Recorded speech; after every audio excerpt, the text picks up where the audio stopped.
third verse.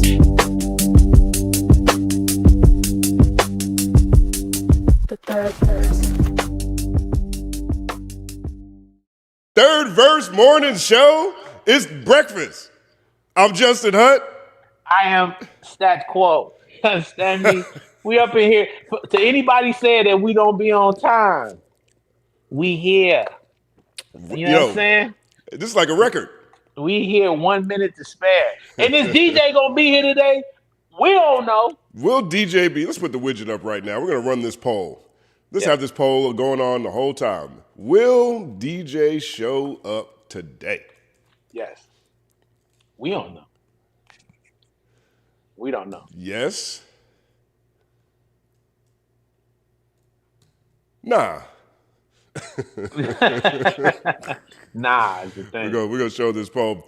Put a 1 if you think yes. Put a 2 if you think nah. Let's see what happens. All right, we're gonna keep this on the screen, and we're gonna see who wins.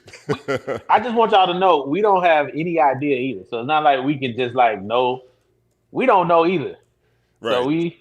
So we just as in the dark as you guys are. So we don't know either. So it is what it is. Right. Exactly. This isn't poly market.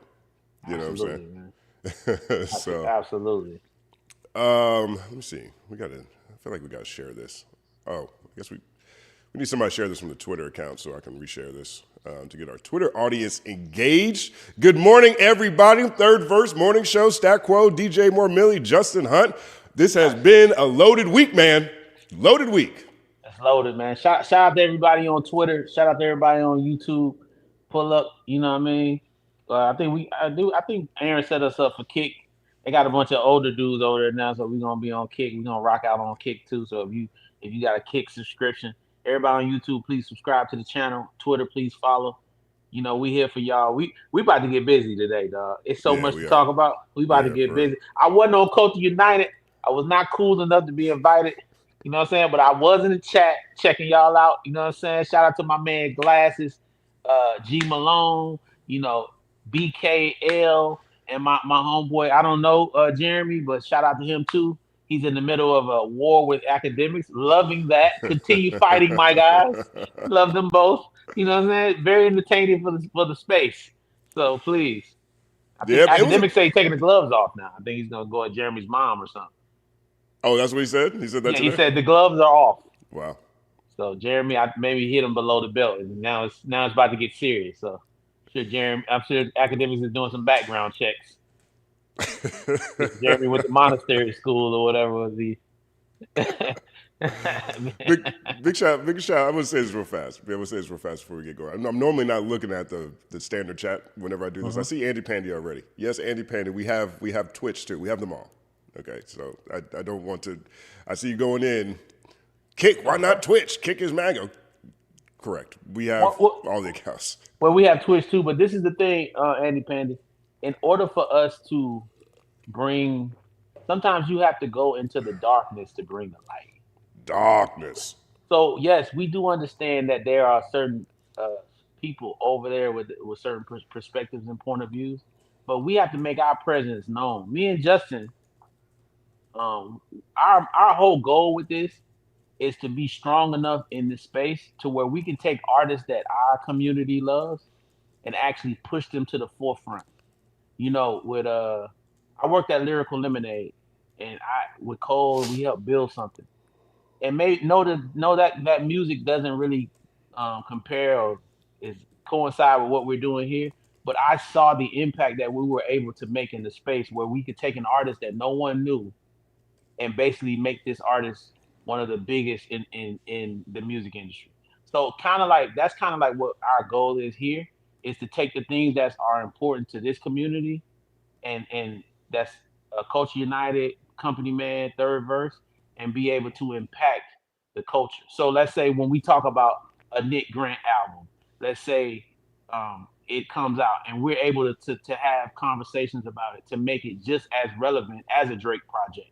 You know what I mean? Because right now, the only way to combat that is us to come together and kind of push the the space into the direction that we want it to be. So we can't avoid platforms because there are certain people over there.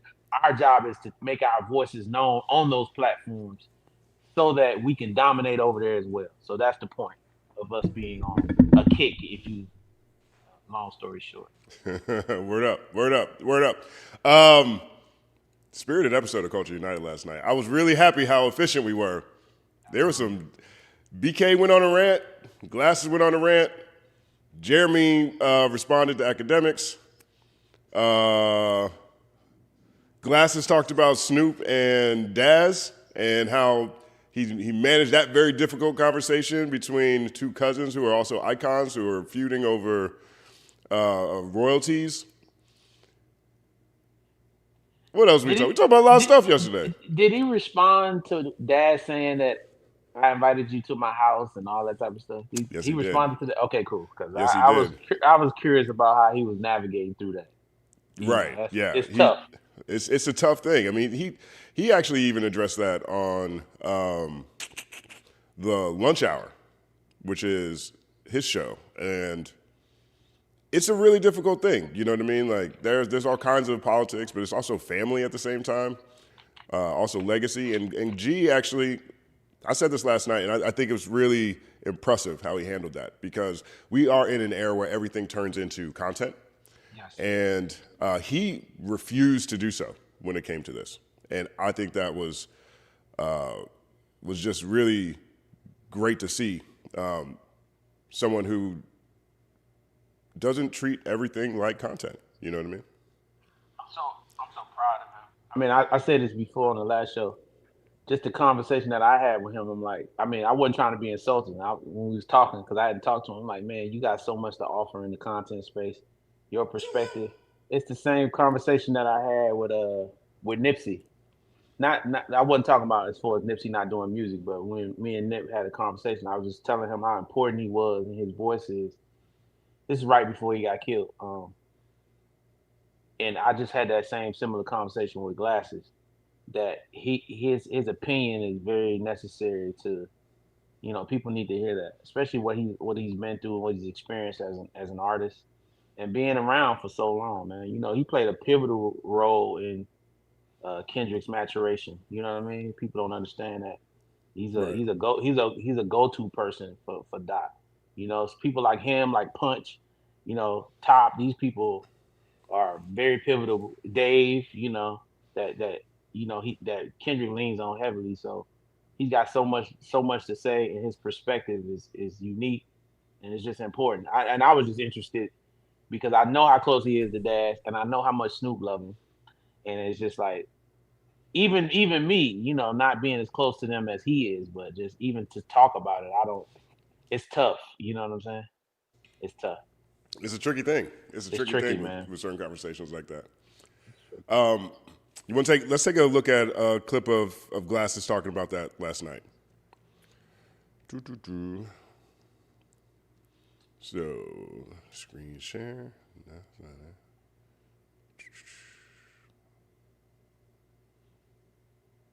Oh, yeah, here it is. All right. Let's see. I think I missed this in my timestamps, but let me see. Let's see. Let's put this on the screen. We can all do this together. We can add this to the stage together. And Titans, just in culture and shower to continue to elaborate on how important it is for them to talk out this issue. He just, and I take the call, and I could just tell, like, he FaceTime me. So I'm like, what up? He just going, man, how you betray me? I'm like, why would I betray you, cuz? He just going and expressing to me how he feel. He like, man, you just let this nigga say anything. And I'm like, bro, I didn't let this nigga say nothing, cuz this your cousin. So I have to let him vent, right? And I'm just thinking like, damn, cuz this is crazy. Like, I knew this was going to happen. And I listened to it. I say, look, man, I'm gonna figure out what I'm gonna say, and I'll talk about it later. He's like, let me come on the podcast. I was like, nah, fuck all that. Man, it's gonna do nothing. I don't care. You know what I mean? I didn't want them numbers. Right? I said, I'll figure out how to deal with it later. So I'm driving, I'm doing everything I gotta do for the day. And I talked to L. I'm like, L, man, like, she's like, I told her, I was like, I think I'm wrong. And she like, what you mean? Like, you didn't say nothing wrong. I'm like, that's not the point. Like, I got a relationship. I've been to this man's houses. You know what I mean? I've been to his house in Atlanta. I've been to his house in Long Beach. I've been to his house in. He came and picked me up. My first trip to Atlanta, he came and picked me up from the airport. Like, it's that serious. Him and Corrupt came and picked me up from the airport. So it's like, you can always critique somebody for not doing everything you want them to do or not doing enough for you, but then there's people who do things for you, and that's just what it is. And it hit me like, damn, man, like, he was telling me his complaints in October or November last year when I was in Atlanta. And I'm telling him, like, I don't want to get involved because, like, I'm cool.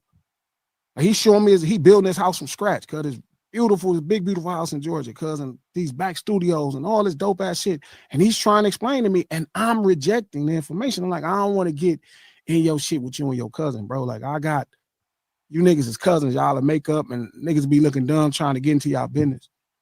And so I realized, I'm thinking about it, even though I'm not preempting Snoop, Snoop calls in. Now, Snoop is a fucking legend, and he's looked out at this point. So he called me. I didn't know. It's not my regular phone. It's the hotline for the lunch hour. And I don't know. He's talking. So remember, the whole post, Jay, goes up because Daz posted a thing saying Snoop wished him happy birthday. So the whole stream was about celebrating brothers getting back together and they made up, and it's greatness. It gave me even hope for the day. I'm having horrible last 2-3 weeks. My brother on life support, my little brother locked, just craziness. And it was hope. It was like dope. Like, oh man, these brothers getting back together. Thank God. That's why I stay out of their business. And so when Snoop calls, I'm thinking he about to, like, man, I'm glad you didn't get in it. And he just like, I'm just calling on the topic. Where you at with it? I'm just glad y'all talked, man, and made up like me. Shit, I ain't talked to that nigga. That nigga ain't came up here and see me. And he start going, and it's like, oh my God. I mean, it's a tough spot. It's a tough spot to be in. He thought that they were actually reconciling. And Snoop calls in and he finds out live on air that, nah, Daz was trolling. You know what I mean? I think about what Glasses said a lot, and I think about you a lot, because Glasses in here, he admits, he's like, yo, I should have reached out to him immediately. I know that's one of your biggest pet peeves. Yeah, it's just tough, man, because give y'all some backstory. That catalog was offered to a lot of people, without getting into detail. One of the people that it was offered to purchase, I remember that around the time, and he told me, he's like, I would never do that because of this right here, because he knew some of the business was not done properly at the time, you know, and so now it's driven a wedge in between these guys. They've been like their family. This is real family right here. I mean, besides that being like dog pound, they got that. This is a real family thing. So it's even Glasses, because I heard a part where Snoop said something. He laughed at it. That could be taken the wrong way if you Daz listening to that. You can't. And Snoop is naturally funny, so anything he says, you're gonna laugh at. He's just a hilarious guy. But if you Daz, it sounds like you are now you against her. You get what I'm saying? And if you Snoop hearing Daz and Glasses having the conversation, he's feeling the same way. So I'm just like you just said, I'm just very big on having conversations off of social media with people that you love.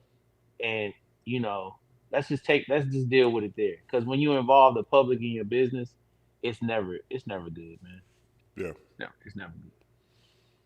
You ain't gonna win like that. Because it's just so many nuances, and it's so much other stuff going on. You know, um, People really get caught up in people's public persona a lot of time, and that's not who sometimes these people aren't like that in real life. Let me tell you this story, right? I told you this offline before. I'm gonna say it here. Cool. One day we were leaving 24-hour fitness in North Hollywood. I was with Game, and it was two white dudes. Me and him having a regular conversation, we laughing, talking about the kids and family, like all that type of stuff, right? Two white boys on the corner, man.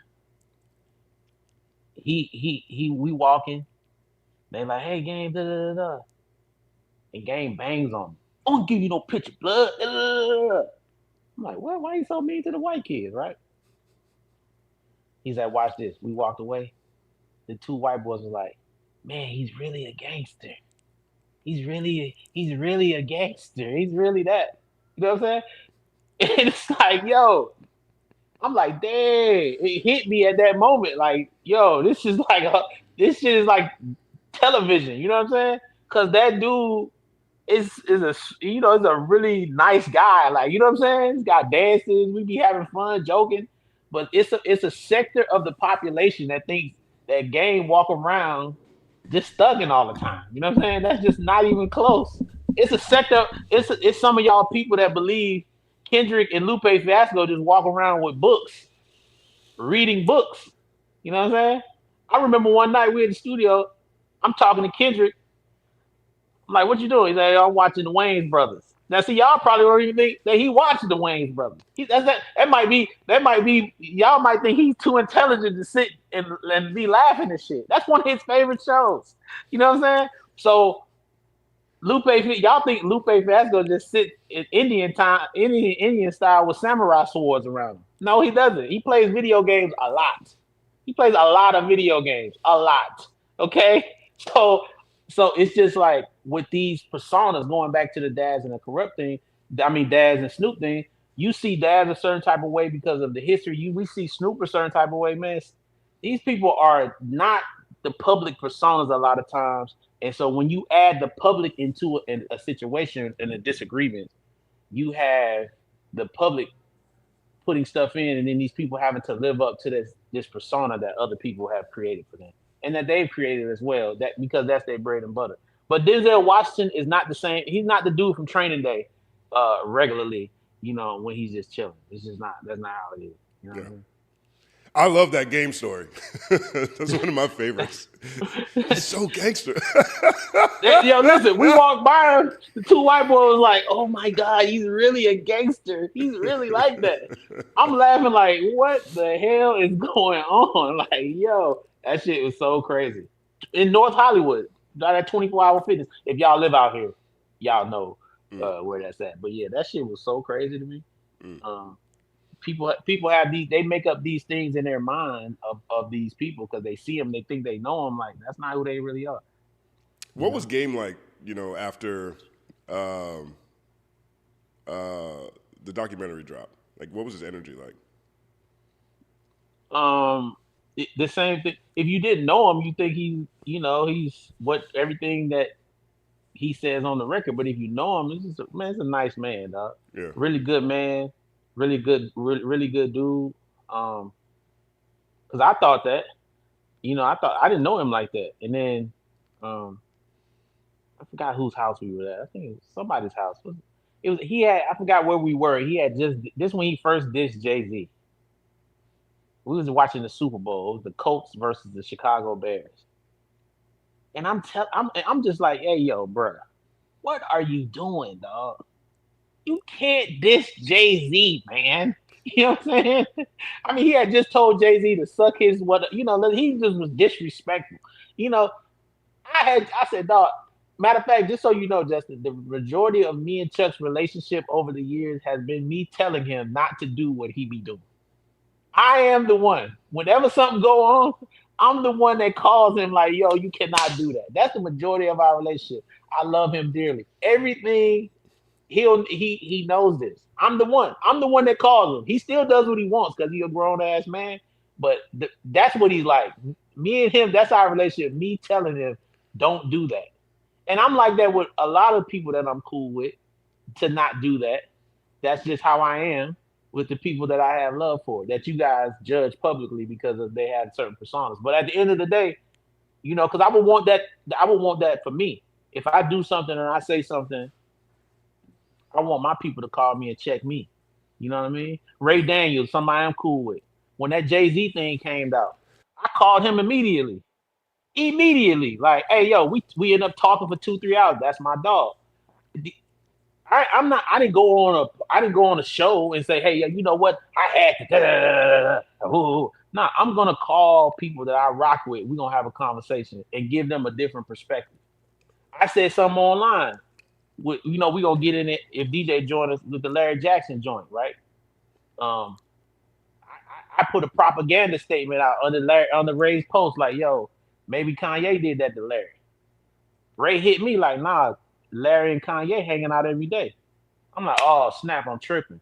That's my bad. I took that down. I was wrong for that. You get what I'm saying? But that's when your people come in to actually give you clarity and check you on something. But they do that behind the scene. We can have that conversation.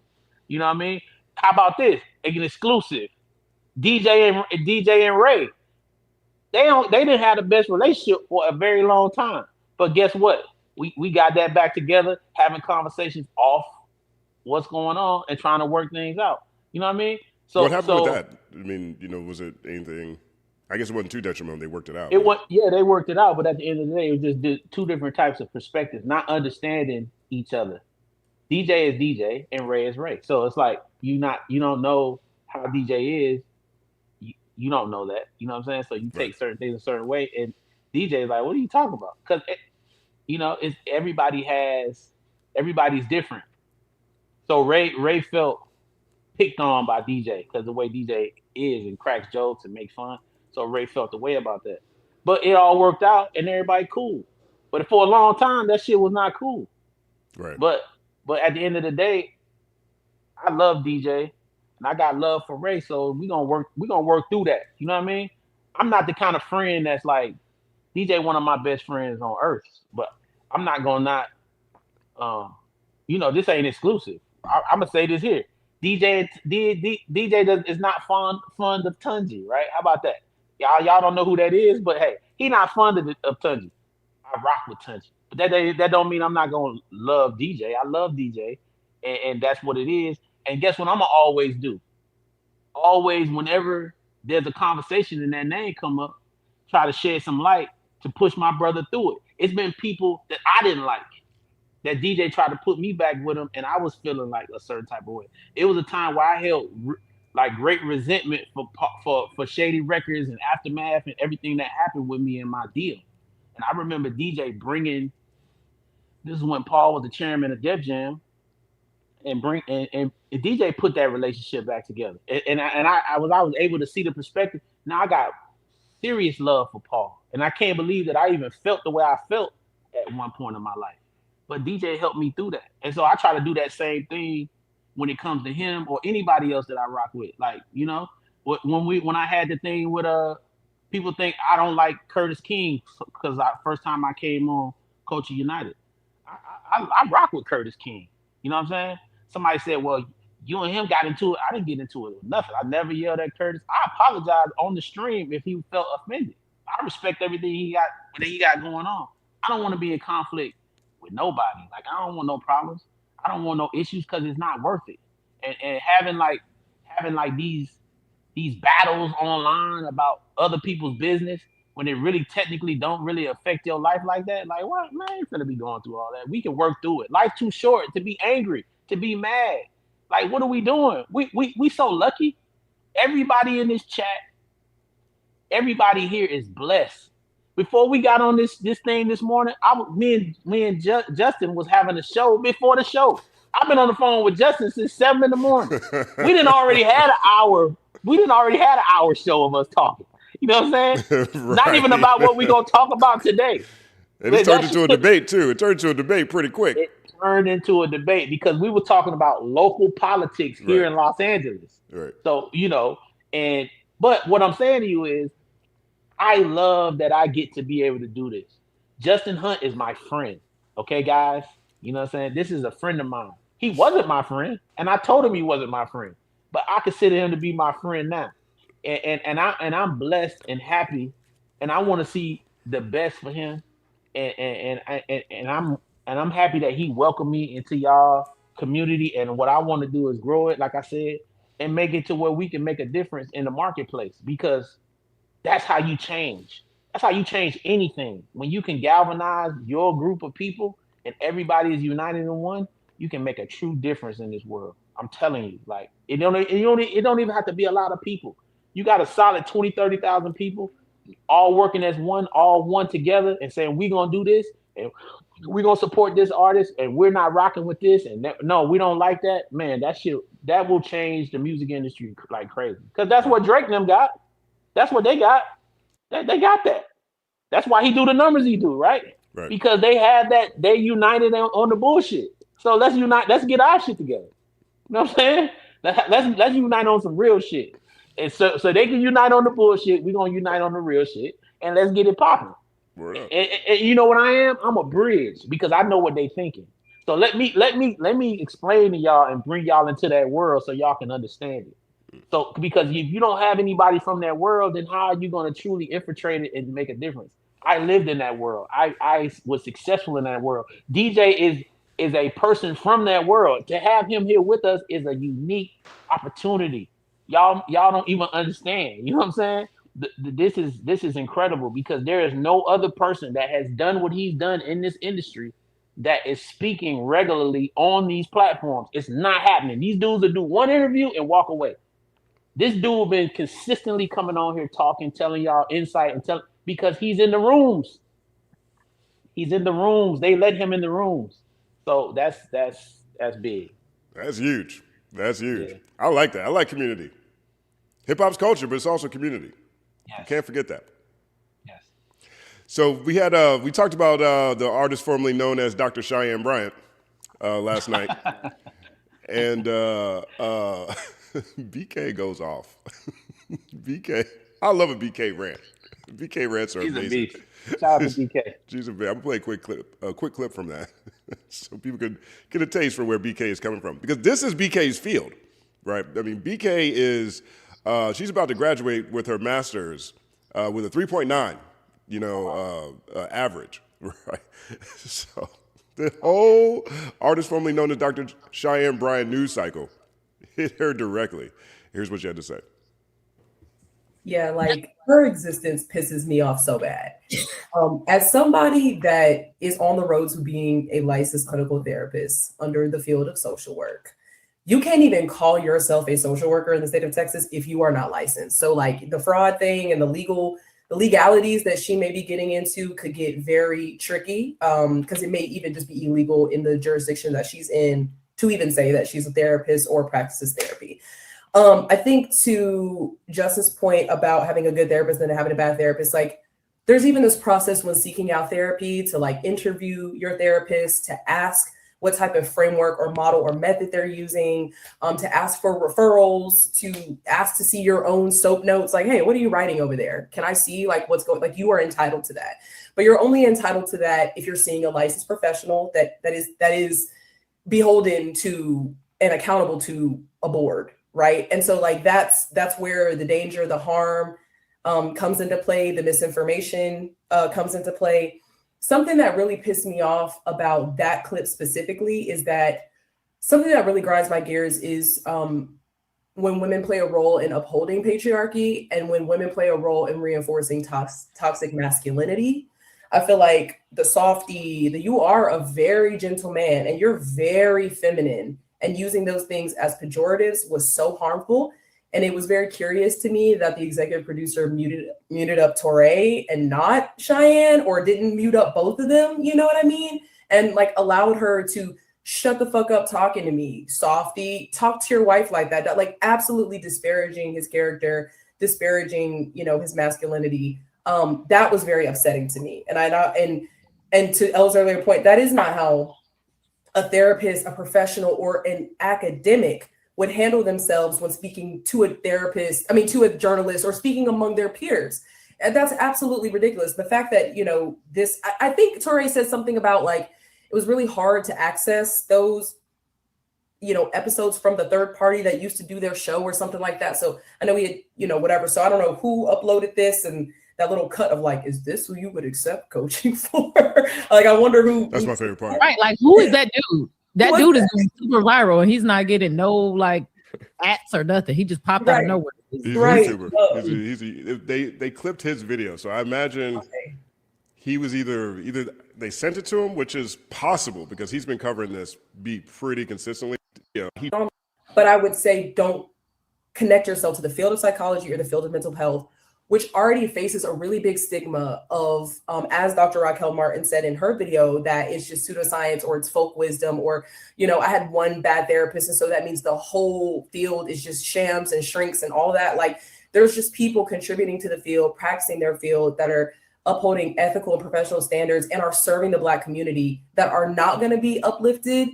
While Cheyenne is, I think she's incredible for Bravo. I think she's great for if she wants to just spew her kind of sprinkle, high value man, Kevin Samuels adjacent shit. You can do that. It doesn't take a genius to say that Cam Newton needs to stop fucking these bitches unprotected. Like, I'm so sorry. It's you going to Shannon Sharp and saying, love me like this. Oh, while I'm drinking brown next. Oh, but this is my live session doing therapy.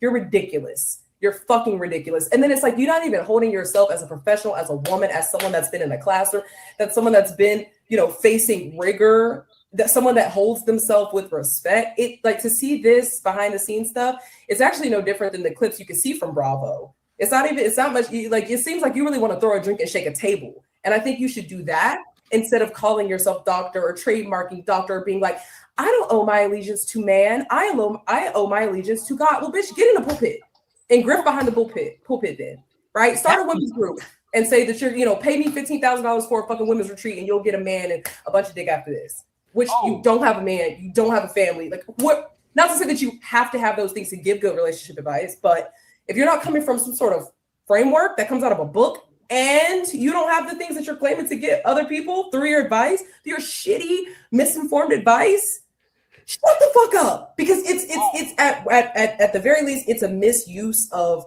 your social platform by putting misinformation out there. And at the worst, you're defrauding the Black community, you're grifting on the Black community, and then you have the nerve to shake a little ass talking about pretty and petty as fuck. No one gives a fuck. It's actually your light skin and your pretty privilege that you so stupidly call pretty punishment, which doesn't fucking exist. It's not a thing. You use those things to go into these rooms with men who don't even know the questions to ask you to know that you're fucking bullshitting. I mean, Shannon Sharp, Nick Cannon, like, what are we talking about? So I'm tired of people grifting our community in general, but then when you tie yourself to the psychological community, the mental health community, whatever, it's like, I'm now personally offended because you're a sham. 9-second applause. She went in. Glasses comes back with a bowl. He's like, "Oh my God, she ate." Oh wow. Yeah, she was offended, and I agree. I think it's very important. That's a dope moment. I think because only us can chastise us. It took her from she's someone that's presently in school doing that. She's a Black woman. You know what I mean?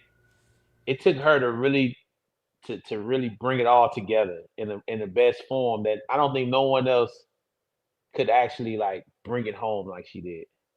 That was amazing. That's what I was trying to do Tuesday when it came up. Like, I couldn't say that because I don't have the experiences that she has had of obviously being a Black woman and also going through school. I definitely think it's wrong that she's pretending like she's something that she's not. I think that's out of pocket and trying to distract us with somehow what she looks like. Somebody said, I think that she looks better than Kelly Rowland. I don't. I think she's more like a 5, if you ask me. Thank you. Kelly Kelly bad, man. There's a lot of comments about that. I'm not trying to derail what you're saying. I'm just saying. But Kelly I'm got a lot of saying support out here. No, they're correct. But you got to understand something. I told you that I don't think a 10 exists. So that's not, I don't think that's probably the highest it's going to be. I don't think a man could even reach a 7.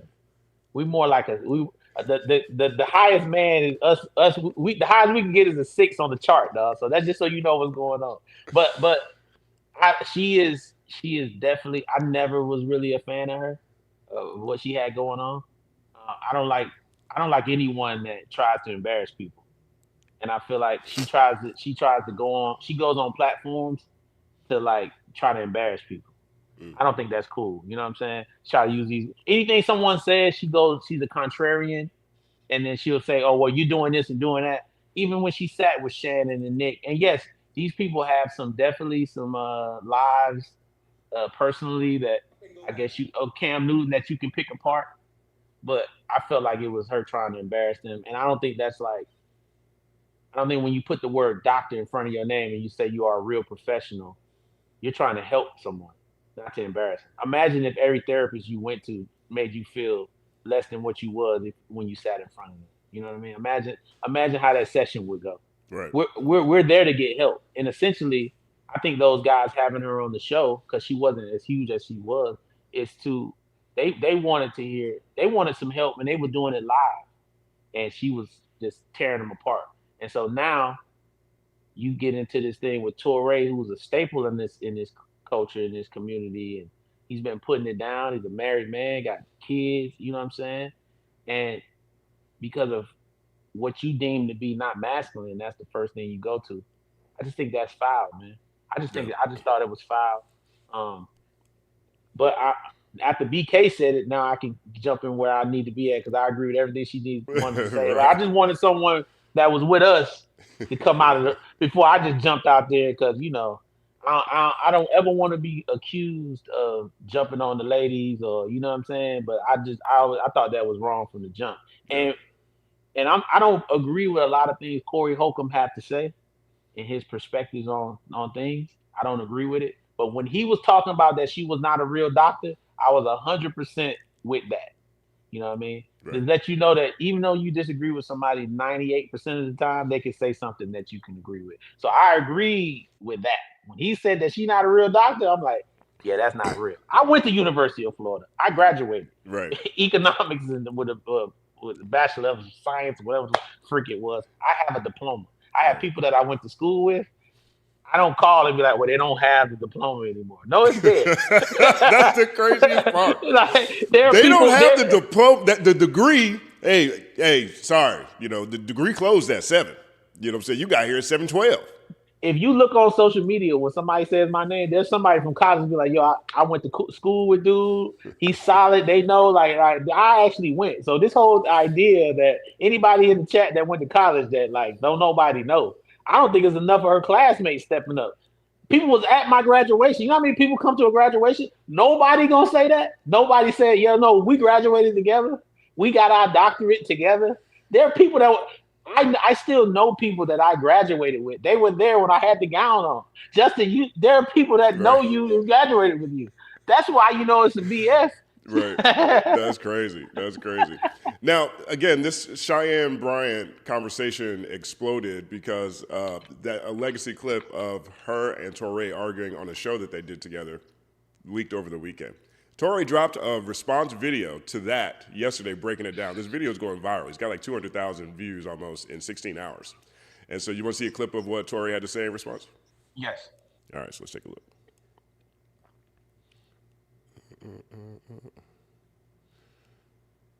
All right, so here's part of Torre's conclusion to this conflict.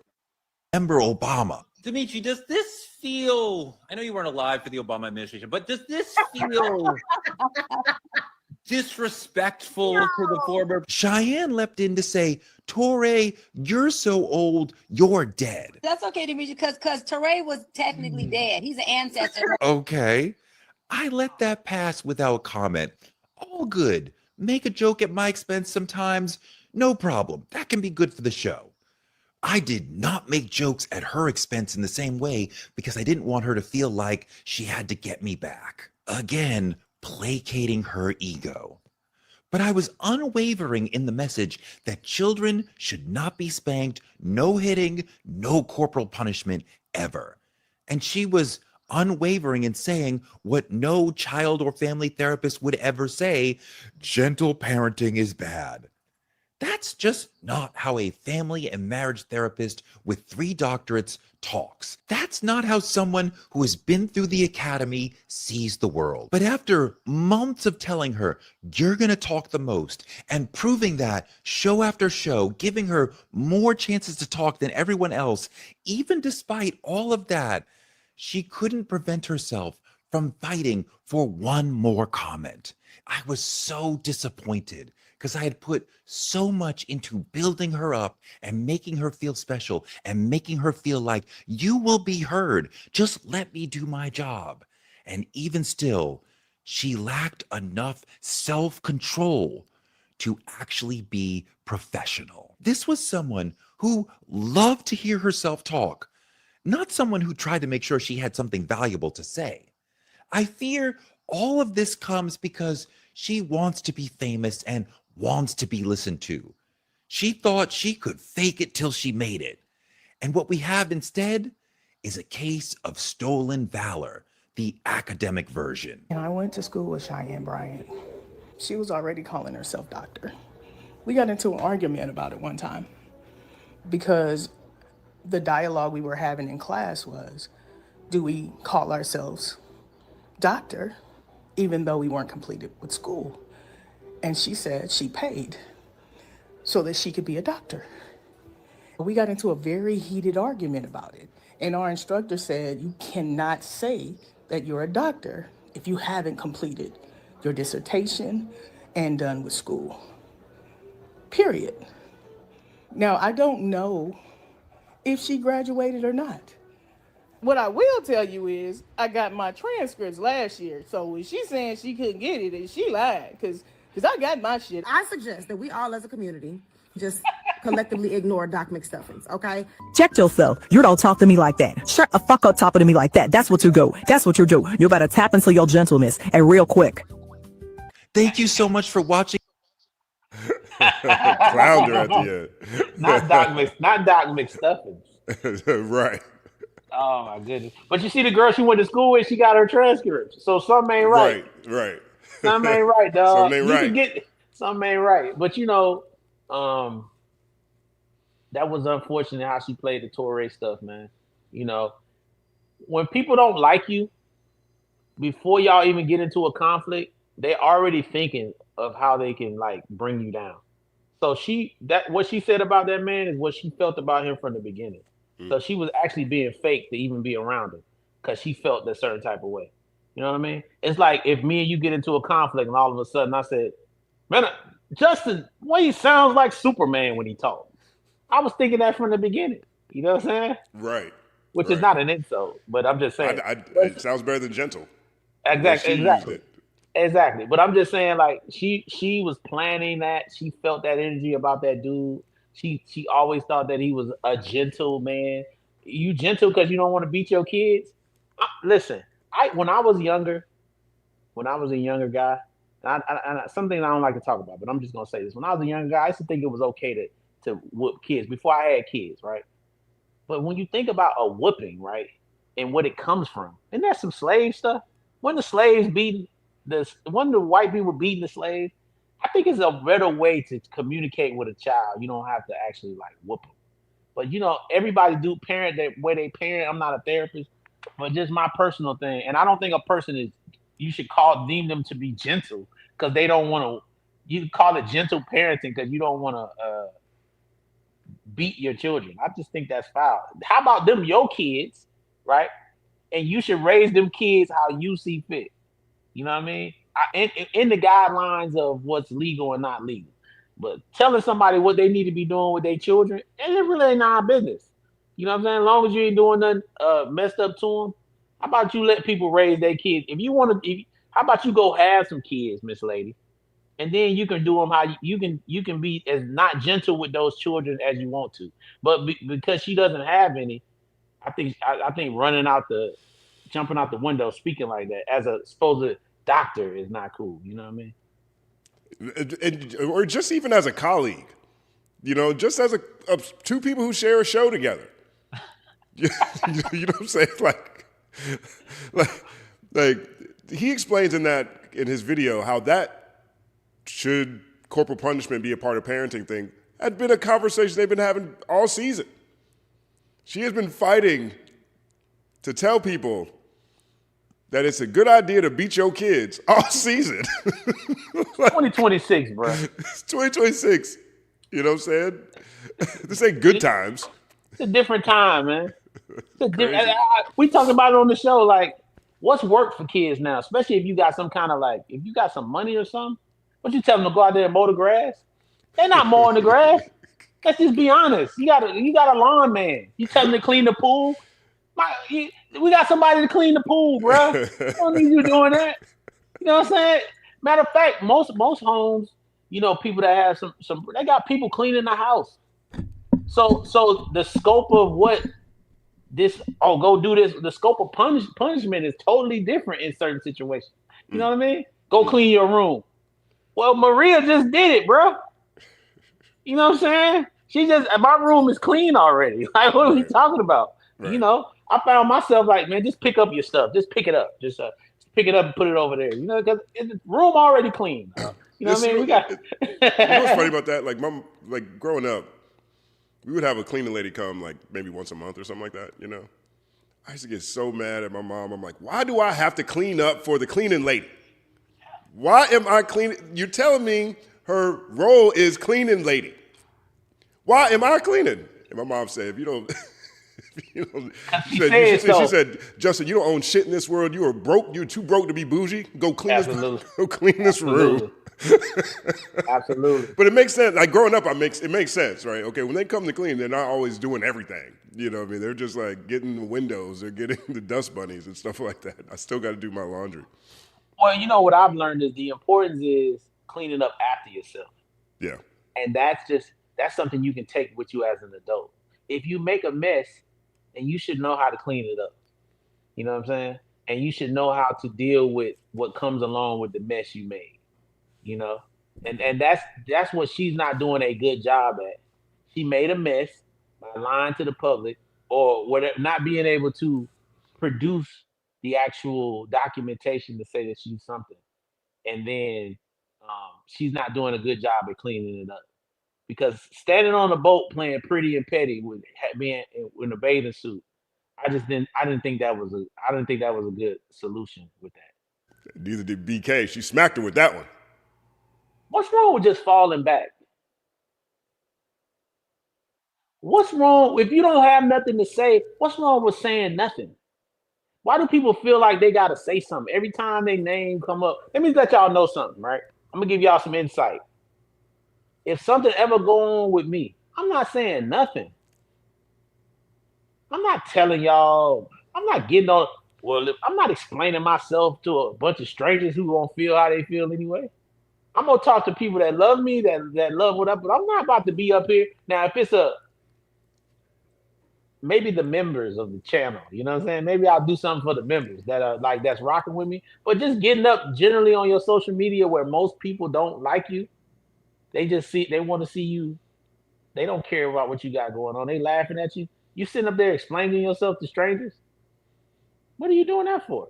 If anything, you should call the people that have paid you money. The clients that spent money sitting in front of you that believed you when you said you was a doctor. That's who you owe a conversation with. That's who you need to talk to. Them people. But me, I ain't never hired you for no therapy. I don't even get into her content. I don't like how she presents herself on shows. I never had. I never liked it because I don't like therapists that talk down to the people that they're trying to help. You can't help somebody talking down to them. You know what I mean? At that point, you're trying to you're trying to entertain. You're trying to be like heard. You're not trying to help me. You're embarrassing me, but that's your way of helping me. No, you're embarrassing me. That doesn't help anyone. So now there were two moments that were going viral on Twitter yesterday, even before the live was over, before Culture United was over, and one of them is Glasses Malone explaining that nothing actually happened to Drake. Okay, you want to take a look at this clip? He's wrong by that, but go ahead. Let's take a look at this clip. Let's see what he got to say. Let's see what he got to say.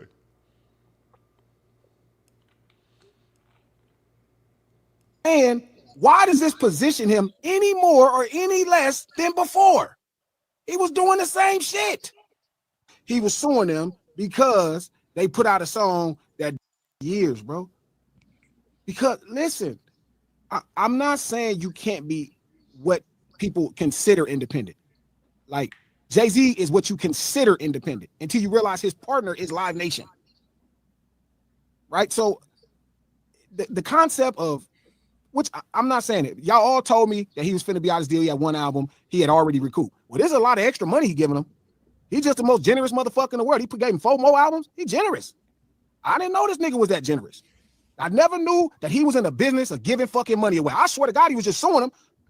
But he in the business of giving money. That means he wasn't fucking recouped. That means he wasn't close to being recouped. That means that this was not about he was suing them because they put out a song that damaged his brand. All that dumb ass shit. Now, 2 years later, he put out a successful album, which his last album wasn't unsuccessful. That bitch was platinum. It had a #2 song. Here's another successful group albums. It ain't like these motherfuckers, the most successful albums in the fucking world is free to listen to. One did 4, the other ones did 100 apiece. Taylor Swift could do the same shit. Not knocking it because it is Taylor Swift. I'm just saying, why does this position him any more or any less than before? He was doing the same shit. Oh, so you're saying that the album proved that the promote or whatever so-called promotion of the song did not, in fact, hurt his image. That's very interesting. Well, my thing is, what more can you throw at him if he does go independent versus other people who have dealt with it, trying to go against the system? I feel like he's probably dealt with maybe not, but I he's think dealt with. honestly, I think hasn't went. I think death is on the table, and I'm not trying to be dark when I say that. Yeah. But this is an industry that started by literal, actual gangsters. But forgive me. Even looking at Michael Jackson's story. Yeah. What has he went through? No, I'm just talking about what they've said publicly about What him. have they threw at him? I mean, PDF.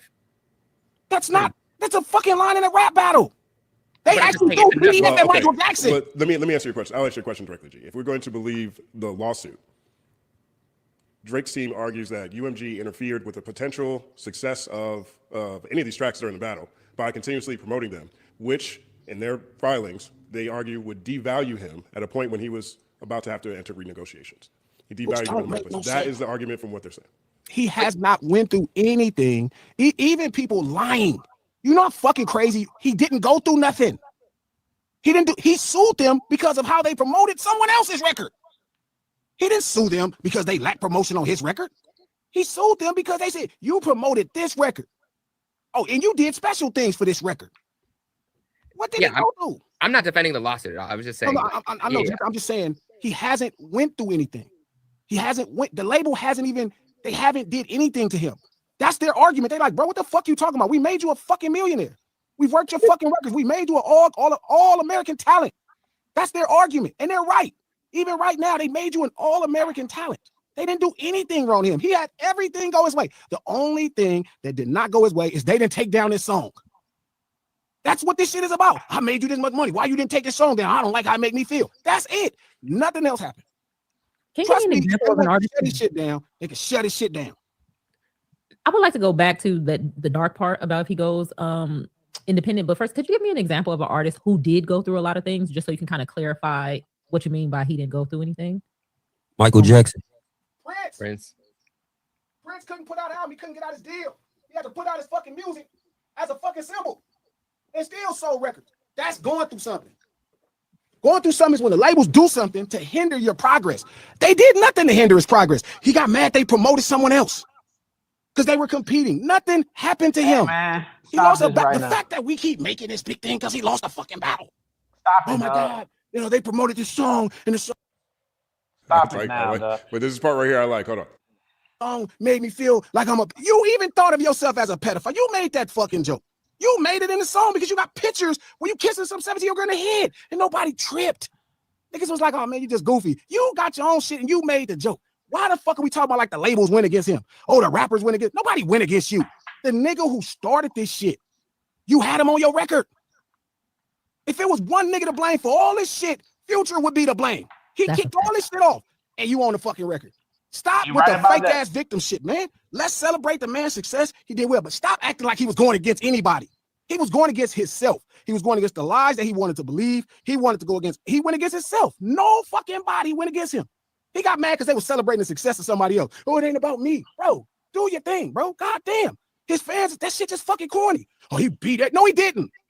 No, he fucking didn't, bro. He didn't do shit. He did what he been doing. He did the exact same thing. He sold the exact same records he been selling. What the fuck are we talking about? They didn't come back and sell 1 million the first week. I'm back with a vengeance. I sold 1 million. Nigga, you just sold this same record, the record before the last one. Nigga, this is what you do. Nigga, you are a great record maker. But stop with the lame ass bullshit. God damn, man. He didn't go through nothing. Gee, I know you said you weren't gonna listen to the music that dropped. I have not. I refuse. I can't partake in this silliness. So I just want you to know that Drake does describe himself as a corporate America hit survivor. So you should probably include that in your analysis. They didn't even take his plane. Does Glass have a point? Okay, he does have a point. The Future thing, he's absolutely correct. I told you that's selective. So you're gonna have a song with Future, and he set it off. Future set it off. Kendrick dissed you on Future's record, in which you was throwing shots too in your way. So the Future thing, he definitely has a point. So we have an interview that we didn't put out that we did with Carrie Hilson, and there's a poignant moment in the interview. It's probably why it's not coming out. When she was when she described what she was going through personally with the Beyonce stuff, what she was going through when she was out and about in the world, people coming up to her, the things that she was personally experiencing, right? And before, like when she would go on these different places and talk about that situation, I just be like, yo, what is she talking about? Like, girl, you ain't went through nothing. You know what I'm saying? Like, da, da, da, da. But when I sat with her, when we did the interview, which y'all won't see because her management don't want it to come out because she want to let this go. But I shouldn't be talking about it, but I am and did because we paid for food and I'm gonna get some out of that interview. They took to-go plates too. Exactly, Carrie. I'm gonna talk about the interview. We love you, Carrie. You know we love you. But I'm about 5 to-go plates. Exactly. We gonna talk about it because this is what it is. But when she was talking about in that interview, and she talked about what she was going through with the Beyonce stuff. And I watched her eyes water up, right? Because she almost cried. It hit me like I am not allowed as another human being to tell another person what they're going through. So Glasses is not allowed to say what did he go through? You're not allowed to invalidate how somebody feels about what somebody said about them. That's another human being. Just like I'm not allowed to tell Glasses how he should feel mediating between Daz and Corrupt and how he feels going through that. We're not allowed to, like when I say something, just like for instance, if I say something and the chat disagreed because they don't like what I said, I'm not allowed to tell them how they should feel about what I said. Or I'm not allowed because it made them feel away. And I'm not allowed to say that they shouldn't feel what they feel. As a human being, we don't have jurisdiction over somebody's feelings. So to say he didn't go through nothing, you're not allowed to say he didn't go through nothing because you ain't him. And I know for a fact, if I was him, just me, if I'm watching the Super Bowl and I got people in unison calling me a PDF, that would probably affect me. Now, maybe it wouldn't affect Glasses because it's a line in a rap battle and he's tougher than Drake. Yeah, it probably wouldn't affect him, but that would affect me, especially if that's not who I am. You know what I'm saying? So that's my point with Glasses. Love Glasses, and I love the passion in which he talks. But we're not allowed to tell people how they can feel about something, and we're not allowed to tell them what they can and can't do. If he want to sue Universal, it looks terrible. It's not a good move. The thing you said to them, death is on the table. It is. He's signing back, and they still gonna do something to him. Doesn't matter. They're gonna spank him, Justin. They're gonna bring him back home and they're gonna spank him. And you say, what did he get out of doing it in the first place? Because he didn't know he was gonna still be able to do what he just did. He's surprised that it did that. At the time in the moment, he thought his career was over. We all did. You know what I'm saying? That's why his fans are doing the money dance. Yeah, look what he did. Look what he did. Because they are surprised. So he thought that it was going to affect his numbers, right? It didn't affect it as much as we thought it was because of how it's counted. I think the majority of his streams, to be honest with you, came from people that don't like him.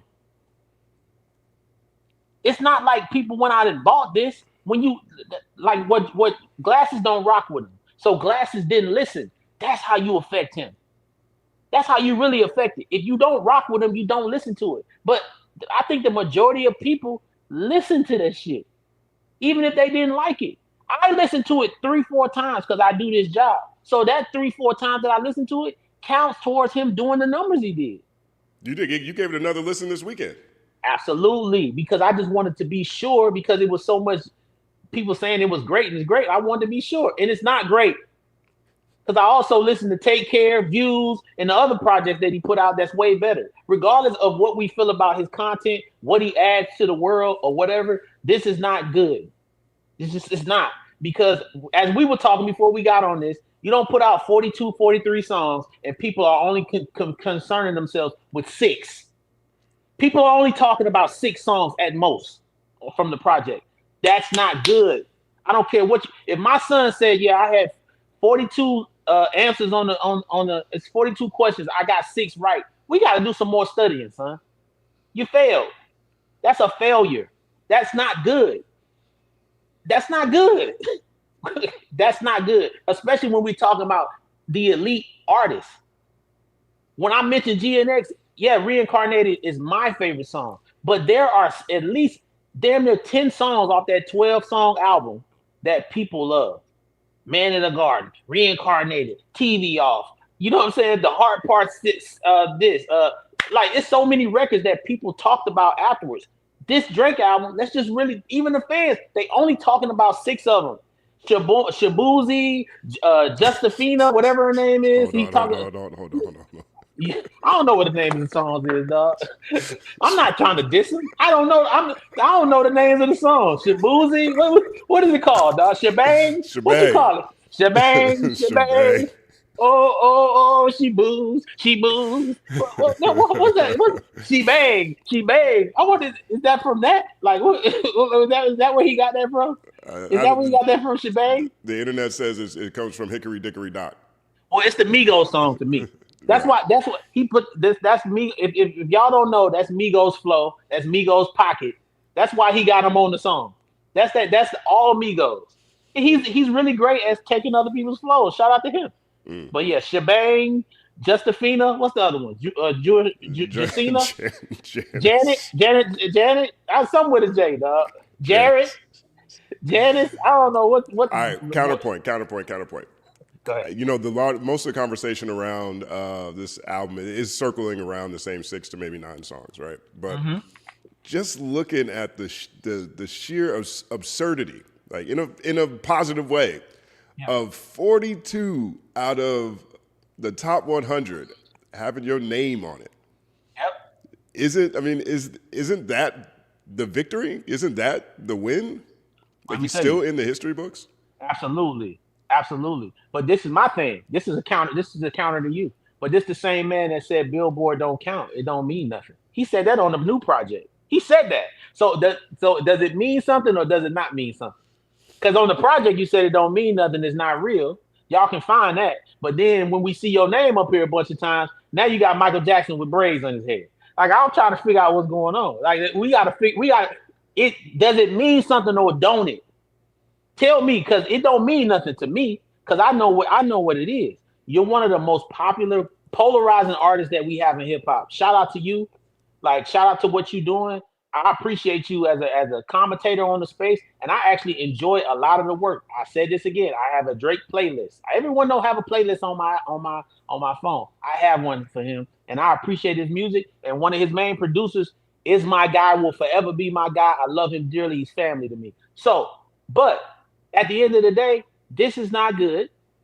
As someone who evaluates what something's great, because all the elements of these records, they don't land like you did on some of the other shit. Now, but considering this is his 14th album, man, salute him. Because name somebody else that was on their 14th album that did this right here. This should be celebrated. But all I'm saying is, don't make songs saying Billboard don't matter and then say it matters in your social media, and now you're doing the Indian, the touchdown dance like you did something. I'm just say like stand on it, like you doing with the Grammys. I don't want no Grammys. Like he's standing on it with the Grammys. Don't submit my music to the Grammys.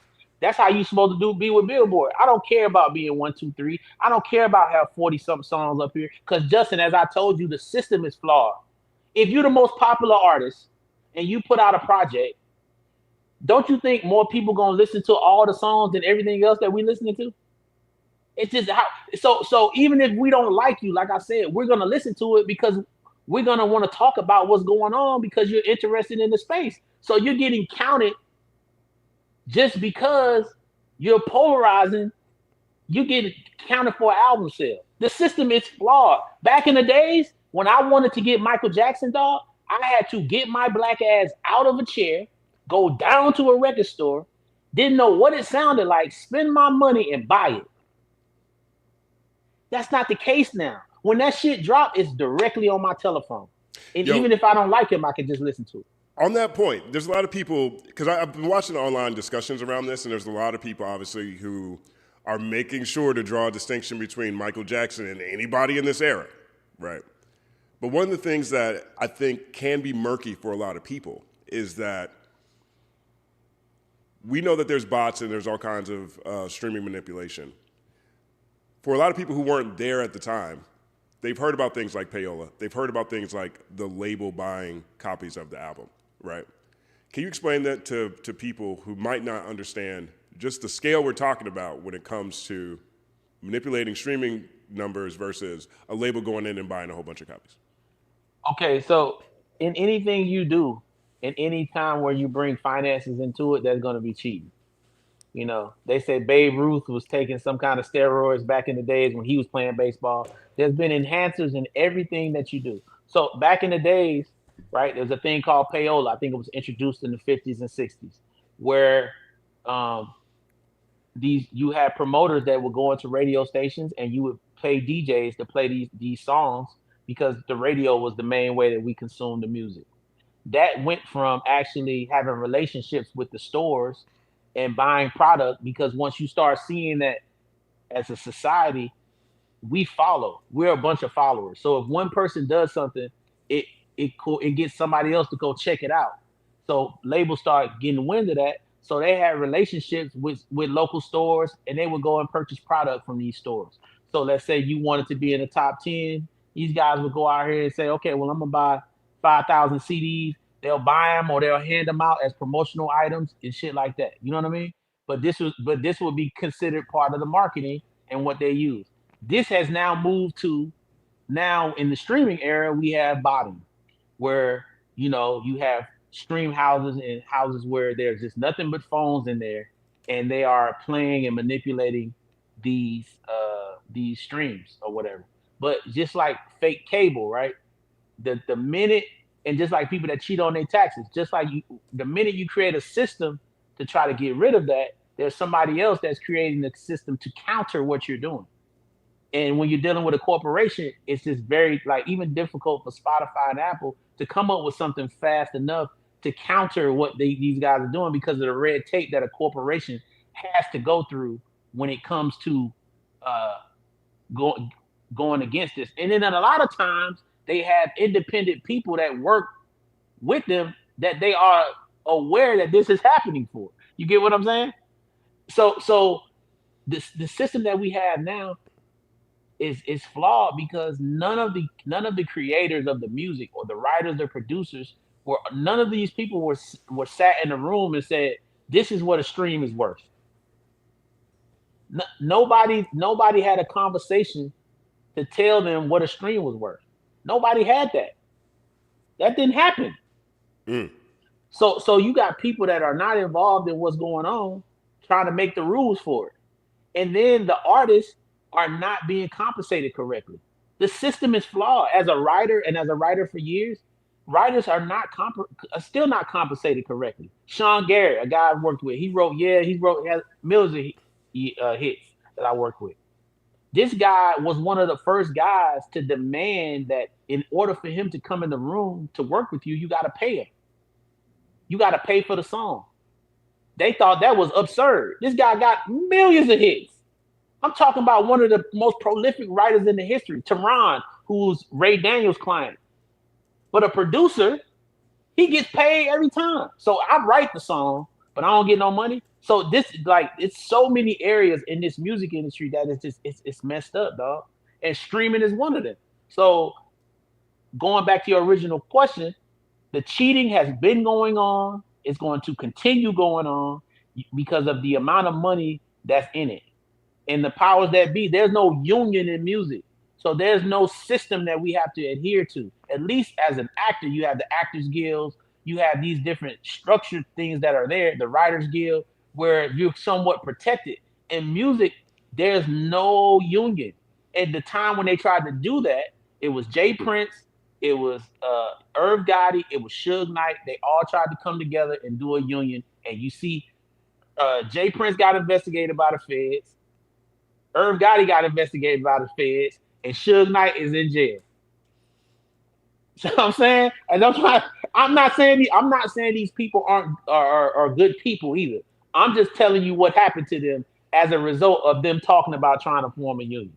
I'm just saying. I'm not saying they didn't do stuff to deserve what they got. I'm just trying to tell you. That's why I tell y'all when y'all talk about Drake, he's going to re-sign with Universal, but they're still going to get him, just like they got Mike. When Mike got Sony ATV and that catalog jumped to over $1 billion, y'all thought he was about to be here and he didn't want to sell it back? And y'all sitting around here talking about why he won't go at MAGA? That man life is in danger. We ain't talking this if you like him or don't like him, we ain't got nothing to do with it. Dog, he playing with stuff he don't even know what he doing. So yeah, he better sign back. He better take the money they offering him. He better, because you talking about whooping. He about to get a whooping if he don't sign back. You hear me? And they was talking about the system. They right. There's no getting outside the system. The labels, they were partners with the streaming companies. There's no outside the system.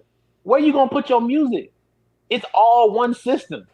That's like saying, you know what? I ain't shopping at Target, but then you go get your groceries at Walmart. It's the same thing.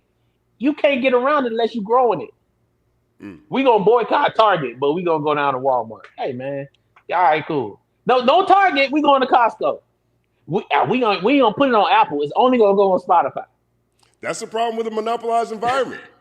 That's what we in, champ. I don't like that. People need to understand this thing. It's the illusion of fake choice. It's like when Kid Rock was boycotting Bud Light and they started drinking Modelo, and it was the same company. Talk about it. Now you talk. Now you spin. But this is the thing. The whole thing's monopolized, Justin. That's what we're gonna tell our community. Everything is the same. It's the same thing. It's 2 or 3 companies that control everything. You go in the grocery store. I learned this when we was doing the lemonade, right? And I'm like, man, I learned this about the chip aisle because we did our deal with Pepsi, and they were just talking about what they own. And I went in the grocery store. Talking about your Lyrical Lemonade deal. Lyrical Lemonade. We did a deal with Pepsi for the lemonade. Very lucrative deal. But talking to them, I'm like, I'm gonna do me a potato chip. And like, oh, that'd be good. We have this. And you go in the grocery store, dog, they own the whole aisle. I'm talking about shit you wouldn't even think that's theirs. In the cereal aisle, even worse. You go down the cereal aisle, it's like 2, 3 companies that own all that shit. And that's how it is in everything. And I'm talking about everything. It's crazy. When you really think about it, it's 2, 3 companies that own everything in each industry. And then when you get down to it and then see who invests in those companies, you realize that it's probably 1 or 2 companies that own all them companies. BlackRock, Blackstone. Ooh, now he's talking. Now, Justin, don't make him know you know, Justin. Don't let him know you know.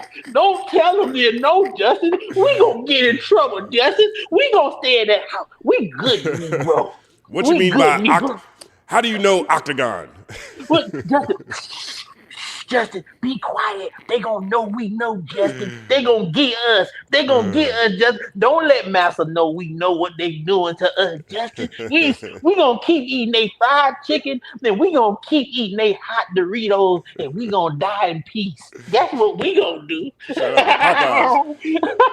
You tuned in live right now. Third Verse podcast, Third Verse morning show every Thursday right here, 8 a.m. I'm Justin Hunt. I'm Stat Quo. And so we started doing this morning show. I think this might be our first, our most efficient first hour. Yes. Think about all the topics we just covered.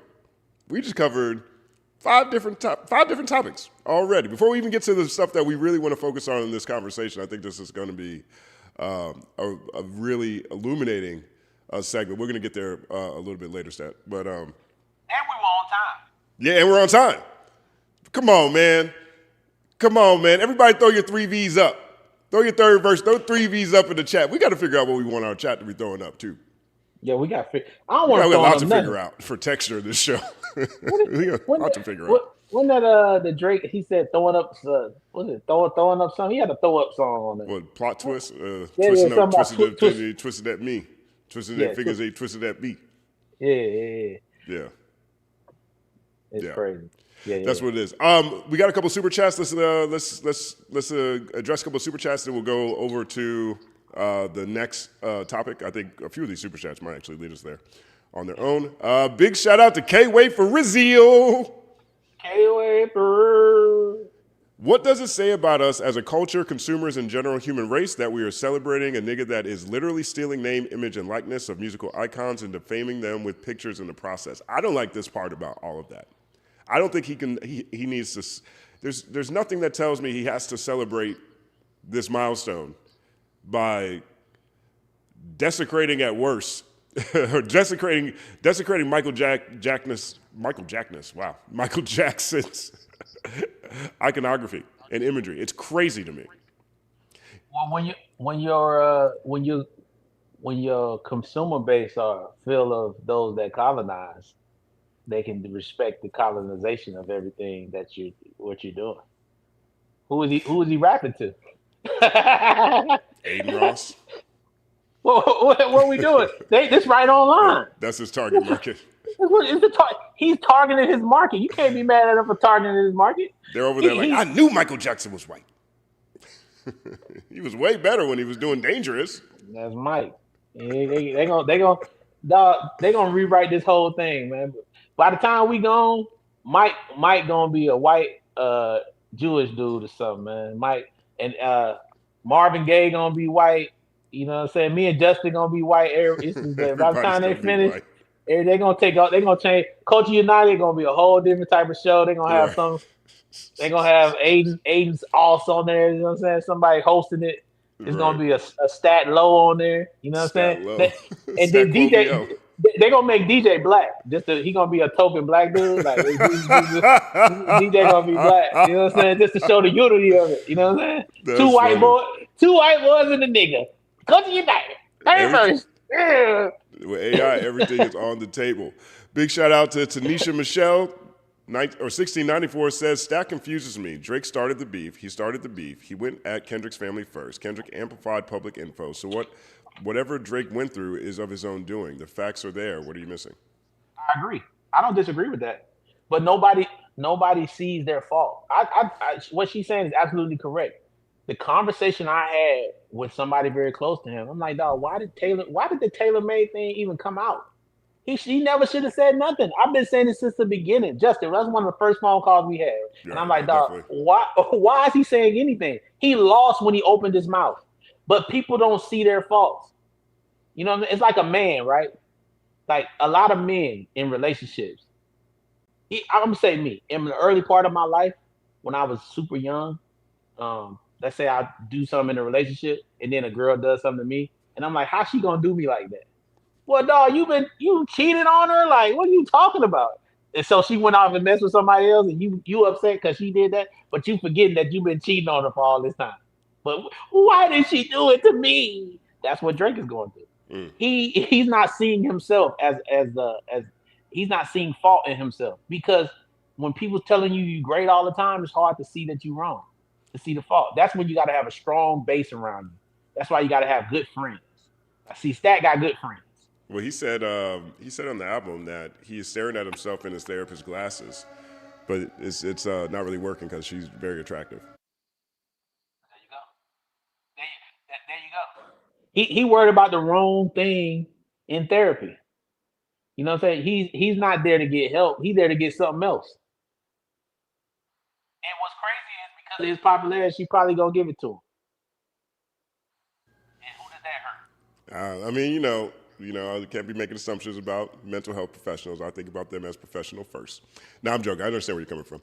Blue Slides, big shout out to Blue Slides, says, describe how you felt when you heard Like That for the first time, Stat, and did people know in the industry it was going to drop beforehand? Like Travis and Future at the concert, if you saw the clip. I didn't know. And how I felt when I heard it, I hoped that when I heard it, I immediately said Drake and J. Cole should not respond and do like whole songs. They should diss him like how they've been dissing them. Because you know Drake and Kendrick been sending shots to each other, you know, subliminally for like 10 years. Like Justin, we know this, right? And there's some other rappers that he been talking about subliminally too. Kendrick talks about, you know, there's a quiet Lupe Kendrick beef looming that people don't that for a very long time. Am I right or am I tripping, Justin?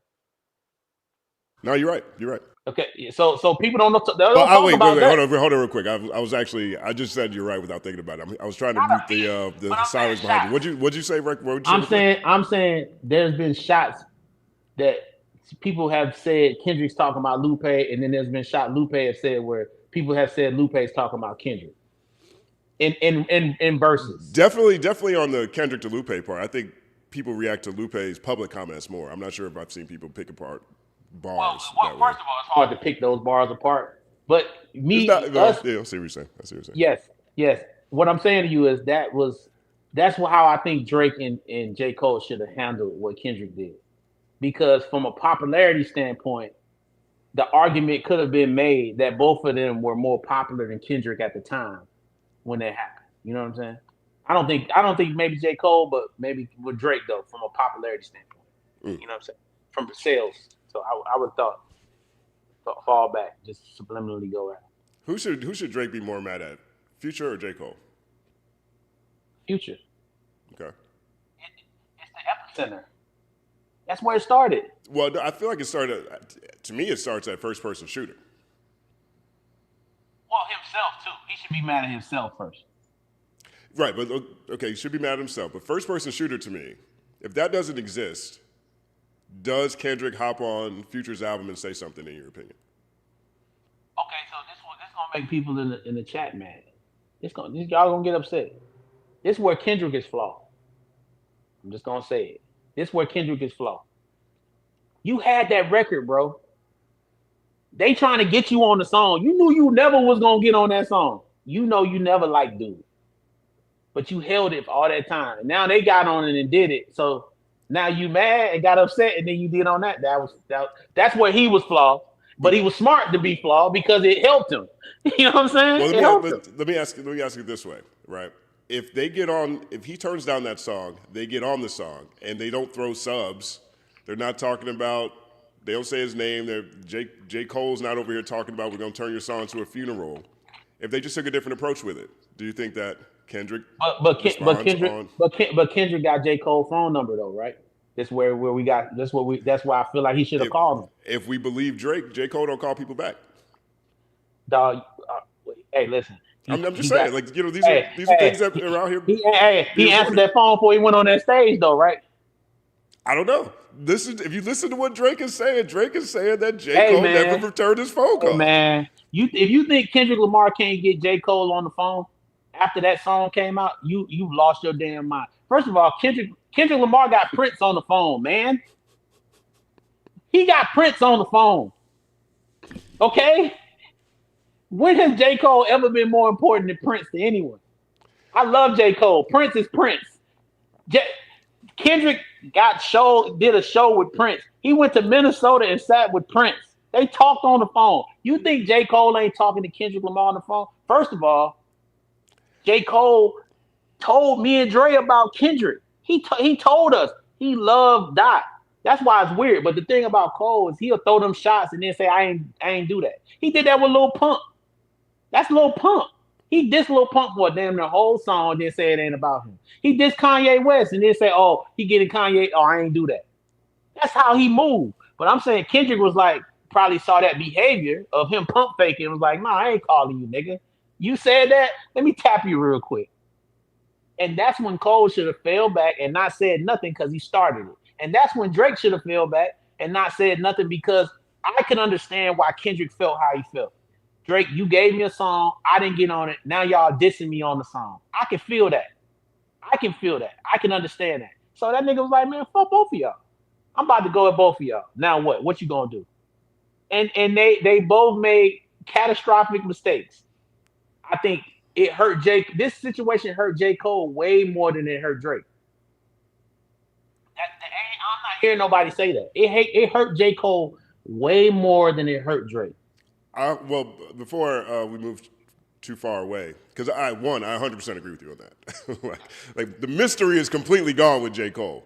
There are so many people who thought, and probably still think, but that number's a lot smaller, that J. Cole, when it comes down to it, pushing pen is actually the best. Well, he voted himself off that island multiple times, and most recently, to my opinion, on this press run where he said, I don't even think I'm the best. So, Cole has, He never would have said that had this not come up. He never even would have done that press run had this not come up. Now I'm over here really interested in like seeing, what does J. Cole versus Simba look like? What does J. Cole versus Nick Grant look like? You would have never entertained that conversation. I would. I think J. Cole would have some problems with Simba and Nick Grant. No. I'm saying before this battle. Oh, right. Because I was under the illusion of him being a part of the big three in the same way as the other two, thinking that they are the best. He has now said that he doesn't think he's the best. He's just writing stuff and then going, shoot baskets, shoot hoops or something. But no, let's get back to the original thing though, because does Kendrick jump on like that if the content of First Person Shooter is different? I don't think so.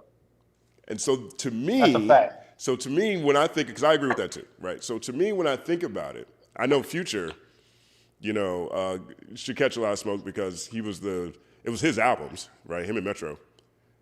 But Cole, to me, is the one who jumps the most out the window on First Person Shooter. Like that, to me, the majority of it is at J. Cole, especially that part where he says, it's time for him to prove that he's a problem. That sounds like exasperation. That's like, dog, I've been listening to these shots for years. I've been listening to you say stuff about all these people and walk everything back. It's time for you to prove that there's a problem, right? To me, Cole is, everything that Drake said about Cole, talking about, yo, I love you because of the history, but I can never forgive you. Like, I don't know what Cole's doing. I think he got caught up, dog, in the moment. Because I'm telling you, if I can go back, he's the one, he put us on to him, man. I mean, I think Dr. Dre had heard about Kendrick from other people. But man, he sold us on Kendrick Lamar, dog. He talked to us for an hour about Kendrick. Played us all these videos on YouTube, played us the Heart Part 2. He played us all this music. It was like a Kendrick class he was telling us about. Like, yo, this dude is da-da-da-da. He was going crazy. This is before Section 8. He was telling us, we was like, oh yeah. Dre was like, because Dre had heard about Kendrick. I think Angelo, which is Dre's old A&R, had brought Kendrick in. And at the time, Kendrick was a little bit more jazzy than he ended up being now. I mean, at the time or whatever, and Dre didn't really jump on it like that. But he put us on to it, dog. He did. I mean, J. Cole did Power. High Power? J. Cole did that record. That was Kendrick's first, I guess you would say, notable song that a lot of people knew or whatever. That was the first record. J. Cole did that song, dog. Right. He was so yes, you are correct. He jumped out there, speaking out of turn, talking crazy, and just like Kendrick Lamar, he's like, "Oh yeah, let me show you." And he's talking under your neck. Hey, yo, let's get it, bro. Woo-hoo! That's crazy. I mean, that's the thing. Like, shit was hard. That shit was hard. And in retrospect, it's like J. Cole is jumped out there lying to himself, right? Because he has now confirmed it in this interview with 7 p.m. in Brooklyn that he's just playing dress up. That is a crazy dress up to be playing. That is nuts. You remember when he dissed Lil Pump? Right. And then sat and interviewed him and was like, nah, I didn't mean it like that. What I really meant was, he dissed Lil Pump. Then he sat with Kanye, and Kanye talked about it. You like J. Cole, you just shit on me on every song, and then you see me and then be walking it back. Kanye said it. Like, he said it. So you got to respect somebody that stand on what they stand on. Like, that's my thing. Stand on what you stand on. You say something, mean it. And I felt like when Kendrick did like that, he meant exactly what he said in that song. So you want to jump with him? So y'all buddy now. Okay, cool. All right, here you go.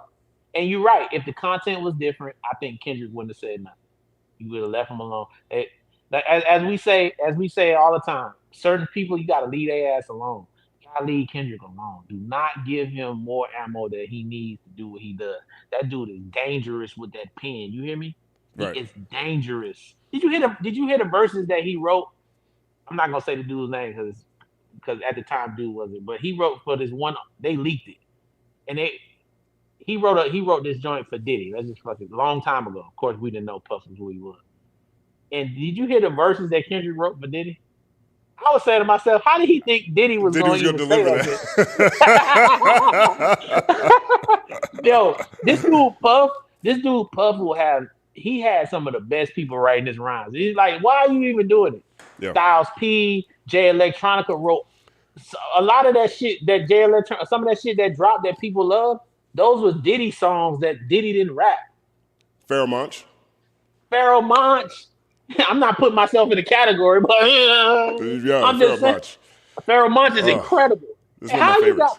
How you got Pharoah Monch writing your rhyme and you think you finna be in there and say it?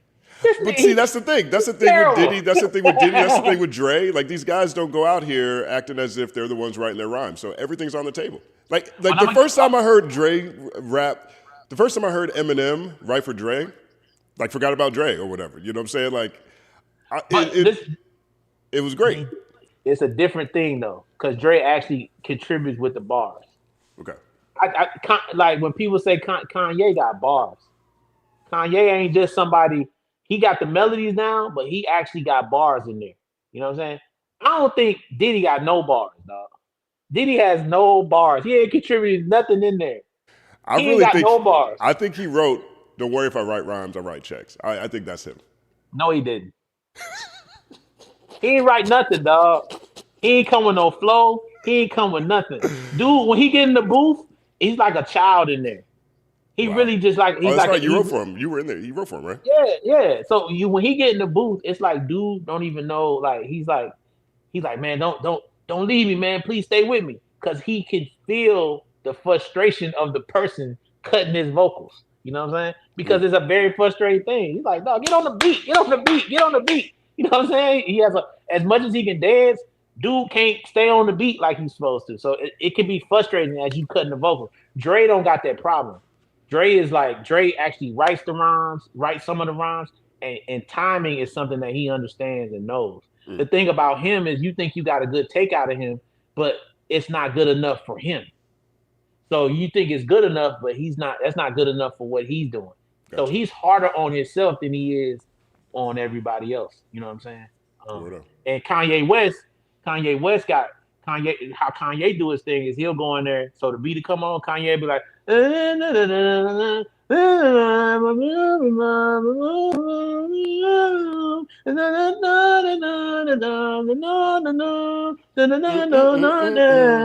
then what he said is, okay, put the words in there, and he'll have the people that are some of the geniuses, Sahara Prince, all these different people. You know, Travis Scott does this way too. And then you just, in the night, I heard a song, the coldest story ever told. Somewhere far along this road, you lost soul to a woman so heartless. But at least Kanye he's writing it with you because he gave you that melody. And the melody is just as important as the words. So that's the kind of different. And Dre does that too. Really great with melody and really great with understanding melody. Diddy more about the feeling. Like it's more like, yeah. No. I'm on a boat. Yo. Nah, it's gotta be wealthy, gotta be out of this world. He more about that. You know what I'm saying? He not really actually like, he know when it gets to a place where he love it, but it's not like he's not coming with the melodies and all that type of shit. That ain't how he do it. You know? Word up. You tuned in live, Third Verse Podcast. Justin Hunt, Stat Quo, and DJ More Millie. More Millions. Who said he wasn't coming? Who said he wasn't coming? Who just lost? Who just lost right with the widget? Who lost right now? Oh, yo, now he's here. We can have our conversation. I know. I gotta say this, yo. This community believes in you, DJ. They believe in you. We said, DJ show up to? Everybody was like, oh, he coming. He ain't gonna miss today. Wow. That's right.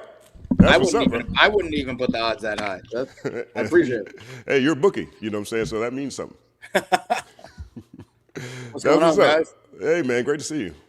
Yes, sir. Same here. we've been waiting for you to come on and have our talk. So go ahead and lead it up, Justin. Set it up, Justin. All right, so major industry conversation that's been bubbling, I would say, over the past month. And this involves Gamma, and it involves one of the just really brilliant minds in the music space, Larry Jackson. And so what has happened, and I'll add this to the stage, is that maybe a month ago, this site right here popped up, and it said, Scammer exposed. This website is LarryJacksonExposed.com.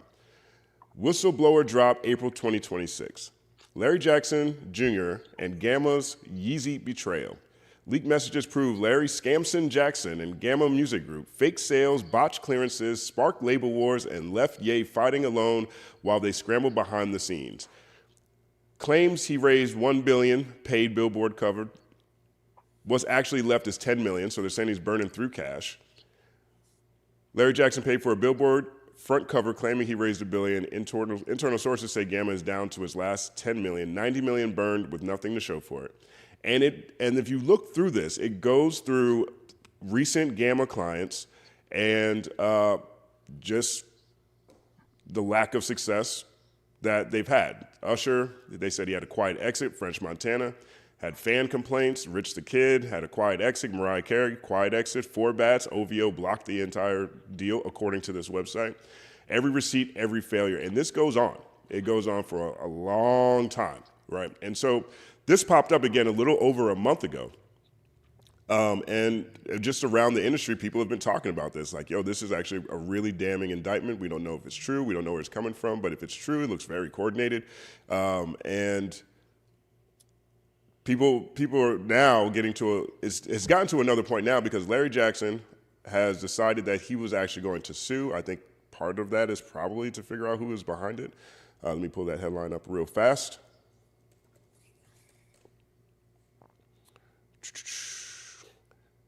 And so we have here music executive Larry Jackson, founder and CEO of Gamma, reportedly filed a lawsuit in New York State Supreme Court over an alleged coordinated online defamation campaign targeting himself and his company. According to Music Business Worldwide, Jackson is seeking to uncover the anonymous individuals responsible for allegedly launching 2 websites that accuse the company of financial misconduct, streaming manipulation, and misuse of inventory. And so this is something we've been watching for a while, but we haven't actually talked about it. And I think that you guys are the perfect people to really, tackle where this is right now at this point in time. DJ, you want to just share with people how you know Larry Jackson? Yeah, I mean, first off, Larry Jackson is a brother to me. Larry Jackson is somebody that I've known for 25 years.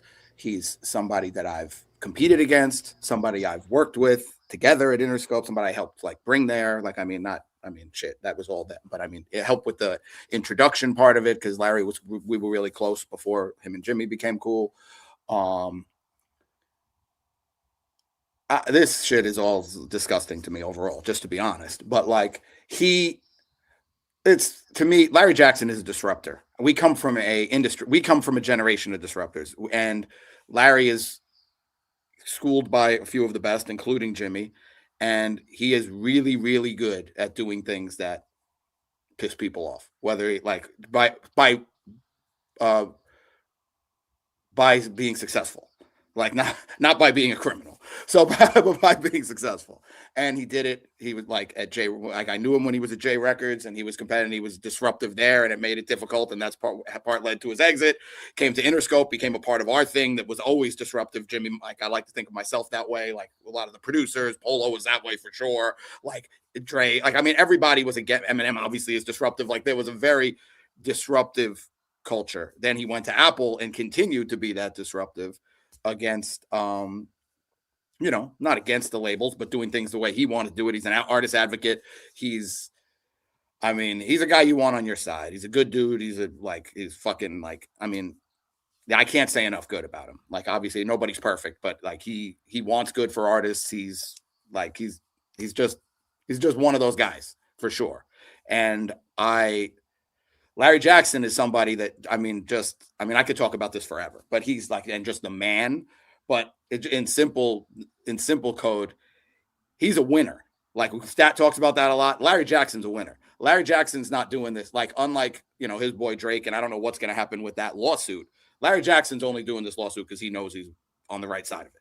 He's not bored. He's not like, he's been busy building I mean, you could say whatever you want about it. He started this thing a few years ago. He's got almost 5% market share. Like, that's not nothing. He made real deals. He made real things. Yeah, some of the record, like French Montana's record didn't work. Like, oh, I mean, fuck, he's terrible. Like, I mean, shit happens. Like, I mean, but as far as like, I mean, like, you know, what Usher's part of what he did, like, helped, like, you know, it's building off the side of this, of the fucking residency. Everybody, like, I mean, when you're making records, that's all part of the game, especially now with artists that a lot of them are heritage artists. They're just like, there's moves being made. You're gathering out, you're getting stars aligned with the company, all the stuff he's doing with Snoop, with Death Row. Like, I think he just looked up and was like, this is insane. And like, he's busy building a company. He doesn't have time to deal with a lot of this bullshit. And like, now it's to the point he's like, all right, like, I know I'm looking forward to like, just like grabbing a, you know, bucket of popcorn and watching how this thing unfolds. Cause me personally, I wouldn't want to be the person who's on the other side of this lawsuit. That's where, like, I know the man, and he's a competitive motherfucker. And like, he ain't, if that's really what happened, and like the lawsuit's been and all that, if it's to that point, he's not going to lose. And like, so that means there's real, he knows, I think he knows. I don't I mean, like they say, trying to know, like a fishing expedition, he don't got time for that shit. Like it's moving. It's, I don't know. Like, I mean, I don't even know how, like, I didn't know this is how we were going to start this with 3 seconds into me being on the phone, but you sound crisp. You sound energized. I mean, it was great timing. You came in excited. I had to, you know, my daughter we have picture day at preschool today, so we had to be on point. But I mean, like, so like, no, but I mean, like, man, like all this shit, like Larry, like he's anything but a scam. And like in an industry full of bullshit scammers. Like, we come from an industry of actually doers and problem solving, not like acquiring TikTok songs and like saying we're executives. That's just not like, so it's not like, this is so, to me, so personal, even though it has nothing to do with me for real. But like that, it's like, I mean, get the fuck out of here. Like that just is, I mean, on top of it all off, that picture of him on the lawsuit on the website is definitely not him. He would never wear white. He would never wear a t-shirt like that. That is AI. He would have on some kind of lavender turtleneck that I can make fun of. That is absolutely not. Like, I mean, everything, like, it is what it is. I'm sure, like, whatever that is is like as plain, and he would be devastated. Like, he would be caught dead in that. That is not. Why did they put that shirt on him? There's nowhere near enough color in that photo for him. And like, so like this is like, I don't even like. I mean, you could quote me on that. I do not want to be like, I would not want to be on the other side of this shit. Like, I mean, because it's like, it sounds like some disgruntled guy that didn't succeed and wants something from him that is ridiculous. And he's not the greatest confrontational guy. So he probably like it didn't get answered the way the guy answered. Like, that's me making shit up of what it could be. But is Larry a scammer who's taking from the, like, I mean, all the stuff he's done for artists over the years and without, like, that is so, it's such fucking bullshit. It is like hard to even, like, I don't even know how to address it. Like, we go through every point and be like, well, that's stupid. That's stupid. Like, we're at an age where you can look online and find things. Like, we used to have to, in our day, like, actually look up, actually try to get information. Now you just like type it in and there's 8 million people trying to tell you something. So it's like, I mean, fuck. I want to give one example of just something. I just want to give an example of something he did when he changed a young person's life, not just financially, but just saved his life. Chief Keef wouldn't be on the earth if it wasn't for Larry Jackson. He convinced Chief Keef to leave Chicago in the middle. Chief Keef did not want to leave Chicago. And there was a lot of things going on in Chicago at the time where it probably would have led to Chief Keef being, you know, it was like a lot of violence happening. Larry was the main person that got in Keef's ear and convinced him to just come on out to LA, get out of the city. And I feel like that saved Chief Keef's life. So that's just something small. It's thousands of situations like that where you could say he's done so many things. But it's sad. I believe, DJ, I don't know, we didn't talk about this, but I believe it has something to do with the Kanye stuff. I think whoever is affiliated with Kanye, trying to like Larry giving him an in. I think that has something to do with it. Just on some conspiracy theory type stuff. You don't That's think not so? what I think. That's not what I think. It's that those are like the Kanye. You mean on the Kanye side? No, not Kanye's side. I'm saying someone's upset that he is Oh, affiliated. somebody who's mad that Kanye got it. That Kanye got an outlet. He got I an don't outlet. think so. It sounds You like think a so? scorned business person. Like it sounds like something that like somebody who thinks they understand the music industry because they watch a bunch of people on podcasts talk about things that they don't really even know what the hell they're talking about. And so they think they know more than they actually know. So then they try to implement that in without like actual numbers or I mean, like that's just how my brain computes like somebody having that much vitriol to do all of that. Like it just like, oh, well, fuck you. I didn't get what I want. So here it does. I mean, anything's possible. I guess somebody could hate Kanye West that much, but I mean, my like bookie, my odd setter mind would not be on that front. My odd setter mind would be somewhere else. You think they would do a whole PowerPoint presentation like that? We come from a world like a lot of these internet gangster guys, all these guys that like they're better at this than making records probably. It's like, you know what I mean? It's not what we used to, man. Like it just is, but it's, I mean, coming after I just think they picked the wrong guy. I think there are a lot of guys that would like not know what to do. Larry Jackson is not one of them. Like so, do you have a sense of why this might be happening? That's what we were just talking about. Literally, that was like when you went to go sign autographs or whatever you were doing. That's literally what we were. My neighbors love me. They become fans. Ever since I talked about Sylvana's dogs, it's been up since then. So I appreciate the platform. No, but I mean, we were talking about different. He said it might be something like somebody who's like just like an ultimate hater of Kanye West and like so mad that he has an opportunity that they went. To me, that's, I mean, anything's possible. We live in a crazy world, but it just sounds like somebody who feels like they were scorned business-wise to me. And that, and since we're in a world of a lot of the music executives now, unlike back then, are probably better at doing something like this than actually making hit records. That's just what it looks like to me. And you know, that just, you know, and I said, you got enough guys like talking on the internet, talking about independence and talking about ownership and talking about things. And so the new people think they know because people that are talking about stuff that they probably really didn't even do. Like, so you have this whole like thing and it gets all caught up in this, a bunch of people that have expectations that are unrealistic and are not making money yet and think they deserve more than they deserve. That's my completely uninformed take of just like reading and just doing this for 25 years and seeing different things, you know, and watching, you know, obviously I'm not as 1000% tapped in as I was for the first 20 years. Like I'm not sitting in these ridiculous meetings anymore being tortured, but like, as far as like, just like how it works and how people work, which is how most of my success is from helping people, reading people, putting them in the right situations and knowing when to keep them out of the wrong situations. Like that's definitely more my forte than actually like hitting the buttons and making records. That's just what my gut says. And it's disgusting and ridiculous, but I know the man and he's going to end up just fine. I have no doubt he's going to end up just fine. And I would not want to be the other guy or girl or whoever the fuck it is. But that's just my. He's definitely going to be all right. And I meant he's going to come out on the right side. Yeah. I mean, in life, he's fine. I have nothing to do with it. But I'm just, what DJ said is so true that he's a winner. You know what I mean? Can I tell the story? Should I tell the story about Interscope and Larry Jackson? Should I say that DJ is that too candid? What are we talking about? The story of the Manny thing? Yeah. Should I say that? Is that a good time? Does that help? Does that help? I think it helps, but I'm just saying. You know what? I'm not gonna tell the story. But Larry's a real one. He's a real one. He's a real one, and he's always been solid. And you know what I'm saying? He's very loyal. And those things that they have in that report, of course, I'm not tied into his company, but that's something he's never cheated to win. He just wins. Yeah, he's a fucking winner. And let it be said, I am very biased. But I know this fucking guy. Like, he's my brother. We've been at each other's weddings. We were groomsmen at our other friends' weddings together. Like this, but on top of that, I've been around everyone in the music industry for 25 years. This is one of the good ones, and he's solid.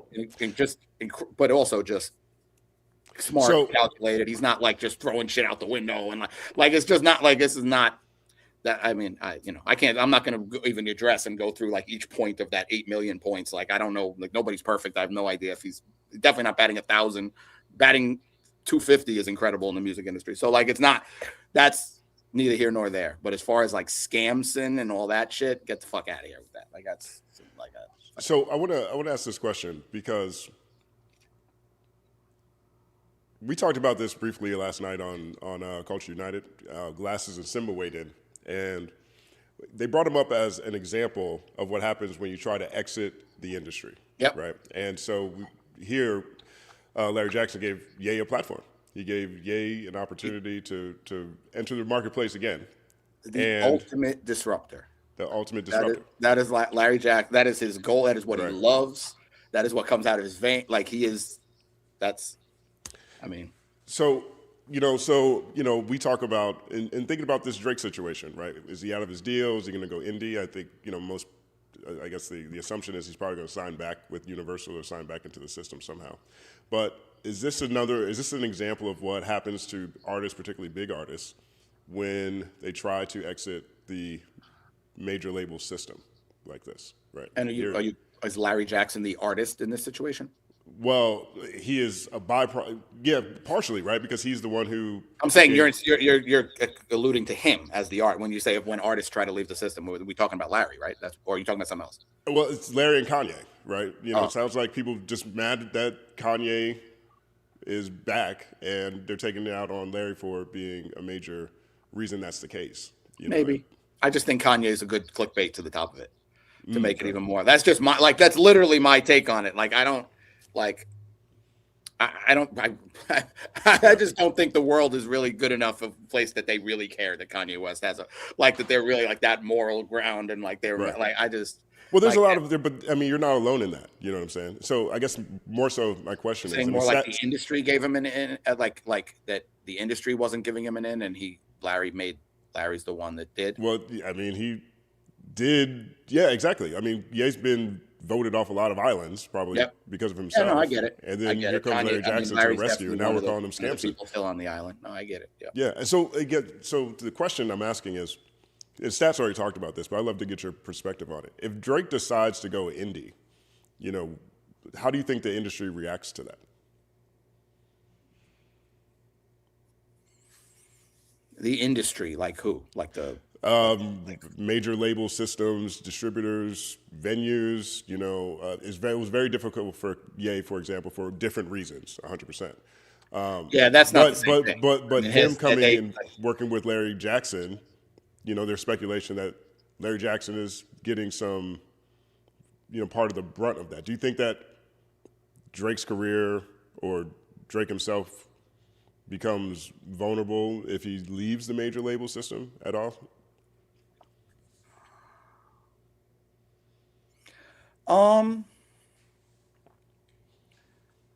Does his career become vulnerable? I mean, he's so successful and so far outside. Like he's such an outlier. He's such a unicorn that I think we find whatever it is. I'm sure he becomes a little more just if you're going against the mothership and going against everybody, of course you become a little more susceptible to anything. But I really believe, I just don't see it. I don't even know what it looks like. I'm sure he's gonna it's gonna figure out how it's gonna turn into the biggest deal in the history of mankind or whatever it's all it's Juan Soto on steroids. I mean, that's what, but I do think he would be fine. I mean, I don't know. I think Stat probably said the opposite, but I do think he would be fine independent, and I think he would figure out but what is independent? What is he going to do? How's he going to put? He's still going to put out music. I mean, it hasn't been announced yet, but there is speculation that he's got private equity up to $2 billion on the table. I'm sure he does. Yeah, I'm sure he does. And if it's something that's passionate to him, and it's something he really wants to dig into and try to do, and be in that, doesn't seem like what he that he really wants to like spend years like building a business and building a like his own infrastructure to go against the labels. And like, but maybe, I mean, to me, it just seems like the biggest play ever to get the biggest check of all time. And that's just what, and, you know, retain ownership of everything. And like, it's just, I don't want to say like, you know, business as usual, but it's like, I mean, I heard like a piece of what happened like with Glasses saying nothing is stopped in his business at all. And like, it's the truth. Like, I mean, he's just going to keep plowing ahead. He's going to keep like, I mean, you know, his record came out, it continued to do. I think it's performing a little better than how we felt about it the first night. And I feel like it's like there are a few songs on there that are getting some traction, and he may have a record or two that is around next year. Like he has, like there is some stuff on there. And like, I think, you know, like the lawsuit thing, I think is like I think it all boils up into like this, like everybody come back together thing. And like, that's just what, in some way, shape or form. And it's the biggest situation, like, and it's just, you know, and which is incredible because he's a 40-year-old rapper.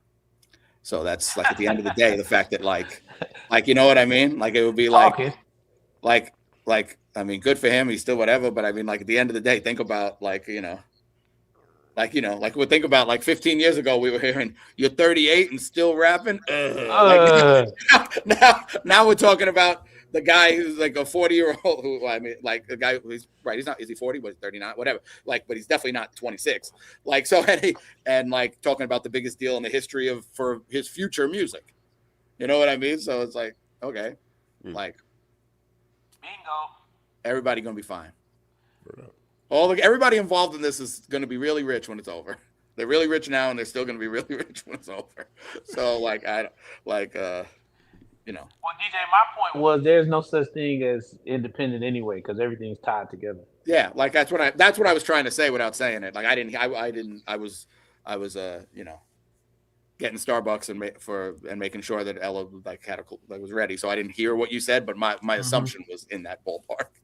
Yeah, but yeah, I mean, it's all tied together. And the Glasses them said that last night. The system, and that's the infrastructure that Gamma has. It's all tied in. Because if Gamma didn't do that deal with Kanye, Ghazi would have done the deal. Somebody would have done, like, it would have been somebody. Or somebody. Steve Stout would have done it. Like, he was gonna get a deal. So I would have done it. You know what I'm saying? Like, it's Kanye West. Throw it like, up. what are we talking about? Exactly. He would have been flying at the coming out the top of the circle. Exactly. Or whatever it was, but you could only see the show if you were like all the way up. So Drake being indie, Drake would have. Somebody's picking up Drake. Oh, we're back to the Larry Jackson's crew neck again. That's definitely something you wouldn't wear. Yeah, it makes me upset, but whatever. On the Ye front, Ye Bully leaves this week's Billboard 200 after 7 weeks on the chart, making it his shortest charting solo album ever. This is the example of when the people don't like what you put out. This is what I'm talking about. And this is what we're going to see when we talk about 40-some songs. Like DJ said, there's a couple of them that have tractions. You're going to see a lot of those records that are sitting on the charts, they're going to come down. They're going to come off. Because things only, what DJ said and what we always say, you get chart position based on someone listening to it, not based on if they like it or not. You know what I'm saying? That's the difference between now and back then. So just because I listen to it don't mean I like it. And so if I'm not going to continue to maintain listening to all that music, then it's going to fall down off of the chart because it won't be streamed as much. And so we're going to see that, to me, it's probably going to be 3 songs out of all those songs that are going to stand the test of time. And Kanye, unfortunately, on this project does not have any songs that stand in the test of time. And everything that people are signing up to go to the show for is catalog based. DJ. Yeah. No, I mean, it's just a testament to he doesn't have like the ultimate overwhelming support anymore, and the music's not incredible. So it just that's what happens. Like he doesn't like obviously some piece of the super fandom, like fan base, like he obviously did his best to turn off as many people as possible before putting the music out, and then it just wasn't incredible. Like, I mean, like, so and then like, so that's just, it's not, I don't think it's rocket science that it's, I mean, of what happened. It feels like end of an era. You know, maybe that happened a long time ago, but just seeing the chart position confirms it in a different way to me. You know, you're talking solely Kanye West or just solely that era? Kanye West. Yeah, solely, solely Kanye West. You know what I mean? Because he's been self-sabotaging himself probably more of his career than he hasn't been. Right? Yep. This was extreme though. This was like yes. the music's going. The music is not like going, and this is, and that part of it was going like this, not like this. Like it was like it was like somebody bet him that he couldn't sabotage his career, and he's like, oh yeah, like hold my beer, like let's give me 8 minutes. So like you know, then to try to come back musically, like you know, like if he had fucking Stronger and you know like whatever the like you know the like 4 of his 7 best records on this album. That would have been a better test to see how well he destroyed his career. Like what it could have tested. He didn't make the record that we could even have the argument of, oh wow, he was able to maintain. Why, yo, this is another thing I want to say too. Why don't artists get grace? You know, because I'm kind of like a victim of this too. Because I critique stuff harshly, but like Kanye been doing it a long time. Though. Oh yeah. Are we really? Do we really expect him to give us that level of music still? Like, come on. Age and attrition happens, right? He's like, one of the few people that actually is that great. Like it's Kanye. Like, think about it. Think about when we did our. Like, just think about the artist he is. Think about when we did our draft of producers in the history of music. He went in the first round, like right after, like think about all that, and then you know, you have your like, you know what I mean? Like shit, LeBron James is still he's 42 years old. We're still talking about it, like you know, he's not winning the champ. Like I mean, like at some point, like as long as you're still playing, and he's still being competitive, you know, he's still competitive. I don't think Kanye West is putting out records thinking like, man, you know, I'm older. Like, I mean, if this is a C-, that's really good because I'm this old. Like, that's not like, I mean, we know him too. He doesn't move like that. He doesn't operate like that. So like,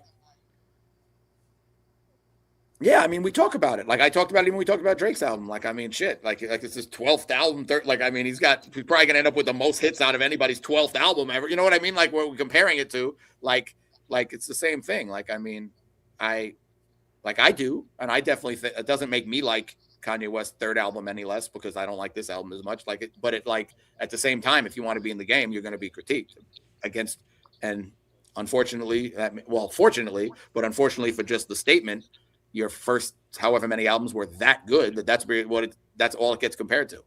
So, you know, it's not like he like lost his voice, so he can't rap anymore. So you can't compare that. Like it's not, you know what I mean? It's not like a situation. Well, but he's not injured. Like Stevie Wonder's album that he put out like in what's your neighbor's name? What's my guy name? Sam. You know Sam A&R Stevie Wonder, Sam Taylor. Sam Taylor. Yeah. Sam Taylor A&R Stevie Wonder's that last project that he put out. Very different. No, what I'm saying to you is very different. I'm just saying, listen, let me land. I didn't like I didn't like that album like I like some of the other stuff. I'm just saying, to me, Stevie Wonder is one of the greatest. Michael Jackson, these are some of the greatest people to do it, right? Like, but I don't judge. This is why I always say I only judge these artists based on the greatness, not things that happen outside of the greatness. You know what I'm saying? That's just me. That's why I give all the artists that I love, when they have a run of something so excellent, I only judge them for the excellence. The stuff that happens outside of, like I don't put Compton up against. I don't say Compton. I don't count that in the pantheon of the Dre albums. You know what I'm saying? I only count Chronic 2001. You know, Straight Outta Compton. You know, Snoop Dogg's album. Snoop has made a bunch of albums, but I only count probably 3 of them to say, yo, this is what makes him what he is. It's the same thing with Drake. Same thing with even Kendrick. Same thing with Kanye West. I don't mention Donda and Bully when I'm talking about the greatness of this man. I understand that you're still putting out product and you still are competing, and these people are still incredible, have far better careers than I've ever had.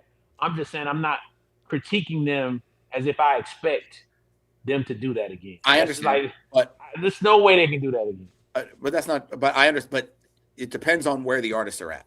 Like you're talking about Dr. Dre, who obviously legend, greatest ever, but he's a reluctant artist. Dr. Dre is somebody who did that because, like, we know the man. Like he's not out there making trying to put albums out every year and being up in the forefront. And like Kanye West is still competitive and still very much believes.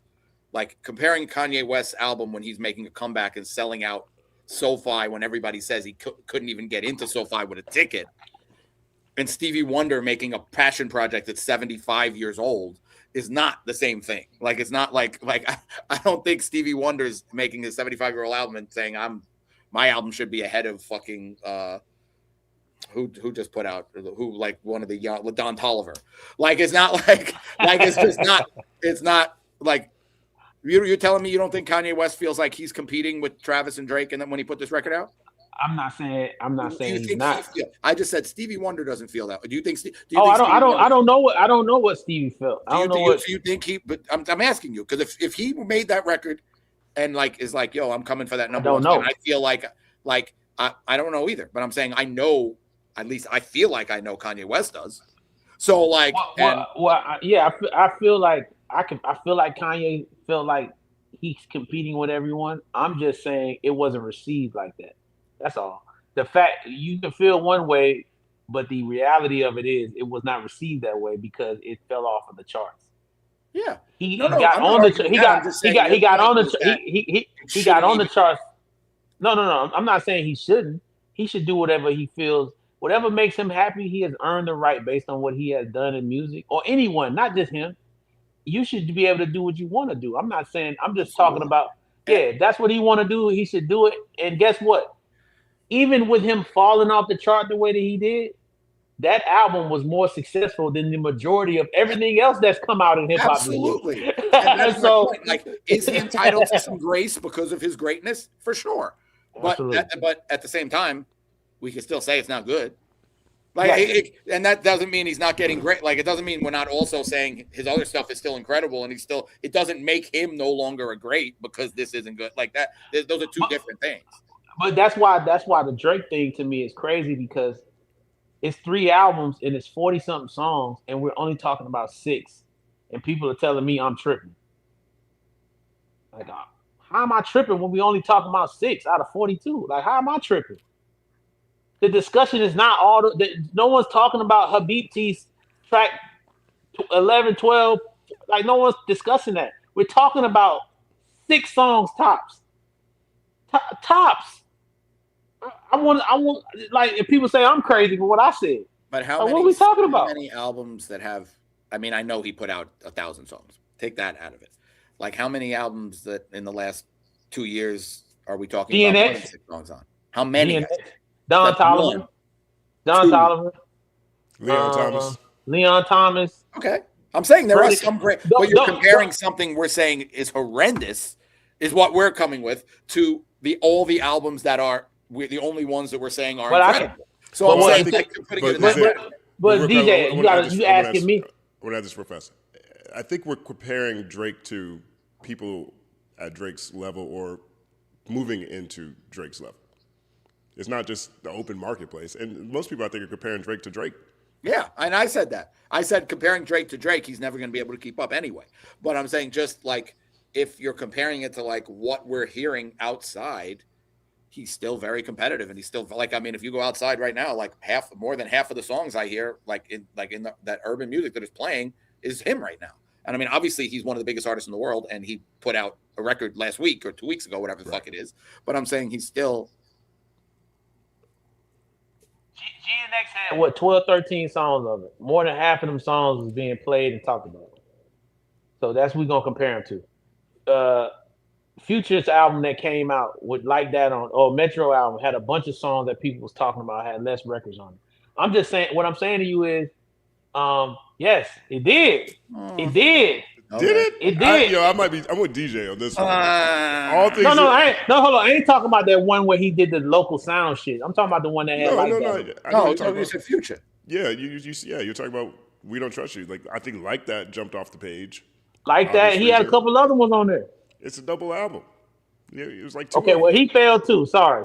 I mean, it was cool. I mean, It's I'm true. just saying, like, if you're putting that album way above this one, I don't know. No. Like, I'm not putting it way above. I'm saying that he had, in relation to how many songs it was, he had more to hit. So we're talking about 3 albums. Wait, so now, Y'all separate that. I don't separate this, dog. I don't do it. I know he got 3 names for it. I don't separate I can't do that. I'm not separating it. No, I'm saying most people. I don't separate. It's 40 songs, bro. Yeah. However you wanna line them up, it's fine. But that's 40. I'm not There's arguing 40. If Janice was on her beat tee, then he didn't just be like, yo, I'm gonna load up Iceman and put trash on the other one. That's not how he did it. You know what I'm saying? I think I got like a crazy booger in my nose. That was wild right there. I just had to get that off the tape. But that's nuts. Like anyway, I can remove you from the stage if you need to go, No, listen, we human beings, so humans have beings like watching other people pick noses, though. human beings have things in their nose and on their beard to get off. But I'm saying I listen to a lot of music, right? So like Freddie Gibbs, Alchemist. It's like I listen to it's a Larry June. It's like Larry June. It's a bunch of artists I listen to that put out great albums. So if we comparing it to the mainstream, yes, DJ, it's not a lot of mainstream projects that have come out that are even as good as Iceman. You're right. And that's sad to me. That's sad that we can only name a couple of, and it just let you know how lackluster the mainstream is. Not the underground, but the mainstream. The mainstream is just not good right now. It's a fact. I mean, the mainstream used to be created inside buildings that isn't happening anymore. Now it's being purchased and it's just not, you can't expect the same results from different. I want to ask you guys this. Do you guys have an example of experiencing or witnessing someone actually being blackballed? You don't have to necessarily name their name if it's uncomfortable, but have you ever heard about someone or a plot for an artist or an executive or someone being blackballed and watch it actually happen? Or is this just like a kind of thing that a lot of fans just think happens more often than it actually does?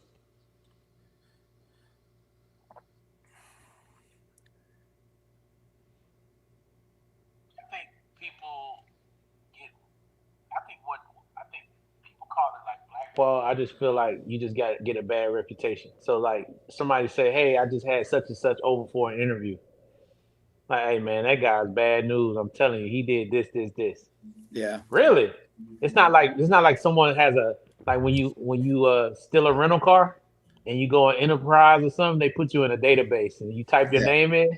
And, oh, you can't rent no car from here. You stole a car. It's not like that with the industry. It's more about your reputation. Yeah, it's definitely rep based. I don't think. Yeah, to double down, I don't think it's like as much as like like there's like the big X through the picture when you show up kind of thing. But like it's definitely like a rep thing. It's like just an insinuation, like I don't want to be the guy who hired the guy. If there's somebody, if he worked for somebody that you looked up to or that you think is one of the great, and then you're bringing him, like it's all perception based. It's not like actual like it may end up turning into something that feels like that because people don't want to do certain things, but it's not people like calling and being like, don't do this, don't do that.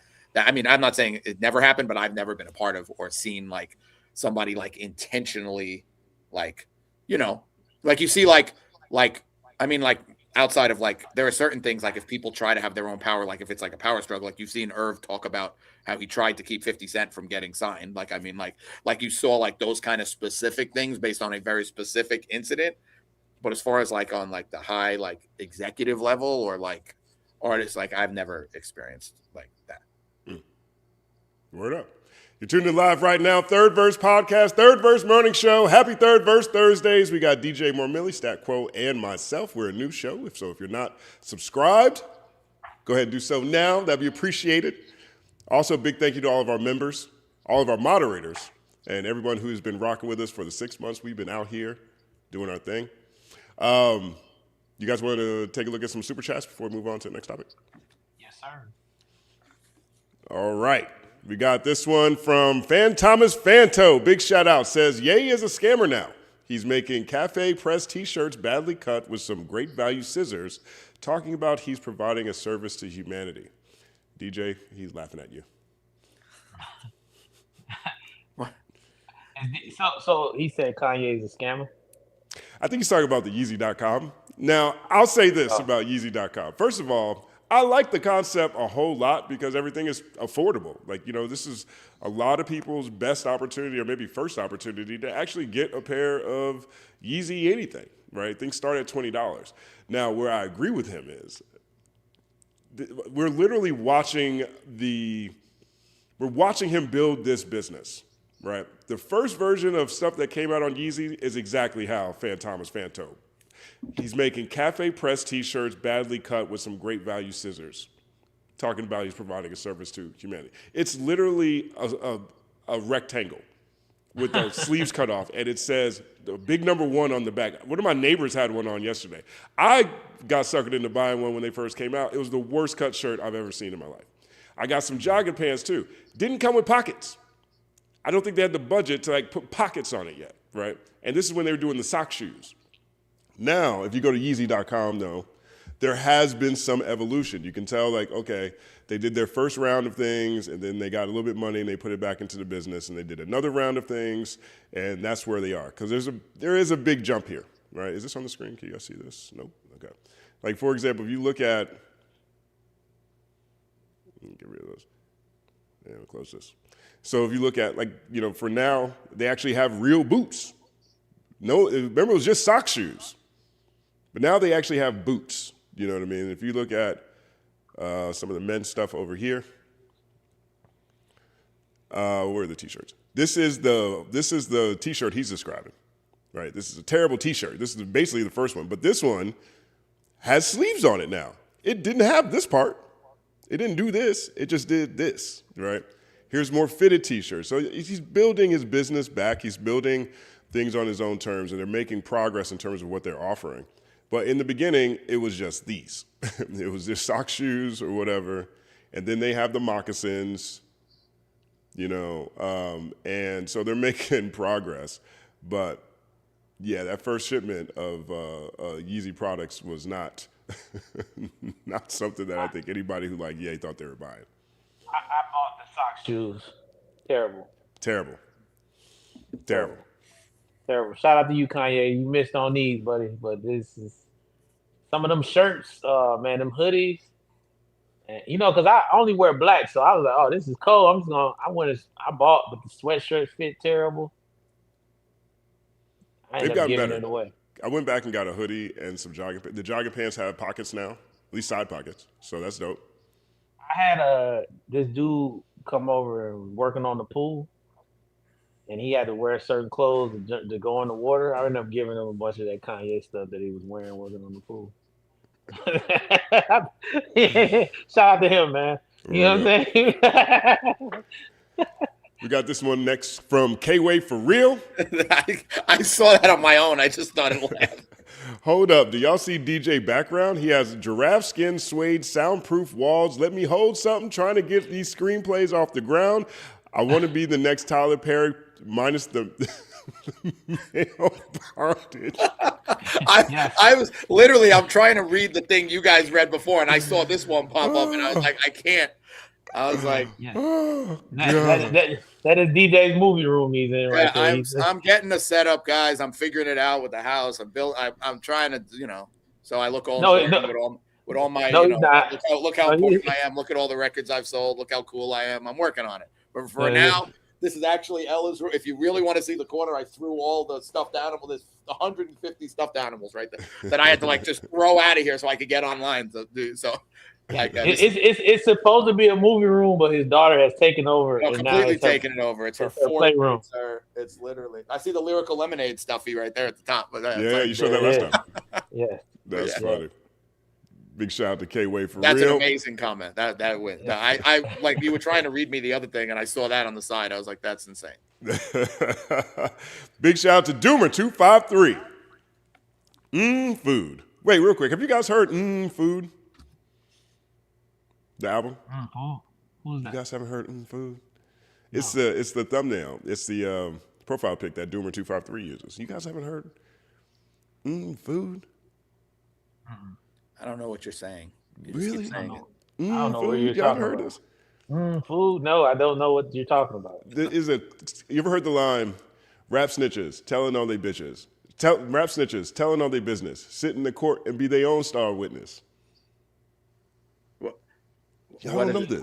What did that have to do with food? I'm so lost. It is a line from one of the most popular songs on a largely considered What is he talking about? hip hop classic. Dude. But why? Classic to who? And what are we talking about right now? Oh my gosh, you guys. Oh my gosh, I'm gonna have to help you guys out. Okay, Please. We're gonna keep I doing won't this. help. If we're gonna keep doing this, we're gonna have to expand our understanding of how wide the palette can be for a lot of people. But this is unquestionably considered a hip hop classic album. It is a album that was super champion during the blog era, right? So this is MF Doom. MF Doom. Right. Yeah. Yeah, so this is Doom, but this is food, right? This whole album is, the concept of this album is he takes like different foods and makes songs out of, food titles, and it's just a running theme throughout all of it, right? And so one of the most famous ones is Rap Snitches, and he says, rap snitches telling all their business, sit in the court and be their own star witness. Oh, you know what? I did hear this because I heard Mos Def quote this. There you go. There you go.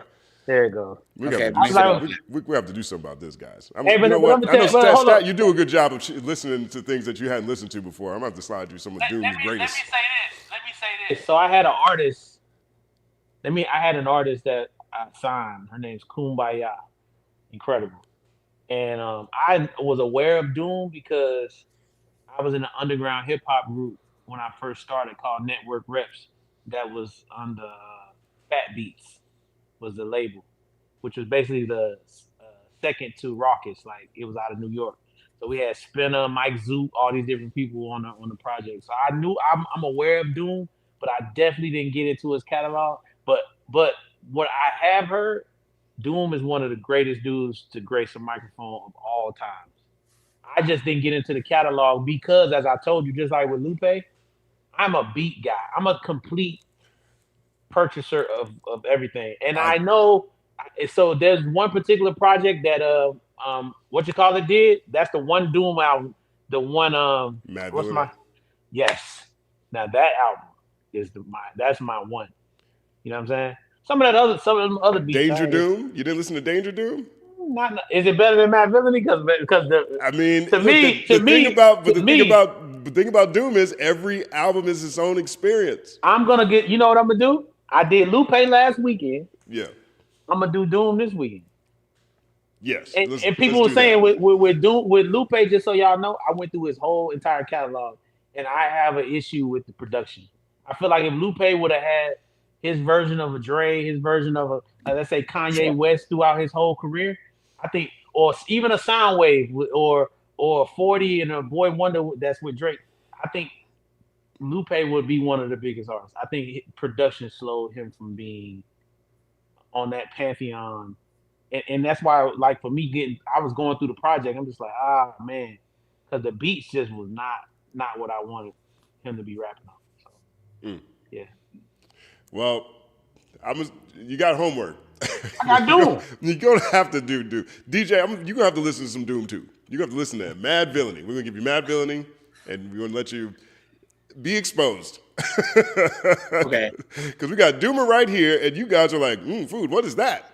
You know what I'm saying? We got to do that. That's important. All right, so Doomer says, this is for chat indulging my Dragon Ball Culture United third verse insanity. Stat is 100% Vegeta. Vegeta? What is Vegeta. It's a Dragon Ball Z character. Now, I'm not up on Dragon Ball Z like that. Show me a picture of him. I think Vegeta's like anti-hero. I think he's the one with the white hair. If I'm not mistaken. Doomer, let me know if I got that right. Show me the picture of him. Because if he got hair, I would love to be him because I ain't got no hair. Doesn't look like he has white hair. No, he doesn't have white hair, but he has white on his chest sometimes. I do great. I do. I didn't actually know what I was talking about. At least I was upfront about not knowing what I was talking about when it comes to I do have some gray strands on my chest. I'm not gonna lie. I try to I thought this was Vegeta. Is this Vegeta? Oh, this is Majin. So this is Vegeta when he has the white hair. So he does have white hair sometimes. Vegeta. I feel like Vegeta is an anti-hero. Oh, I didn't put that on stage. Yeah, I feel like Vegeta is an anti-hero. Go on. Is that him? I got to fill the tea. I'll be right back. Is that him right there with the blue shirt? Yo. I'll take that. Yep. Yeah, that's him. I'll take that. Shout out to y'all. I'll be that. Whatever. I ain't watched the show, but whatever y'all say, we rocking. Word up. Word up. What did Dewar say? Did he say this anti-hero? Is that what he means by that? Vegeta. Okay. What did I say? Vegeta? Velveeta? Hey, yo, I want to say this too. Hey, yo, check this out. No, sorry. Look what Dewar just said. What did he say right here? Hold on. He says, anti-hero, bad hairline. Oh, yeah. You right. That's messed I'll up, take that. man. Hey, I want to tell y'all this too. Hey, if y'all got shelters, because I've been wanting to throw this out here. If y'all got shelters around y'all house, the animal shelters, you know what I'm saying? If y'all ever looking to get an animal, go down there, man. Instead of just going to buy an animal, go down there and try to rescue you your local cat, dog, you know what I'm saying? I actually rescued a cat, changed my whole life. Just want to put that out there to the world. She's awesome. And so it's some great pets down there, man. Don't just let them, go on down there and check them out. You know what I'm saying? Show some love to the animals. Get you a dog, get you a cat. And I know everybody want a specific breed. I really didn't understand the importance of that until I actually got an animal. And animals will change how you see stuff. But the thing I like about Sade is, I don't know what it is about Sade. In the kitchen, which I think you could probably see from the show, but in the kitchen, there's these two stools and on the island. And there's one particular stool that I always sit in, you know what I mean? Because I always got my laptop and, I can talk to people or whatever. And the stool is always open.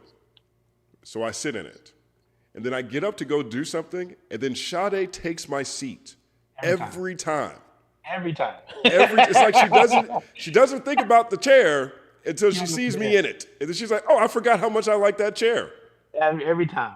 Every single time. And what's crazy is, Justin, every time you have a conversation with the cat as if it's a person.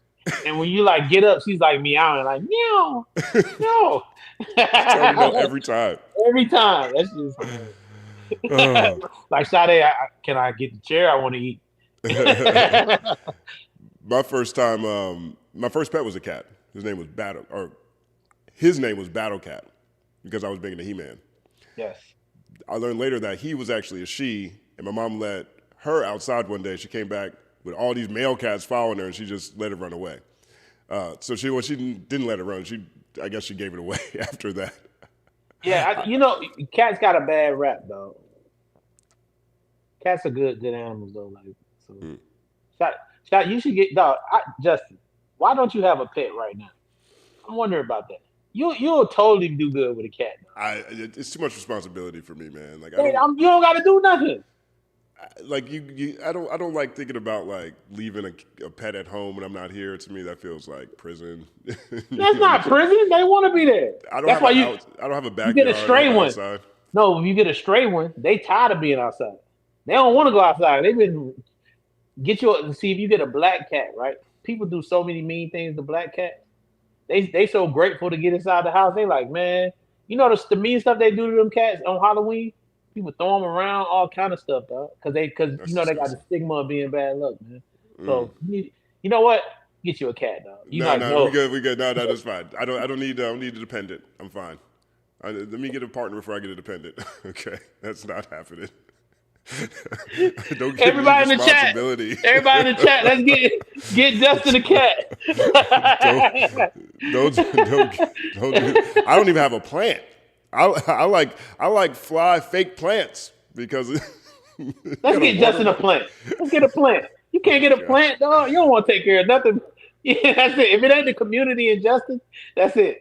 I'm not trying to, I don't want to be responsible for having to keep something alive at this point in my life. Oh my God. My job to keep this other thing alive. I mean, I guess there's things that people get from that, but I feel like I got those naturally. I don't necessarily think I need that right now. That's crazy. Well, nothing against cats, though. I like cats. I like dogs. Sometimes I like dogs. I like other people's dogs. Just like a lot of times I like other people's kids because you can give them back. Now, I do like kids overall, but my favorite thing sometimes is when the kids gets annoying and then they leave with their parents. I do enjoy that. Good. I'm glad that kid left. Well, cats don't get annoying, dog. Right. You know what I'm saying? But I like Sade, though. I can just go over there and, give my Boom. My cat Fix. There she goes. There Look she at go. her. There What's she up, goes. Sade? The big. Hello. She's Yeah. a real. That's whose chair I steal all the time. Big shout out to K-Wait for real says, Stat, how can you be surprised at getting an A on an open book test you had the answers to? If a Blue Chew or Honey Pack gave my lady, if a Blue Chew or Honey Pack and gave my lady the time, if I took a Blue Chew or Honey Pack and gave my lady the time of her life, who gets the credit? He's Elvis, fam. Talking about Drake. Is Elvis? He's Elvis? Yeah. Well, I mean, I'm giving him credit in one regard because it's his 14th album, okay? And I'm giving him credit to that he's still actually doing it and being competitive in doing it. But I'm also discrediting him because I'm comparing it to other work that he's done. Now, see, I just was bragging about this cat, and now she's doing some crazy stuff. Hold on one second. That's DJ. She just knocked the light down. Oh, give me 1 second. Who did? Charles? Right, exactly. Her name's not Charles, DJ. So that's the other side of it. DJ gave Sade a new name, and it's Charles. And Sade will answer to it. When DJ says it, Sade will react. Her name's not Charles, DJ. Her name's I'd like to Sade. argue otherwise. There's no way. There's no girl named Charles, bro. Then why did she answer? I don't know. We got this comment here from Andy Penny Pie. Gambling and Yeezy, really, Justin? Heartbroken. I'm not sure what this is. When were we talking about gambling? Did I just miss that?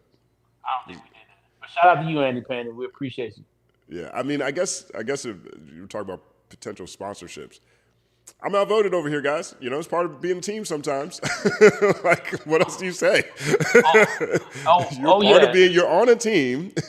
you have partners, and everyone decides what you want to do, and things go to a vote. There's plenty of things that that take place on this channel that don't take place on mine, and I like that. I think everything has to feel different because this isn't my show; it's our show. And this is what happens when we all come together.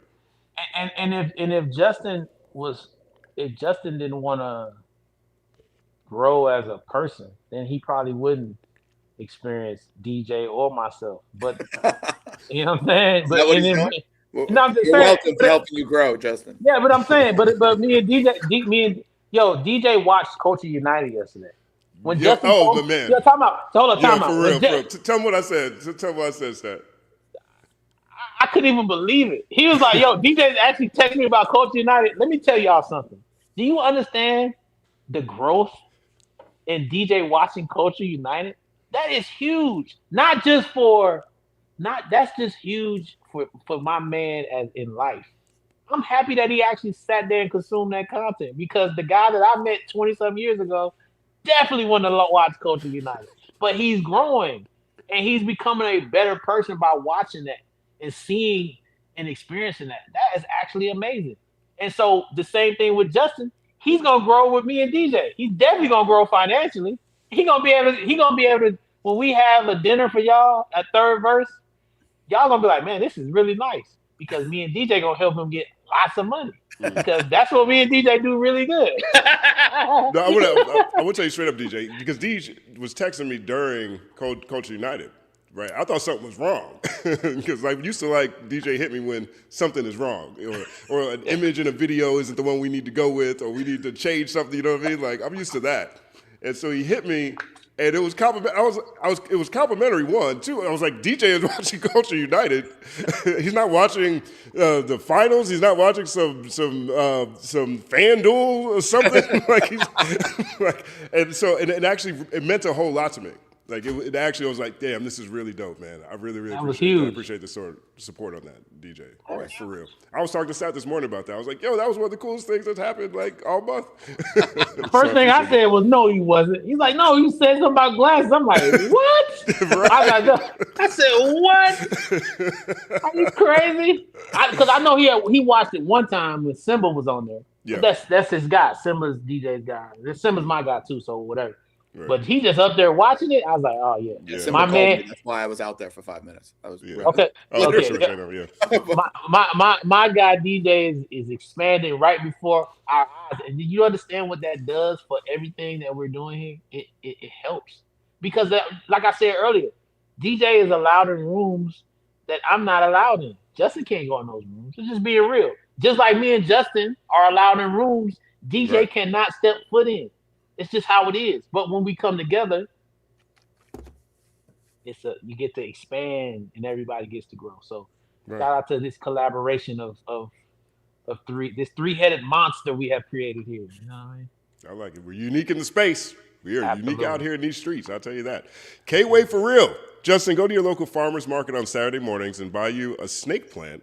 Then get on Hinge, start searching for a normal woman with health care. In 6 months, you'll have a plant.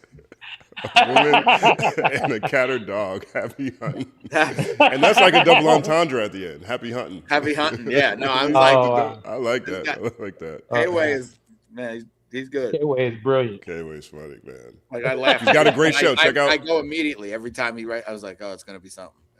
Right. K-Way he's on point. Hey, man. make sure y'all go subscribe and check out his channel too, man. K-Way's doing his thing over there. Yeah, Mons, if you can drop that in the chat, that'd be great. Let's see. What else we got next? Oh, Kevin Hart. Kevin Hart. Yeah, let me get one more super chat in here, and then we can move over to Kevin Hart. Have you been following that Kevin Hart? DJ, you been following it? We'll bring DJ up to speed. Okay, let's see. DJ too busy watching Culture United. You know what I'm saying? He missed that. You got time to be watching no Kevin Hart. All right, so let's see what we got here. All right, I just gotta. Sometimes comment sections and super chats are like the club. You know what I mean? Like there's sometimes people hit me on the side and be like, "Hey man, can you just get to my super chat real quick?" Yeah, I got you, man. Come on in. Hey, security, let him in. Shout out to Stun Gun 48 says no one had to hack, threaten UMG to release Iceman. Of course not. They like making money. Yeah. When they put out those three albums, somebody made a point, which is true. They made more money off of the back catalog than they make off the new stuff. Because the back catalog, they probably have a better deal on most of that music. So making all that other music move, they're making more money off of that because the split's probably better. You know what I'm saying? So this new music is just accenting what they already own in a lot of cases. What do you think about that statement, DJ? I think I was reading something. I only heard the last 5 seconds. Okay, no, what I was saying was they probably made the deal that they had with Drake when he was on his old music is nothing like the deal he got for his new music. So yeah, obviously, it gets on more and more in Drake's favor as his career goes, for sure. Yeah. So the old music, they probably make more money as a company off of the old music than they make off of the new stuff because his split is so good now. You would think. I mean, yeah. That's exactly. So when he put out all this new music, it just makes people go back to the old stuff. Like I went back and listened to all those old Drake albums. It's all compounds. It all compounds. It's all very beneficial for UMG. They're not stopping him from putting that record out in any way, shape, or form. Absolutely not. Word up. Third Verse podcast, Third Verse morning shows. Kevin Hart was a big story this week. And so a couple of weeks ago, Kevin Hart had the roast of Kevin Hart. It was put on by Netflix, and it's immensely successful. I think it's #1 on Netflix. I think it had 13 million views already. People loved it, or at least the views were really high. But it came with a lot of criticism, and one of the reasons why is because two comedians, Shane Gillis and Kill Tony, made a lot of jokes that came across as just straight up racist, right? And so that's been in the ether for the past few weeks, and then Kevin Hart goes on the Breakfast Club and tries to explain himself. I did see a clip of this, yeah. Okay, cool. 20 Hinge clip, right? Yeah, I did see a very brief clip. I'll play a quick second of it. I think I can get away with it within the background. If not, we might have to clip it out later, but I think we'll actually be fine. Here is a quick clip of Kevin Hart's energy around this conversation.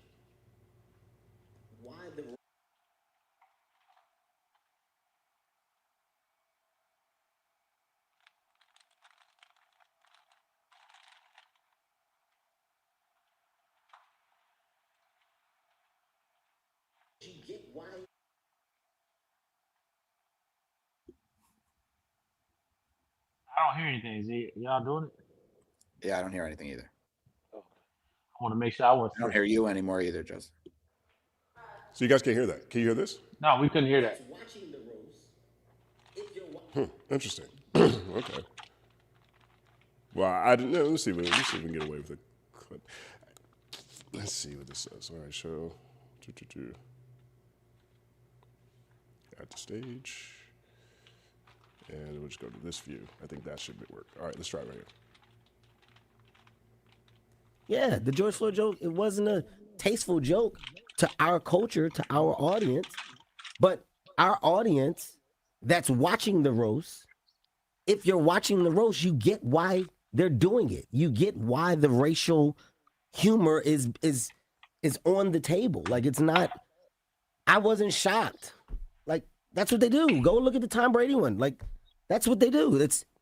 It happens every year when they do a roast. It's not new. This isn't a new, it's not a new agenda. It's not a new approach to comedy. Do you feel like Tony Hinchcliffe went too far when he made that joke about George Floyd? It's Tony Hinchcliffe. Yeah. Like, I don't expect less. I don't expect more. I feel like you're saying going too far is the point. I don't want to put words in your mouth. Yes, I mean, that's why you're there. Mm-hmm. And I hate to say this, but I'm going to, because we're being honest. People are talking about that joke. Talk about his set. Tony Hinchcliffe arguably had the best set, or one of the best sets, between Tony and Cheryl, and I would say Naeem had a really strong set. Naeem had a very strong set. I was laughing out loud at Tony until that. Until the joke. But not even just that joke. I don't like when people joke about violent, tragic death.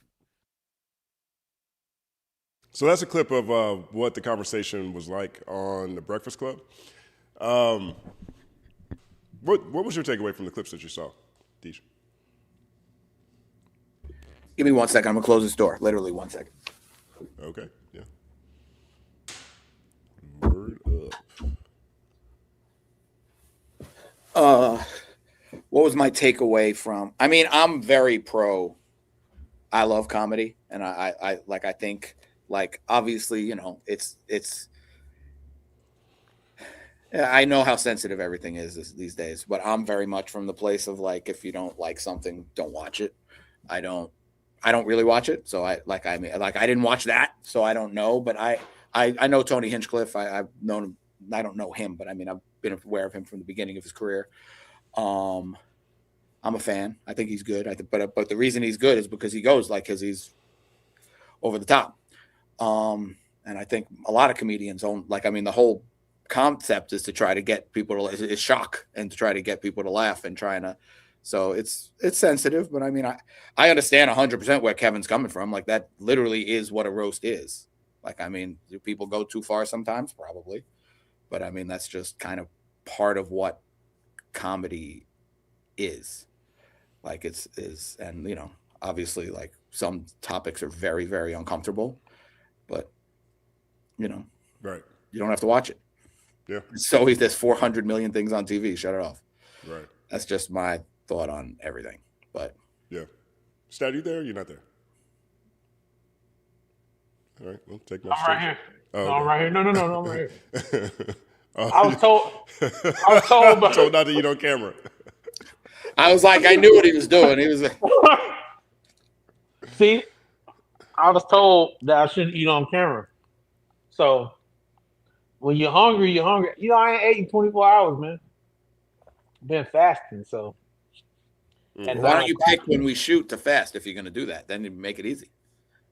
Because I'm an idiot, and sometimes I'm. I was like, if you're gonna fast, you fast up until when you got to eat on camera. It's like, because I'm an idiot and I messed not a math up. major, obviously. And I messed up, and I was like, man, I gotta go eat. But let me tell you, first of all, okay, DJ, just chill for a second. I'm about to get into just me and Justin real quick. I'm about to get into some stuff with our people real fast, right? I just want the chat to help me out. Do we know any black man that is in the public eye that speaks regularly that we don't come down on when they say something, that has a lot of money? I just want to know. I'm not saying I agree with Kevin or I disagree, but I just want to know, is there a black person that we hear from a lot, and they got in the upwards of close to $1 billion that they have accumulated, that we don't have something messed up to say about how they get money. Because I think me and Justin came with Byron Allen, but he don't really speak a lot. Can somebody help me out in the chat? Is there a person that exists? Let's see what the chat says. Yeah, help me, chat, please. Because I want to know. Because we come down on all of them. Denzel Washington. You know they came on him. They got on him because he didn't pick a side politically. Remember that? When he went on The View, they went. He got you don't remember that happened? Because he wasn't he didn't pick a side politically, and they felt like he wasn't doing enough for his platform, speaking out with the politics. And Denzel Washington, and Denzel Washington ain't a billionaire. All right, well, let's draw. Okay, so you were talking about billionaires. I'm saying close to it. Kevin Hart's close to a billionaire at this point. Right, but I mean, I think that's what I said. I think there's a different thing, right? But that's what I said. Okay, so we're talking about billionaires or close to billionaires. Yeah. I ain't talking about just a rich black dude. There's plenty of them that say what they want to say. Gotcha. I'm talking about guys that have amassed like large amount of money. Right, and I already mentioned Byron Allen. So Byron Allen is the closest thing to it, and he only speaks when he did the Weather Channel, and now he's doing BuzzFeed. He's not regularly talking, but all of them that regularly talk. I mean, I think you could even take away Black. Like, who's a billionaire that people goes outside and talks that people like to hear from? Damn, that's crazy. You might be right, Justin. Because we definitely don't want to hear Mark Cuban or Jeff Bezos. We don't want to hear from none of them. Yeah, and right. And so I think that's probably more of the divide. Because when these guys come out and start talking, they sound so detached from what so many people are experiencing. Yeah. It's not necessarily because they're billionaires, in my opinion. It's the self-conflagellation that they all have, and the fact that when they frame things, they are coming from a perspective as they should also be celebrated and worshiped. Like, so when people criticize them, they get very upset and feel like they should be loved because of all the things they've accumulated. And the reason I brought that up is because based on what Kevin got going on, the way he was speaking from, and I know this because I'm not a billionaire, of course, but I have a friend that always checks me when we have conversations about certain things, and he's like, yo, you're speaking from an elitist perspective. And when he told me that, I'm like, what is he talking about? You know, and I had to just really think about it. I'm like, damn, okay, yeah, he's right. You know what I'm saying? So I think certain things when Kevin is speaking up there and he's talking about what he's going through, he's speaking from a perspective of he's not thinking about everyone else, and he's just only on what he's talking about. Like when they asked him about the layoffs that he had in his company, he's not talking about. He's continuing to talk about what he's doing and all this type of stuff, but you're not thinking about the people that were actually laid off. You know what I mean? So his mindset and how he talks is all from that side of things. And we know, like I said to Justin, he shouldn't even been up there doing it, but he works for Netflix. The Breakfast Club is now on Netflix. They're trying to convince people to come to Netflix to watch The Breakfast Club instead of YouTube. This is a whole calculated thing. You know what I mean? And Charlemagne, to his credit, did not give him softball questions and actually hit him with some questions. And it doesn't make Kevin look good at all. He shouldn't have done that interview. And I think Netflix was tone deaf in this situation to even have him up there speaking, because it made him look worse than it did before he even went up there. He should have not said nothing because he wasn't prepared. Because he just up there sounding like, well, you know, man, I'm doing this and I'm doing this, and you as the public, well, let me cut through it. You broke motherfuckers don't understand what I'm doing. That's what it sounded like. That's the problem. Yeah. That's what it sounded like. And we know, but at the end of the day, all the people you talking to, you work for somebody just like we do. You're up there because you work for Netflix. You know what I'm saying? You working for them. That's why you up there. If that was not Netflix, that just show you the power. That show you, and I want everybody out there to know, it don't matter who you are. We all answer to somebody, most of us in this world. You know what I'm saying? All of us. No one is exempt from it. I might be the closest thing to it. And that's just because I'm willing to not have anything and I'm willing to have everything at the same time. But generally, everybody you see is answering to someone, some kind of corporation or whatever, you know. Yeah. So Kevin answers to Netflix, just like Cat Williams said, and he had to go do that interview, and they made him look like a complete fool and tone deaf. And going back to your original question, yes, do I think some of the comedy was offensive? Of course, but comedy is meant to be offensive. That's what it does. So what DJ said is correct, man. Don't watch that. Don't support things that you don't rock with.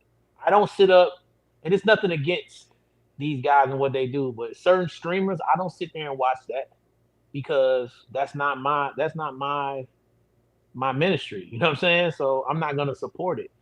So if you're supporting something that you don't rock with, then you're part of the problem. Don't support stuff you don't rock with. There's another part in here where he talks about Heartbeat, his company, and some of the things that are happening on the business side. I want to play a clip from this here. Yeah, the George Floyd joke, it wasn't a...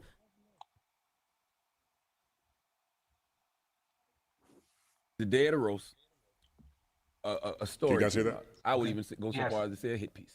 Okay. And the headline said, inside a year of chaos and conflict at Kevin Hart's media company. Okay. So it's a report about layoffs and executive shakeups and internal chaos. When you see an article like that, knowing the media empire you're building, what do you think? It's dumb. It's dumb. Like, what do you... On the day of your roast? It's, well, yeah, because people are looking for fucking clickbait. They're looking for clicks, man. So, okay, how can we take advantage of a narrative? Facts in Kevin Hart's business. Kevin Hart just did a big deal with Authentic Brands Group. And doing a big deal with Authentic Brands Group, Kevin downsized Heartbeat, like the rest of the fucking entertainment business. Reducing OpEx, overhead, expenses, means you cut back. Why? Because you want to keep your margins of plus. Well, you want to keep them conservative. EBITDA is important. Making money in the business is important. A failing business is not well. Making sure that my business operates efficiently is what I did. Also, in the world of fucking content, it's forever changing. So do I want to own all content now? No. Are we producing and developing as we were? Yes. You just saw Funny as Fuck on Netflix. Hit. A great thing. The Roost was produced by Heartbeat. The Roast. Kevin Hart's next movie, 72 Hours, produced by Heartbeat. Like, we just bought Lee Jeans. We just bought Neiman Marcus. Like, we are now a part of an ecosystem that will compete with the likes of Bernard Arnault, who is luxury, etc. Authentic Brands Group is doing the same thing. Arnault. The business of Authentic Brands Group is not different. Guess Jeans, like Champion, Reebok, like there's shit that we fucking have underneath this capsule that's growing. And you're gonna look up in fucking 5 years and you're gonna see Shaq, Kevin, and Beckham. You're like, damn, man, these motherfuckers have been moving like this for quite some time. They're moving and operating at a scale. Everybody can't understand that. You can't see that. You don't understand that. So what my goals are at this point, what I'm trying to do at this point, is some shit that is ridiculously crazy to achieve. And if my focus is on dumb shit, well, how am I fucking working hard at this? So there is still a Heartbeat because people are saying there Heartbeat is no is Heartbeat never- anymore. Heartbeat is never going Heartbeat's anywhere. no longer a company. It's all authentic. Like Kevin Hart will never do a movie or project and allow someone else to produce for me. It has to come from the concepts of the minds that I believe are great underneath the Heartbeat umbrella. My executive team is still there. My team of creatives are still there. Did I reduce? Yes. My company was too fucking big. I didn't need 80 people to operate how we're operating now. Downsize, save the money. Yeah. Save the fucking money. I got offices in New York, Atlanta. Why do I need all that? Why am I watching other businesses get smarter? Why is Netflix laying off people, but Heartbeat's fucking maintaining the masses? Like, it's called operation. Operation cause. So when you're thinking about a business, make the best decisions on behalf of the business. I think a lot of What do you guys What do you guys think about that? Yeah. Why is he up there telling everybody his business? If Charlotte, let me tell you what the difference between me and him. If Charlamagne would ask me that question, that we're just operating like any other normal business in the space of what's going on in the world. You know, everybody's adjusting. The gas is up. Everything's expensive. We're adjusting the best that we can. He went into this whole soliloquy about all the things that he's doing. That ain't nobody business. He's, that he just told the 2,000 word version of what you just said. Like all he had to say is, Like, yo, man, everybody going through this struggle out here. Of course, we don't want to let because people what off. he said isn't wrong. It's just like Yeah. what you just told the like. But DJ, the Defending reason himself, why feeling like I don't want to say the insecure, but like just like the like I need to get this like I know what I'm talking about. I want everybody to know I know what I'm talking about. But And in the quest to want to be right, you overtalk. Yeah. And he's over talking. Absolutely. And he's telling people, he's trying to justify someone losing their job because he wants to grow the business. Hey, don't nobody want to hear that right now, champ. You know what I'm saying? Don't nobody want to hear you about growing your business. Them people you let off, they got bills, they got kids they got to take care of. That's not what we want to hear right now about you and what you doing with your money. That's called tone deaf. That's the thing Justin's saying. Well, that's why we don't want to hear from no billionaires, because there's no like that empathy that you lose by not being able to relate to the common person. Yep. You know what I'm saying? So what he should have said, especially somebody in his position, was, hey, man, it's a rough time for us all. We don't ever want to make cuts. It's something we had to do. We're adjusting as a I think that's what he thinks he said. But he didn't. I know. I'm saying that's like what it like. It was like got defensive just because like I know what like it's a business. Like I'm not. How come they can and I can't? Like it. Like, but at the same time, I don't think he wanted to lay off people. I don't think like he would love for his company to be able to hire everyone in the whole world. I'm sure, and be able to make the most money in the whole world. But like that's just my take. I don't know him, but that's just. But my thing to whom much is given, much is required, right? Yeah. It's the same thing I said about when Jay-Z sat down. You can't sit down and sit in front of the world and say, I've never taken advantage of nobody. And you can't say that on camera. You can't do that. You can't say that type of shit. Like you gotta when you sitting in that type of environment, somebody asks you that type of question, you gotta really be aware of who's listening to you. You know what I'm saying? The people that you let go are listening to you sit up there and talk about, you're gonna look up in 5 years and I'm gonna be the king of the world. Like, my nigga, I don't wanna hear that shit. Rent due tomorrow though, bro. Rent due tomorrow, my nigga. You over here, how'd you get to the station? You was in a car in the back of an SUV. I'm over here trying to figure out what the fuck I'm gonna do to pay my bills. Did you sitting up here talking about some Netflix, hoe ass nigga? You see what I'm saying? Like you can't do that. And what it is he gotta have people around him to pull his coat. Like, hey dog, hey yo, you can't. You know what I'm saying? You can't get up there. You can't even get baited like that. You can't do it. You too important. He was not prepared for the interview, and he got defensive, and he messed up. That wasn't good. I wasn't rocking with that. He better than that. I like Kevin Hart. You know what I'm saying? But he works. Understand who he worked for, and what he doing. More million. You know what I'm saying? What do you think? I think he was prepared. You think so? I think that's what he. I think he had stuff he wanted to say. I think he believes what he said. I think it's just not something he normally talks about. Probably just the what's happened in the business, and then like the comedy thing is what the comedy thing is. Like that's what comedy is. You know what I mean? Like that's like getting people to talk about it and hate on it and love is kind of how it grows. It's the same thing as music. Like the stuff that has the very polarizing shit is what works. I mean, he's a smart guy. I don't know how he wasn't prepared for those kind of conversations. And he knows Charlemagne is. Like, how are you not prepared? Like, what does he think they were going to talk about? Soul Plane and what seat he was going to sit in? Like what? Well, I'm saying how he answered it, because that's another thing. I don't understand why people feel the need to tell the public everything that they're doing. I don't understand that. I don't get it. Like, why do people feel a responsibility to tell everybody what they're doing? I don't know. I think he was just trying to prove a point that he knew what he was doing. Well, I think he was doing some brand cleanup, and he got in there and he had the wrong energy. And that's the only reason why I see him sitting down with the Breakfast Club in the first place. Clearly, at least at one point, a core demographic of his base was very upset, and he needed to go to the place that connects most directly with that demographic, and he came across looking at best detached, at worst like an asshole. Yeah, but I mean, if that was the goal, he didn't go in with the approach to make that. So I just think that's not what I think he did. I think he just wanted I think that's to what say his what he intent. said. I think that's what his intent was, and I think this is how it came out. Yeah, maybe. I just think he wanted to talk about the thing. Like, I don't believe he wasn't prepared for the interview. Who goes on that with that guy? Kevin Hart's a smart guy.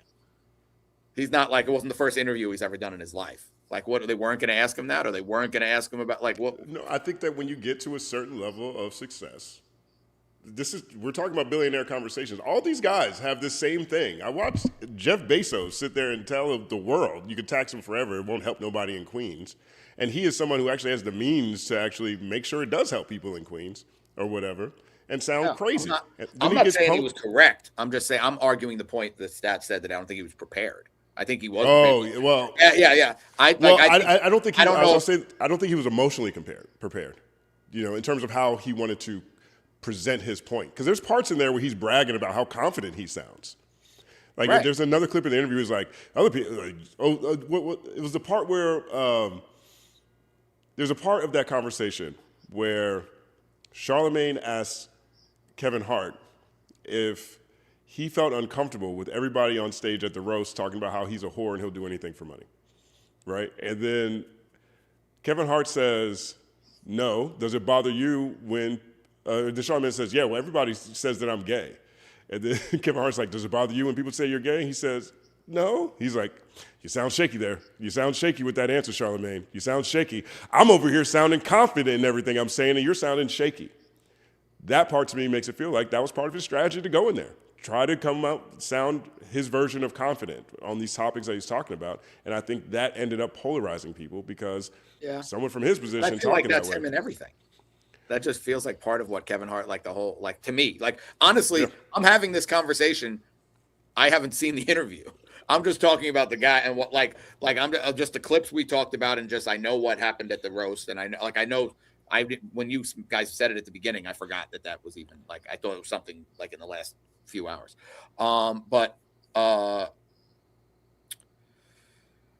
yeah, I just think that's what he went up there to do. He wanted to get off, say what he said about his company and what he feels like he's building and where his stance is on comedy, and that it's fine and like it is what it is. And do I think it was okay? No, but I mean that's what comedy is. And I just like the other part you're talking about I haven't even heard. So now I'm just speculating on. I'm just talking about like what I get, the energy I get from him is just that. I know what I'm doing. I know what I'm talking like even when he's funny, it's that kind of like to me. So like, I don't know. I'm not surprised at all with any of the things that I've heard, at least in the 2 minutes of what you played. So I don't, it doesn't surprise me. It doesn't mean I agree or disagree. It's just saying it doesn't surprise me. I think sometimes you have to learn how, of course you can be confident, but you have to learn how in certain situations and certain topics, you have to learn how to speak with a tone that lets you know the seriousness of it, and have some kind of empathy in your voice when you're talking about, especially people losing their jobs. And then even when you speak about people being sensitive to a joke, because there's been certain jokes. I'm all for comedy. You know me, I love the worst of the worst. Yeah. But at the same time, George Floyd got a family. Right. Yeah, no, for sure. And we watched George Floyd be executed in front of everybody. So it's like it got to be some kind of sensitivity to somebody that has a problem with that. So of course, yes, you're a comedian, right? But it's got to be spoken. You got to say it in a different type of way. Hey, I know it's a roast. Some of the things that was said was definitely out of pocket. Yeah, it's my team. We are the producers of it. I'm not really in the business of censoring comedians, but I definitely feel anyone that had a problem with some of the things that was said. Hell, they was going in on me. I had a problem with a lot of the things that was said about me. I don't condone it. Yeah, we produced it, but at the same time, if I just go out here and start censoring comedians, just from an industry standpoint, and even some of the way I got in this game, in the comedy game, in the comedy space, that would kind of like make me a hypocrite. But I definitely feel everybody and am compassionate to some of the things that were said. And I think, do I think it's foul? Absolutely. This is the game that's going on though. And I think that he would have got a different response if he spoke like that, as opposed to speaking like, hey man, it's comedy, man. You know what I'm saying? Like it's just a kind of way you got to speak. and I think he wasn't prepared. He's a smart guy, but he wasn't prepared for sure. Word up, word up. Say so. Tuned into Third Verse Morning Show, the Third Verse podcast, every Thursday right here at 8 a.m. Actually, all of our videos drop at 8 a.m. 8 a.m. should just be your time to tap in with the Third Verse, because that's when it gets live. 8 a.m. Shout out to all the Third Versicans. I stumbled through that. I feel like I pulled it out, though. It's fine. I want to do a couple of quick headlines and see what you guys, your reaction to them. They're all sports related. They're all sports related headlines. Sports related. Sports related headlines. DJ's like, yes. Here we go. All right. First one. Y'all's favorite sport, my least favorite sport. I don't know if it's y'all's favorite sport, but sports that we talk about a lot in the group chat. This is when I get quiet, guys. Sacramento formally announced its pursuit to secure an Major League Baseball expansion team. Developer Mark Freeman pointed to the city's population, media market size, and potential ownership group as reasons Sacramento would work as a strong Major League Baseball market. What do you guys think? I think it's way down on the list. I think they've done a decent job with the A's, and they have them there. It's obviously a small stadium, and I think they've done a decent job. But I think you have cities kind of lining up that are, obviously Vegas is getting it. I think you probably have Nashville ahead of them. I think you probably have, there's probably a few cities, maybe Portland. I don't know. I'm just trying to think off the top of my head. Sure, I think Sacramento does an incredible job with the Kings. They only have the one major league team and one Big Four team, and God, they suck, and they still get great support even with what I think is terrible ownership and terrible team leadership. They still have, you remember in the Mike Bibby, Chris Webber, those years, 20 years, that place was rocking, in the playoffs. It was so. I mean, it's obviously a sports town, but we'll see. What about Austin? What about Oklahoma? You said, what about Nashville? Nashville, I said. Yeah, Nashville. Oklahoma got the OKC Thunder. Probably ahead of Oklahoma just because they currently have a major league team in the market just randomly because of the A's situation that they had to go somewhere while they're building the stadium in Vegas. And I think they're doing a good job supporting that team. So I think even though the stadium is literally 10% the size of a major league stadium, but it's interesting. You already also have 4 teams I guess it'll go down to 3 in California because A's are going to Vegas. But, I think they've done a good job with the Kings, even when they've been horrible for years. So Sacramento Kings are terrible. So, yeah, I go with Nashville. I think Nashville should be the city to have a team for sure. Now that Vegas has it. And the other, and we didn't even mention, the teams that want to get back that had a great run and then just lost it for certain reasons, like Montreal. The Expos was awesome, and it kind of went left, and then they moved. So I just don't think they're. I could be wrong, but I don't think they're in the top 3 or whatever of who's going to get the next team. But money can change anything. Word up. Next headline. Knicks fans going absolutely crazy after making it to the NBA Finals. They're on top of the side of Madison Square Garden with the American flag. They got their Nike tech on. Look at that crowd outside. It's insane, and it's amazing.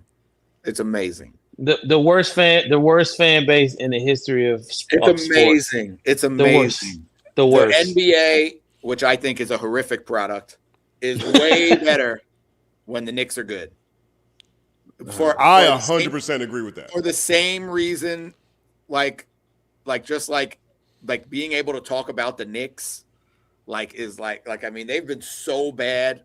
I don't even get to enjoy this. The Knicks are the only team I've ever given up on in my life. I was a Knicks fan as a child. And I am not anymore. So I'm not like Stat. I'm not a fair weather fan, jumping back on the bandwagon or anything. I would love to see them win. I just mean in general in life. I don't mean the Knicks. My dad wants to see the Knicks win again. My little nephew likes everything my dad likes. So even though my dad basketball is not that high on the list, he's still a Knicks fan. So Luca is now my nephew is a crazy Knicks fan. So it would be awesome just to see them if they can pull it off. And it would be a great story just because these other two teams are great, whoever they end up playing. Great by today's NBA standards, at least. And I mean, just the energy is insane. Like Knicks fans drive me nuts. Like I'm not I'm a family. Like I'm not necessarily pro Knicks in any way, but I am entertained. Sports supposed to be entertaining. Knicks fans are entertaining. Word up. There's no way the Knicks win this championship. Bet whatever you want. I think they got a real shot. Oh yeah, I mean, I'm sure if all the players get hurt on the other side, yeah, if Shea gets hurt and if Wemby gets hurt, shot, man. There's something to say. I know they haven't played the toughest road, but there's something about momentum and belief, and they are crushing people right now. And these two teams are beating the hell out of each other. The Cleveland Cavaliers, they who they beat? Let's go through it, DJ. They still won those games. They're still playoff games. Cleveland. Who did they play? I know. I'm not arguing with you. They played the Hawks, the Sixers, and the Cavs. It was Okay, not cool. a hard road. But everybody did think Boston and Detroit was a hard road, and Philly beat Boston and Cleveland beat Detroit. So, like, at the end of the day, and they didn't win, with the exception of one of the craziest comebacks of all time. They literally won these games by 35 points. They're still playoff teams. They're killing them. So, I really think they have a chance. They play one-on-one with James Harden for 8, not 12 quarters. I don't disagree. I made a lot of money just betting on the Knicks and doubling down over and over and over and over and over. The Knicks were underdogs in game 3 and only a 2-point favorite in game 4 when Cleveland had obviously already gone home. So, I mean, it was ridiculous. They were a 2-point favorite in that game the other day. They won by 37. It was insane. But at the end of the day, I really believe they have a chance. New York is the Mecca. You know, it's always big when the big cities is winning. Shout out to New York, but the fans are just so obnoxious. It make me hard to even want anything nice for them people. That's so terrible. Suck my New York. Suck on this New York. New York. New York. It's New York. It's New York. Suck on my New York. It is. I can't stand. I can't stand. I can't stand. I find it funny. That's the best part of it. Yeah, I know. I find it funny. New York fans and Cowboys fans are the absolute worst. Put them in a ring and let them do whatever to each other. Next headline. The Knicks have Black Americans, a Jamaican, a Dominican brother, a Puerto Rican brother, a Nigerian dude from London, and a white guy that make you go, damn that white boy cold. They truly embody New York City. That's crazy. And they also have a boy from Canada, Cat from Canada. Who? Cat. Is Towns Canadian? Is he? Is he Canadian? I don't know. Or maybe he played at Kentucky with a bunch of Canadians. Maybe that voice, when he does that voice, when he, because everybody was talking about, he's not Canadian. Oh, he's not? Yeah, I thought he was from New York. Okay. Shout out to Cat, man. Yeah. I'm a fan of him because he lost some family members during COVID. Yeah. You know what I'm saying? So I always want the best for dude. And they be picking on him because of how he is. You know what I'm saying? Because he. Oh yeah, they definitely get on him. Oh, they be picking on him. It's wrong. If he's ever standing with his hand the wrong way, he can't be comfortable at all in his own skin. Sorry if I'm the price thing is crazy. That's what you'll get into next. The price. Yes. So the next headline: Knicks NBA Finals tickets are the most expensive of all time. Get in prices. Game 3, $3,800. Game 4, $3,600. Game 6, $5,000 to get in the building. Why would you pay that when you can just watch it on TV? Why would you pay that money? Experience that. I guess I'm not a person. New York, man, in the Garden, you're talking about at the city, the best place to watch a basketball game in the world, and they haven't hosted a finals game since 1999. You have a starved fan base, and then you have a world where people like to be seen. Forget about what those courtside seats are going to be for those games. That is going to be insane. I will say this. One of my most memorable moments as an artist was those 2 shows we did in Madison Square Garden. That was one of my, that's one of the highlights of me when I look back at my life. being able to perform. I just remember coming off the stage and Proof throwing water on me and M because he did Lose Yourself as the last song, and we all coming off and Proof just throwing water on all of us. And I just remember walking around telling everybody I'm Willis Reed. I'm coming out to the stage like pretending like I'm Willis Reed because we at the Garden and Jay-Z was in the audience and all these different people I grew up listening to was watching me perform. I will say that was a magical moment. I can say that. But even with all that being said, I'm not paying 5 G's to sit up at the top floor of Madison Square Garden to watch my team get the brakes beat off of them. Well, that's not going to happen. But yeah, me neither. Next headline. Breaking. New York and New Jersey have both issued subpoenas to FIFA, compelling the International Soccer Organization to disclose how it arrived at the unprecedented sky-high ticket prices for the World Cup.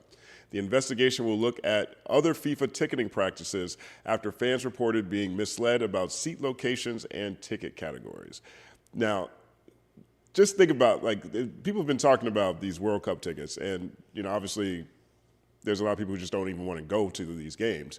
But New York and New Jersey are now issuing subpoenas for the FIFAs, right? And we're just now looking at this Knicks ticket prices. Are people just being priced out of sporting events, major sporting events, or are they just no longer for regular people? I just think, go ahead, DJ. I mean, NBA finals have always been insanely, the World Series, those things have always been priced up. Everything about this World Cup thing seems crazy. Everything is so above even what we're used to. Just all the stuff about the transit in New York that they made a rule that the train was $100 instead of $12 just for the World Cup, and all these crazy things that are and there's a no tailgating rule.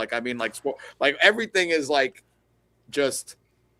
I don't understand soccer. I know it's the biggest thing. Everybody gives me so much shit about it. I don't get it. I'm it's flopping and not scoring. It's these and running around a lot and sweating on purpose for no reason. I do not it. Literally makes me sad. But just overall, yes, regular people are definitely being priced out of the biggest sporting events. It's not even a question. But it's been happening a long time.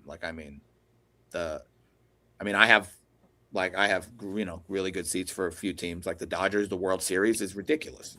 It's a little more reasonable because they seem to go every year, so it's not as big of as the Knicks, who haven't been. You're talking about 3 games in 30 years for a starved fan base. The World Cup is a once. If you're in America, once every 50 years. Yeah, it was World Cup happened in the 90s. I think it was here. The World Cup happened 4 years. Yeah, I remember. I was in high school. Yeah, right. So 30 years. So 30 years ago, and that's if you're lucky enough to get 1 out of every 7 or whatever. America happens to be or whatever. So I think it was 8 World Cups ago that they were here. But so if something that rare and people want to go, the prices are going to be insane, and they are. That is, the World Cup is crazy. Me and my dad just got tickets to. The gold medal round of track and field during the Olympics. Mm-hmm.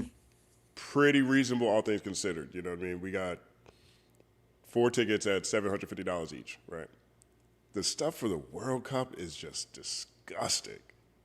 Disgusting. And that, especially with the part that you added on there about how the train tickets are $100. Yeah, they said the subway. I was just watching it it was literally it's usually, I want to say $12.50. I think that was 800%. It was 8x. Yeah. It's you're just we'll just do the affordable thing and take the train. No, we'll just do that. No. And you can't even park you have to park. I was reading some things, I don't know how true something, I was just randomly, I happened to be going to New York around the World Cup, around the final and stuff, around the World Cup. And so I was looking at prices for everything. I was well, this was unfortunate. I did not want to go at this point. It's just insane. The hotel in Staten Island, which is 5x what it would be.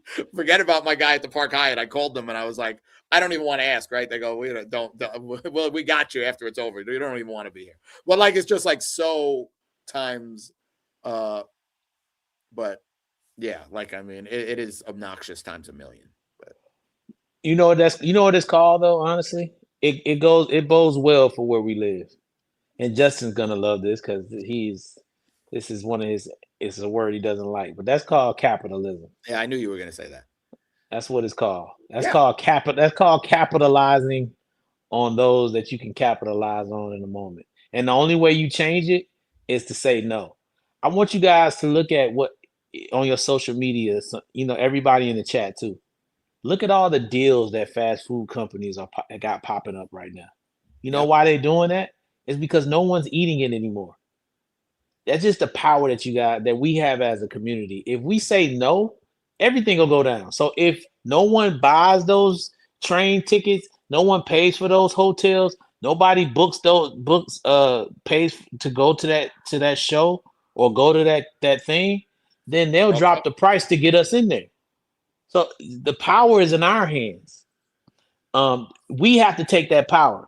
You know what I mean? I want to give y'all a fast food hack since I brought this up, because Justin said I should have said it on the line on live. It's a great Next time when y'all go to Chick-fil-A, right? Y'all get a kids meal, okay?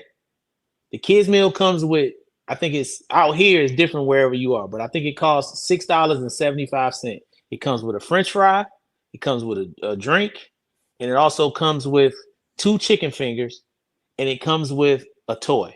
Okay, $6.75, whereas our chicken sandwich meal is $12 or $13 out here. With that meal, you tell them you want to get a bun. The bun costs 25 cents. So now your meal is at $7. Okay. Then you tell them, hey, I don't want the toy. I want the ice cream cone. So for $7, you can get a chicken sandwich, fries, drink, and the ice cream cone. Full meal. You'll be full after that. That's enough food to fill a grown man up. Because not only do you get the fries and the sandwich, you also get an ice cream cone. So that's for Chick-fil-A. Now I'm gonna give you another one because I'm nice. If you go to Popeyes, right? You go to Popeyes, you tell them you want to I want to buy a ranch, like a ranch packet. That is probably 30 cents out here. When you get the ranch packet, they're gonna give you a receipt. On the back of the receipt, it says with the purchase of a drink, right? You get a free piece, you get 2 pieces of chicken and a biscuit. So you turn around, you pay $1 whatever for your drink and that packet. So you end up spending under $2 and you get 2 pieces of chicken, a biscuit, a drink, and your packet. And then when you get your other receipt, guess what it says on the back? Free piece of chicken and a biscuit with another drink. You can just keep doing it over and over again. That way you only spend $2 when you go to Popeyes. Now listen, I done hooked y'all up. I should have saved that for the members, but I hooked y'all up. So going out to Chick-fil-A and Popeyes, I got some more coming. But that's what I'm setting it off with for y'all, getting y'all right. Because we care here at the third verse. We know you're gonna eat a chicken sandwich, and we know you love chicken because we all love chicken. So go and get your chicken for the low. We care for the people. Huh? Chicken's undefeated. Undefeated chicken. Next headline. This is the White House before, and this is the White House after. And I guess they're building a UFC event on the White House lawn. That's so crazy. Oh. Man. Look at that. This whole dome right here.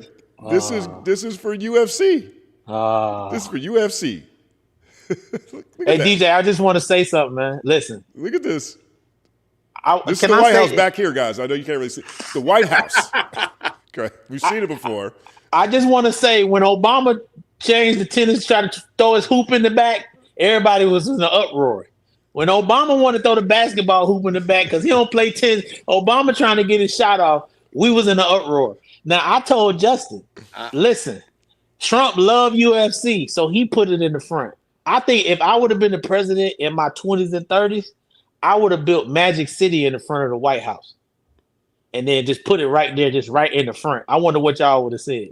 Because Trump loved UFC, Obama loved basketball. So in my 20s and 30s, I love the strip clubs. I would have put, if I was the president, I would have put the thing up there. Trump just doing what he want to do. You know what I'm saying? He don't even care no more. That shit is crazy. That is crazy. That dude say, you know what? I don't want to go to the UFC fight. Put it in the front yard. Not even in the back, dog. He put it in front of the house. Is this what is going on? It was a whole thing on CNN about Obama's basketball hoop. What y'all got to say about the dome, baby? Oh boy, got the dome in the front. They just saw Obama throw a baseball, and they were like, "He can't do anything sports. It's over." That was it. It was just. But DJ, it was a whole thing that people was in the. I know. I'm kidding. Okay, yeah, that was crazy. Justin, you remember how mad people were? He's messing up the White House.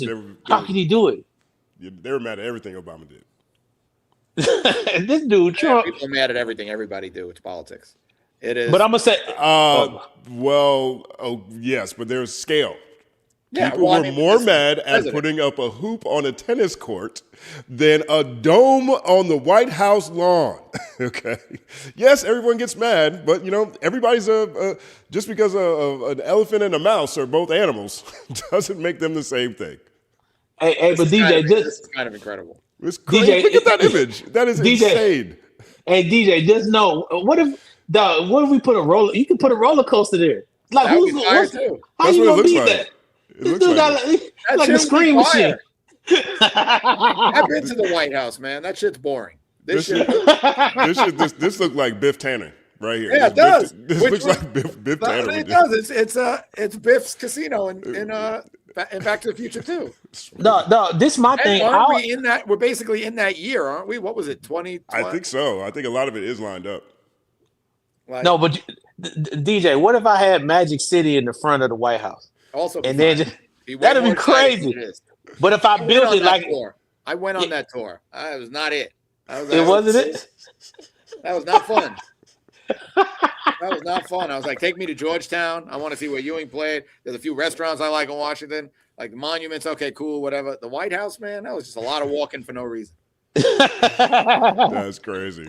That you went on the wrong day. You should have went there when UFC was in town. That's what I mean. That's my point. There would have been. I don't really care about UFC shit, but I mean, that would be like. I wish I did. I would want to go.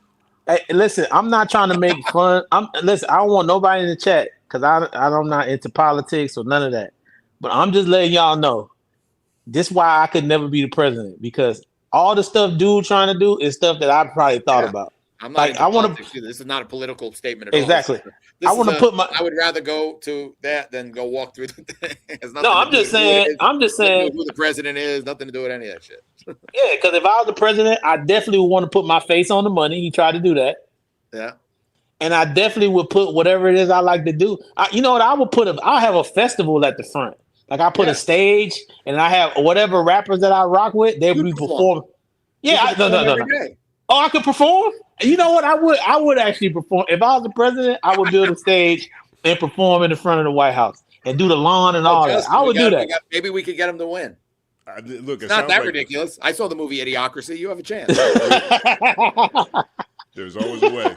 There's always a way. Listen. If dude can do it, I can do it. That is crazy. Look at that right there. Okay.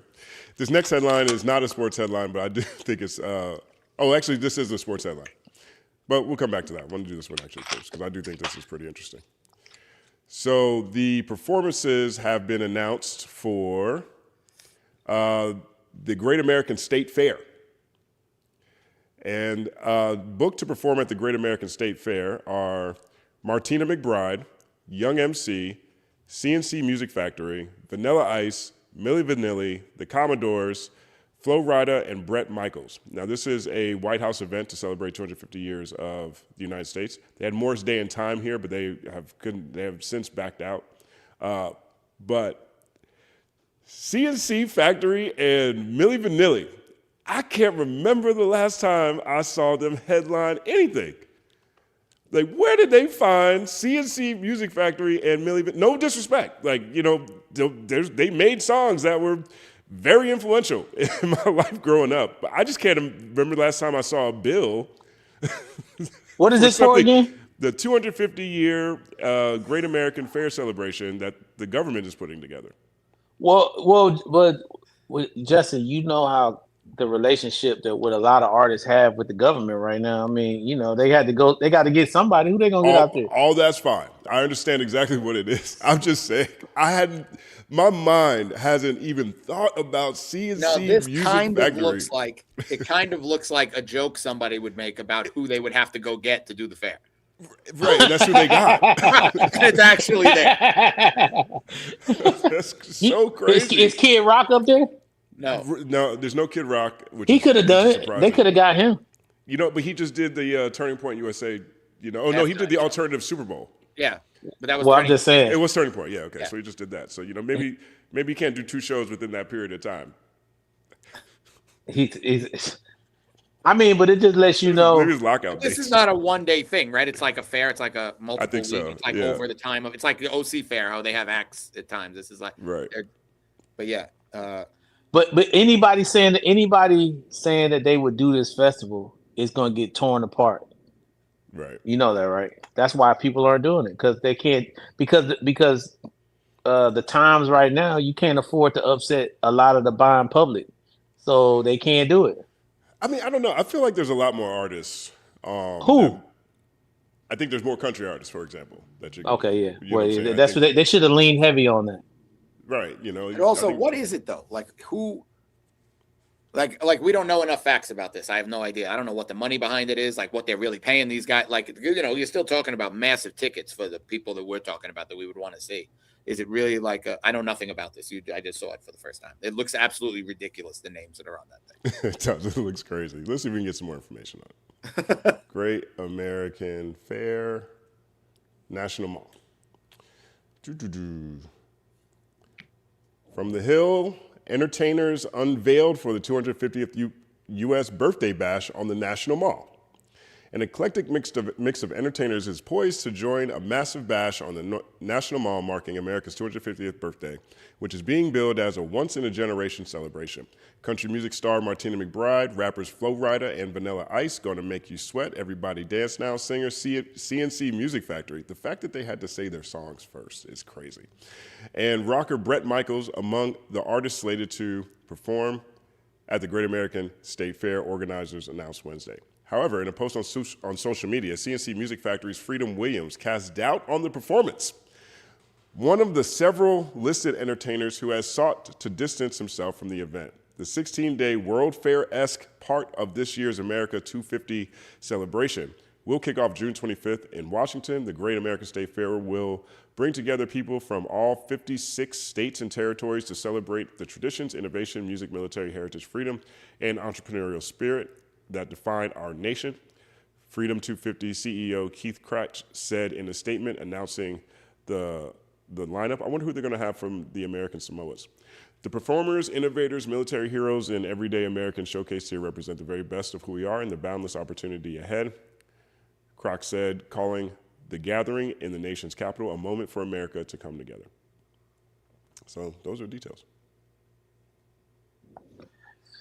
Hey man, they got what else they gonna Justin? What else they gonna do, man?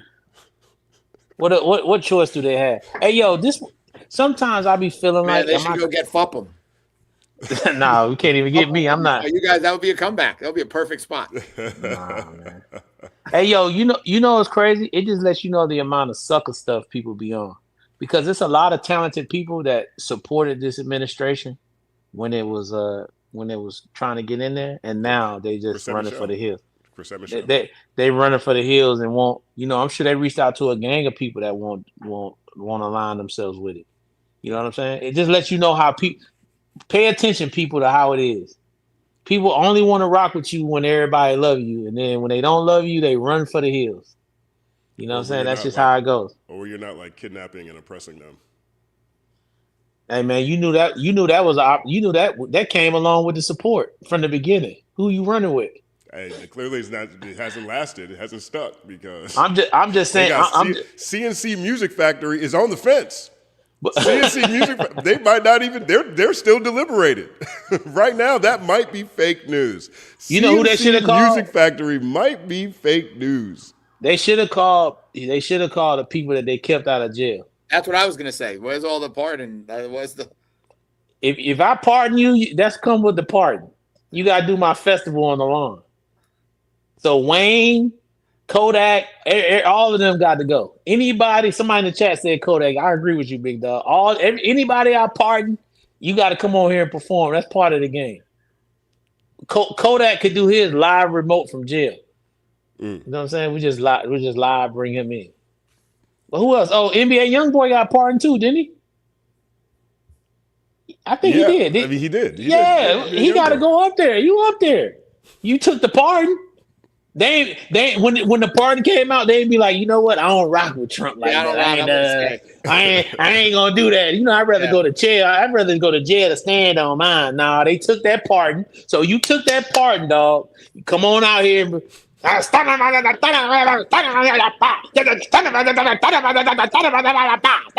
my NBA young boy.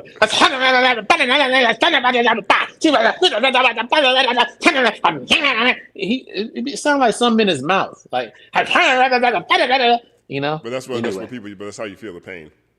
That's how you feel the pain. Shout out to NBA young boy. But yeah, he need to be out there doing all his greatest hits because where's Nicki Minaj? Where's Nicki? Where's Nicki Minaj? Oh, that'll be a crazy lineup. That'd be Nicki, Wayne, Kodak, and NBA YoungBoy. Why are we having a problem? Cash Money Trump combo? Yeah, that's what it seems like. And why they reap the benefits of it? Hosted by Aiden Ross, Ben the Don, Academics. Shout out to Academics. With a celebrity boxing match? In a celebrity boxing match, it should be a boxing match and a show. Yeah. I'm just saying, don't run from it now. Don't run now. Don't do that. Because let me tell you something. If I got pardoned by them, dog, I would have a hat. I'll be right here with you, Justin. Like, what's happening? Where's Ye? Man, Kanye, where we at? Where's Kim, where Kim at? They jumped out there.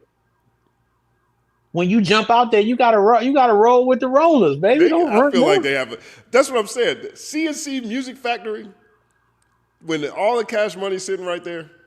That's not right. That's not right. Man. That's not right. I expect better from Wayne and Nicki, man. Nicki was out here speaking at the UN.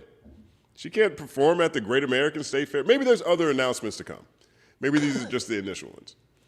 Maybe they're not done with the shit. I cannot believe Nicki gonna be up there talking about Nigeria at the UN and speaking at Trump's what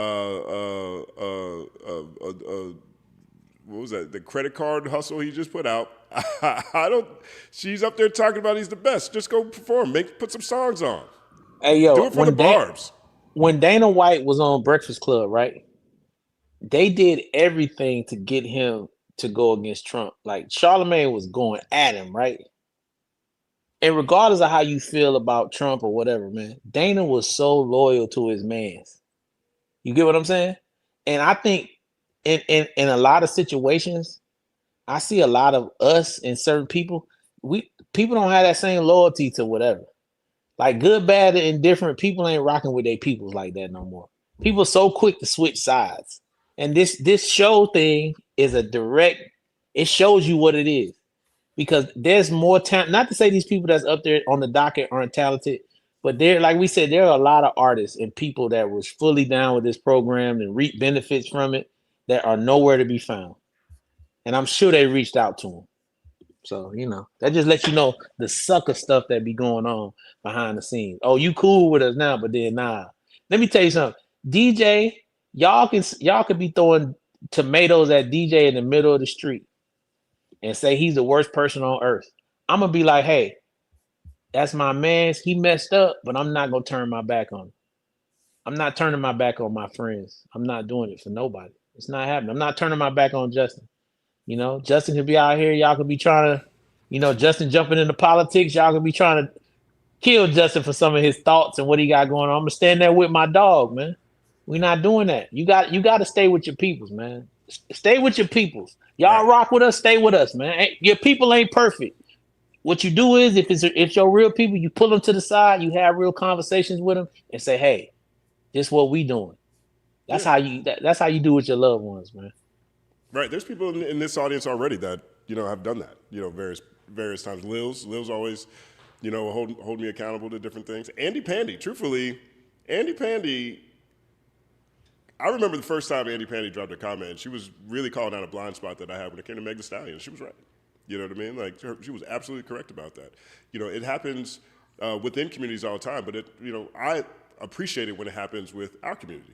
You know what I mean? Because, there's a lot of brilliant people in this community.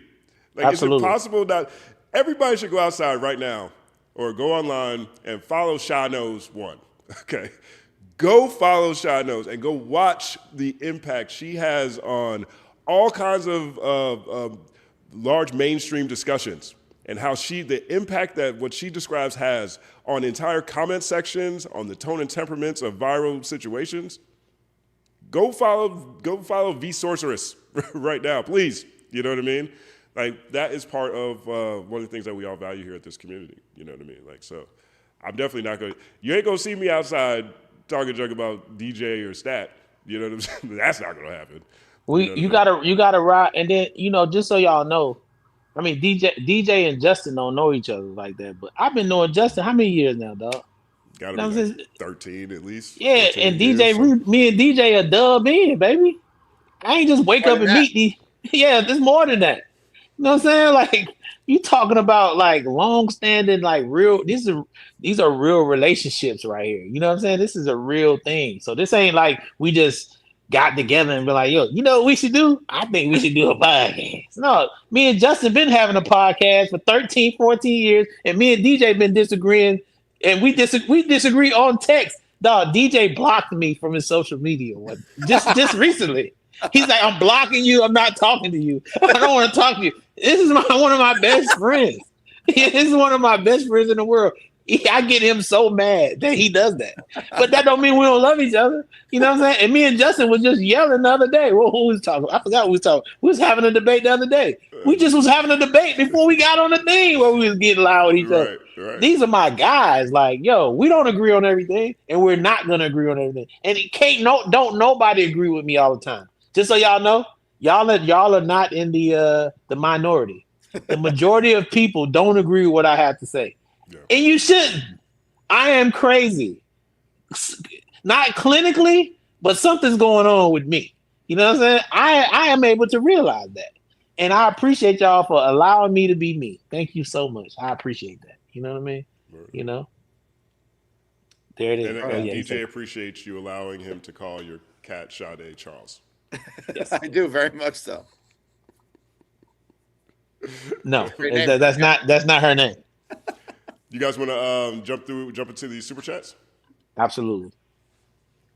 Word up. Third Verse podcast, Third Verse morning show every Thursday, 8 a.m. We also have a live show every Tuesday in studio at 8 a.m. as well. You get a chance to see the broader Third Verse team and everyone who works with us, generally speaking, walking in and out of the set. Totally different experience, but the same variety of perspectives, stories, energies, and conversations. And hold on, I want to say this before you do this. I want to give props to Loyal, Don, Aaron, Rebel, Robin, Los. Am I missing somebody? Who am I missing? Am I missing somebody? Also, Zay, who was with us in the beginning. Yaya, all the people that work with us. Shout out to y'all. We would not be anything without y'all. We appreciate y'all and all the hard work. Yeah, the greatest. And everybody in this chat right now, and everybody that supports our show and what we're doing. Thank you so much. Even the people that don't like me and don't like my takes, I still appreciate you guys showing support. We appreciate that. And then and to the people that I have angered through this process, I'm sorry. You're not in the minority. It will be more people that I angered. So just you all can sit around and talk about how mad I made y'all. You know what I mean? Just it happens. You know, it is what it is. Now Justin went off to go get something to eat right now. See, that's what he did. That's what we think he did. Did you eat breakfast today? Nope. You ain't had nothing. Nope. Are you going to the diner? It's almost 12. Baby Bop gets out in 45 minutes. We'll see. I'm going to do something. I'm going to go eat somewhere. We'll see if she wants to go, though. That means it might turn into Chili's or something. But Nice. Super chat time. Go ahead, Justin. Super chat. Doomer253 says somewhere in Brooklyn, Spike Lee just took a blue chew, chasing the wifey around the kitchen. Knicks. Whoa. That is Whoa. graphic. Whoa. Whoa. That was a very clear image in my head. And that's. Thank you, Doomer. I don't want that. I don't want to know. Get out of there. Get out of there. Get out of there. Get out of there, dog. Mac Nippy says, Stat, just go ahead and embrace socialism. What does that mean? Is that like you talk about how capitalism, it's got these prices all high on all these tickets. Just embrace socialism. Man. I don't know. You know what? I don't know enough about I was like, he ain't embracing. That ain't happening. So. I'm not embracing nothing. I don't know enough about the system. I just know the reason I said that about Justin because of conversations that we've had, and Justin doesn't like capitalism. I'm not putting. Am I wrong to put that out there, Justin? Am I wrong? I'm not completely anti-capitalism on principle. I am anti-unregulated capitalism. Okay. I'm very much anti-monopoly. Okay. Extremely. And if you're asking me if capitalism is the best system, I don't know, because capitalism attacks everything and breaks everything and says, see, look, it doesn't work. And every time it works, here comes capitalism to fuck it up. So that's where I'm at. And right now, I'll say, I don't like this idea that we have 3 beer companies. I don't like having 5 banks. I think we need way more than 3 telecom companies. I should have great internet options. I shouldn't be stuck with Spectrum because they bought everything. Okay? So that's where I'm at. I don't like capitalism buying presidents and elected officials. I don't like that. Okay. Yeah, I don't want to misspeak for you. That's why I'm glad you cleared that up. Shout out cool. to email. Yeah. Word up. But I appreciate that though. Yeah. Let's see what we got next. Blue Slide said, Stat really sounded like Big Smoke. Who's Big Smoke? I'm not sure. I'm not sure which reference this is. Big Smoke. I'm learning about stuff today. Goku. I already got to go listen to MF Doom or his whole Goku. I got to listen to MF Doom whole catalog. Man, I listened to the one album, which is crazy. That album's incredible. And you weren't curious about everything else. A lot going on, Justin. It's a lot of music happening. I'm trying to. That's very true. And no disrespect. You're always trying to bring new people to the forefront too. I'm always trying to find. I spend most of my time on the new artists and trying to find the next artist. And I listen. Give y'all the insight. I'm up at 3 a.m. every morning listening to new music, like all the new people. I want the next wave of new stuff. I want the next superstars. I hope that person's out there. I'm looking every day. So. They are. Yeah. Word up. Let's know who Big Smoke is. I'm pretty sure it's going to be something very obvious to all of us. I think it's Grand Theft Auto. Oh, okay. Gotcha. Okay. I think. At first, I thought it was Friday, but that's Smokey. That's not Big Smoke. I think it's Grand Theft Auto. Right. Shout out to Shy Notes. One says, didn't Miles say Drake was the halftime headliner? Of what? Maybe I don't know if this is a joke or not, but of the State Fair, I think she's talking about. Or is it FIFA? I'm not sure. When did this Maul Drake thing become like a thing? I love Maul, though, by the way, because he, like I said, he always defends me and puts me in the list of top Atlanta rappers. He said out of his mouth, there can't be a top Atlanta rapper list without me being on there. Right. But I was wondering, when did they become close? Because I know Maul and Joe were super tight. Did that happen as a result of Joe and when did that happen? I'm not sure, but I saw a picture online within the past couple of weeks of Maul with Drake. Got to be like 2010, 11, 12. It was an old picture of them. So, I don't feel like it's as new as people might think it is. I think it probably became more new from a public standpoint in recent years as Drake's circle's gotten a lot smaller and the people he does trust. But I can't speak past that. All I know is that I always say there can't be a list without you being at the top either, and you don't give me the same credit. Hush your mouth. Hush your mouth. Am I wrong? Oh my God. See? Oh, here we go. Double standard. Whatever. Shout out to K-Way for real. Sorry, DJ. The refs love OKC, SGA, and Tony Brothers are lovers and back scratchers. Whoa. There's a lot of flopping going on. I mean, SGA learned it from watching soccer. We know that. We know he's watching LeBron in soccer. That's where he learned. You know who taught him how to do that BS though? Seriously, you know who I blame? Who? Chris Paul. Oh, CP. Yeah, but CP's more this than the man. Chris Paul does this. So SGA does this thing that Chris Paul used to do all the time. He'll go past you, and he'll intentionally slow up so you can push him from the back. He did that. Chris Paul is the master of that. To stop short. Yeah. Yes. And SGA. That's an actual foul. That's different. Maybe annoying, but he's actually getting hit. It's not like just like doing the great American hero through the air without contact. I don't know if y'all. I'm gonna put a line out here. San Antonio big tonight, guys. Go ahead and bet it. That's happening. DJ, I don't know if you bet already. I haven't. I wouldn't be surprised. I mean, I wouldn't be surprised if there's a game 7. And I think the Spurs can win it. That's why. I don't think it's a foregone conclusion that the Thunder won the series yet. That's for sure. Yeah, game 7, big.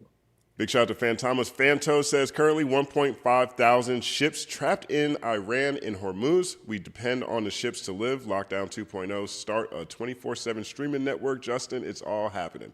I did get a call about that. I need to talk to you both about that. There's ways to turn your YouTube channel to make a YouTube channel that's just a 24/7 channel. And so I met a guy a couple weeks ago at dinner who wanted to talk about doing that. And I think that would be great if we just take our live stream episodes and just have them on the loop going all the time, add new ones every week, and then literally it's 24/7. And maybe there's a way to do that with like Third Verse and then, Culture United or other things. I mean, there's something we should talk about. Like network it. Mm-hmm. Yeah. Yeah. Legitimately so. Stat flying around the city. All good shit. Right. K-Way for real says you can't acquire billion-dollar wealth without being morally bankrupt. Damn. Oh gosh, it could put you guys in a tough situation. I mean, I guess maybe you don't have to respond to it. No, I don't. Hold up. I can imagine where this is about to go. Watch this. Maybe you don't respond to it. No, I'm going to respond. No. Listen. I don't think it's morally, but I think you still maintain morals because you have morals for the things that affect you directly. I think you definitely get to this place where you're not conscious of things that don't directly affect you. You don't think about people that you don't know or come in contact with as much as you think. So when you let's say you own a fast food chain, right? And you pitching poison to billions of people, but you're reaping that benefit. Your family directly, they're eating organic, they're having the best food, you don't care. So you're not thinking about what the money that you're generating is poisoning all these other people. So from a macro standpoint, yes, there's a bankruptcy that bankruptcy is there. But from a micro standpoint, you still are like aware of what the hell's going on. It's just you only care about what's in your immediate circle.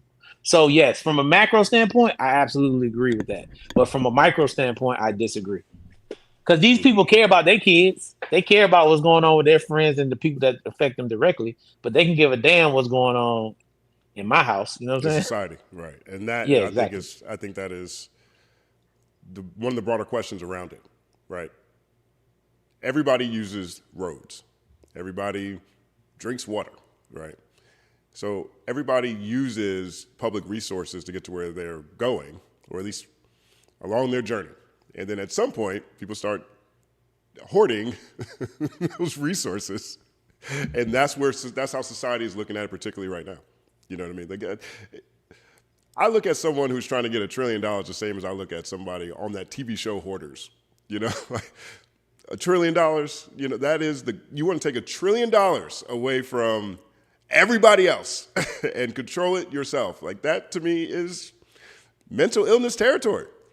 I can't think of anything else we'd be like, hey, here's I got $1 trillion of this at home. Come over and look at it. You don't want to go to somebody's house with $1 trillion anything in it. Exactly. It could be $1 trillion. It's like going to Costco. Right. Like trillion rolls of toilet paper during the pandemic at the beginning. Everybody wanted $1 trillion rolls of toilet paper because they were worried they weren't going to have any anymore. Right. Yeah, exactly. And you know what you do? Use your hand. Get you some soap. Where we at? Let's see. Thomas Fanto says, Ye makes Last of Us gym pants, and if you run away from fungus, you're going to trip and fall as your pants fall and fall down as they make brain sherbet out of you. That's a video game reference. You guys play that game? Last of Us is a zombie game. I'm feeling uncultured by what's going on right now because there's certain things I don't know that I feel like I should know doing this. Y'all know so much stuff. I don't know what. I don't play video games. I gotta get into some stuff. I gotta learn. I don't know who Voku. I don't know who Big Smoke is. I don't know none of this. Video games. That's what you. That's. I gotta learn. I gotta figure out what's going on with the chat. They gotta teach me. I'm literally getting off. Well, we're gonna have our call that we have after this chat. Right. But after that, I am going to listen to MF Doom all day. Because I should know that. And you should start at the beginning and go in order. Because there's a lot of reoccurring characters in his music. I am. Yeah, that the look on y'all's face. I didn't know what was going on. on. Food, y'all know food, y'all look. Y'all thought I was speaking Japanese. I definitely heard Mos Def kicking a bunch of his rhymes. You know what I'm saying? I definitely heard that. He was in the studio doing that. I remember that. Are we done? Because I'm hungry. No, we're not. We got a bunch of super chats to go through. We're done after cool. super chats. Yeah, we're done after super chats. Okay, cool. Let's get it. My bad. And see how I be trying to lead y'all. I be trying to be out. Ozab says Drake make them cry literally all his haters now. I'm not sure if he's talking about the song or if he's talking about us. I'm not sure. I'm not a Drake hater. DJ's definitely not. You can I don't think Justin is a Drake hater. I just think Justin's not really a fan of what he does. That's fine. That's not a hater. I don't think Justin wants to see Drake not succeed as a man and not take care of his children. Or he doesn't sit around and just be like, you know what, I'm gonna say something derogatory about Drake today. He just don't like what he represents and what he puts out. That's his right as a prognosticator and a person in this space to be that way. Shout out to Justin. I definitely don't hate him. How can I hate him when I have supported his career? And DJ for sure don't hate him because DJ has done business with him. One of his biggest moments was a moment that DJ curated and put together. And then another moment DJ managed one of his main producers for years. So if DJ was hated Drake, then it would be like, I can't manage you, boy wonder. You know what I'm saying? It's not gonna happen. So I like I said, I definitely rock with Drake. When Dre was bringing Drake over, I'm like, hell yeah, he's one of the greatest. Like when it was like I like Drake's music. I'm just saying, again, 6 out of 42 is not a good average. I don't care what y'all tell me.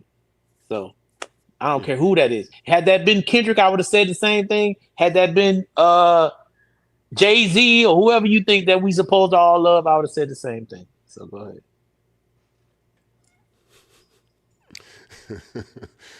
That's what's up. Fanto says that doesn't make Ye great now just because he has a bunch of producers, writers in the sweatshop, warehouse making AI slop. They don't want to, DJ. Ha ha ha ha ha. What? When you're talking about Ye still being out here competing and still being very different from Stevie Wonder, for example. I just meant in his own mindset, being competitive. So he's still trying to. I was comparing it to an album Stevie Wonder made at the end of his career like this because he wanted to. But yeah. All right, well, you got clarity. Fanto says, Stat, you keep saying what Dot said in Meet the Grams isn't true. Look around who he defends, Octavian Pressa Baca, basically a documentary draft. I never said what Dot said wasn't true. I just said he's offended by what Dot said. I never said it wasn't true. That don't mean he can't be offended. I was just saying that when Glasses said, what did he suffer, right? I was just saying we can't determine what another person feels.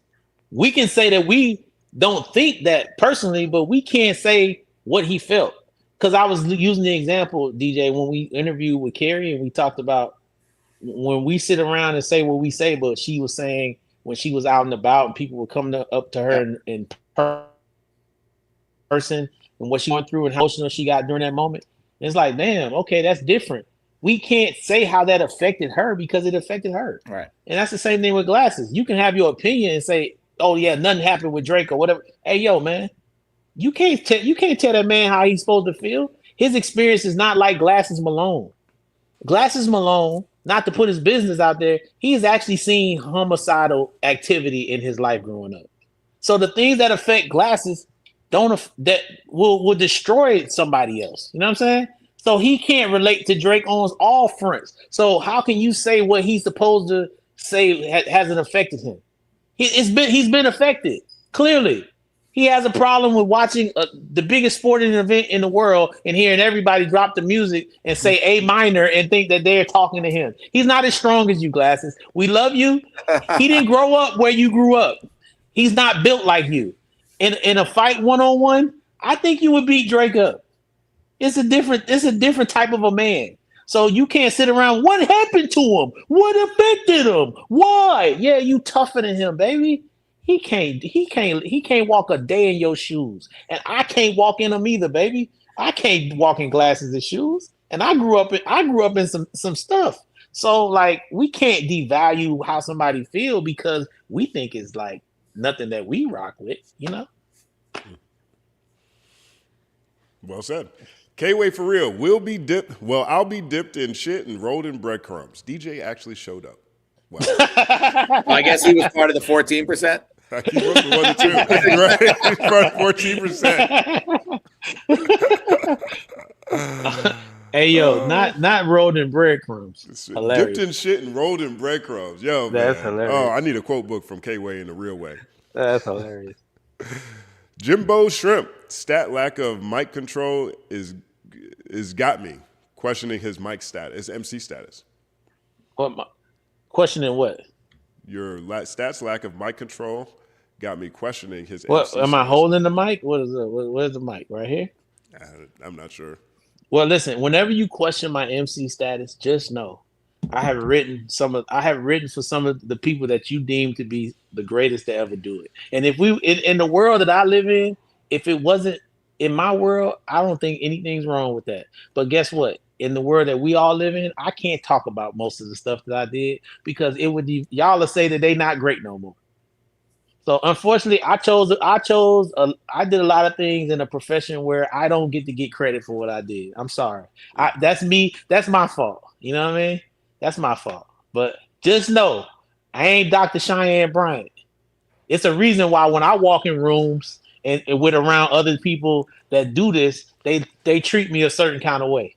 Because I'm a part of a fraternity, a small group of us that actually get in there and get busy with this thing right here. I get busy with that. The grifter formerly known as Dr. Cheyenne Bryant. Okay, cool. Sorry. Dr. Cheyenne Bryant. Yeah, go ahead.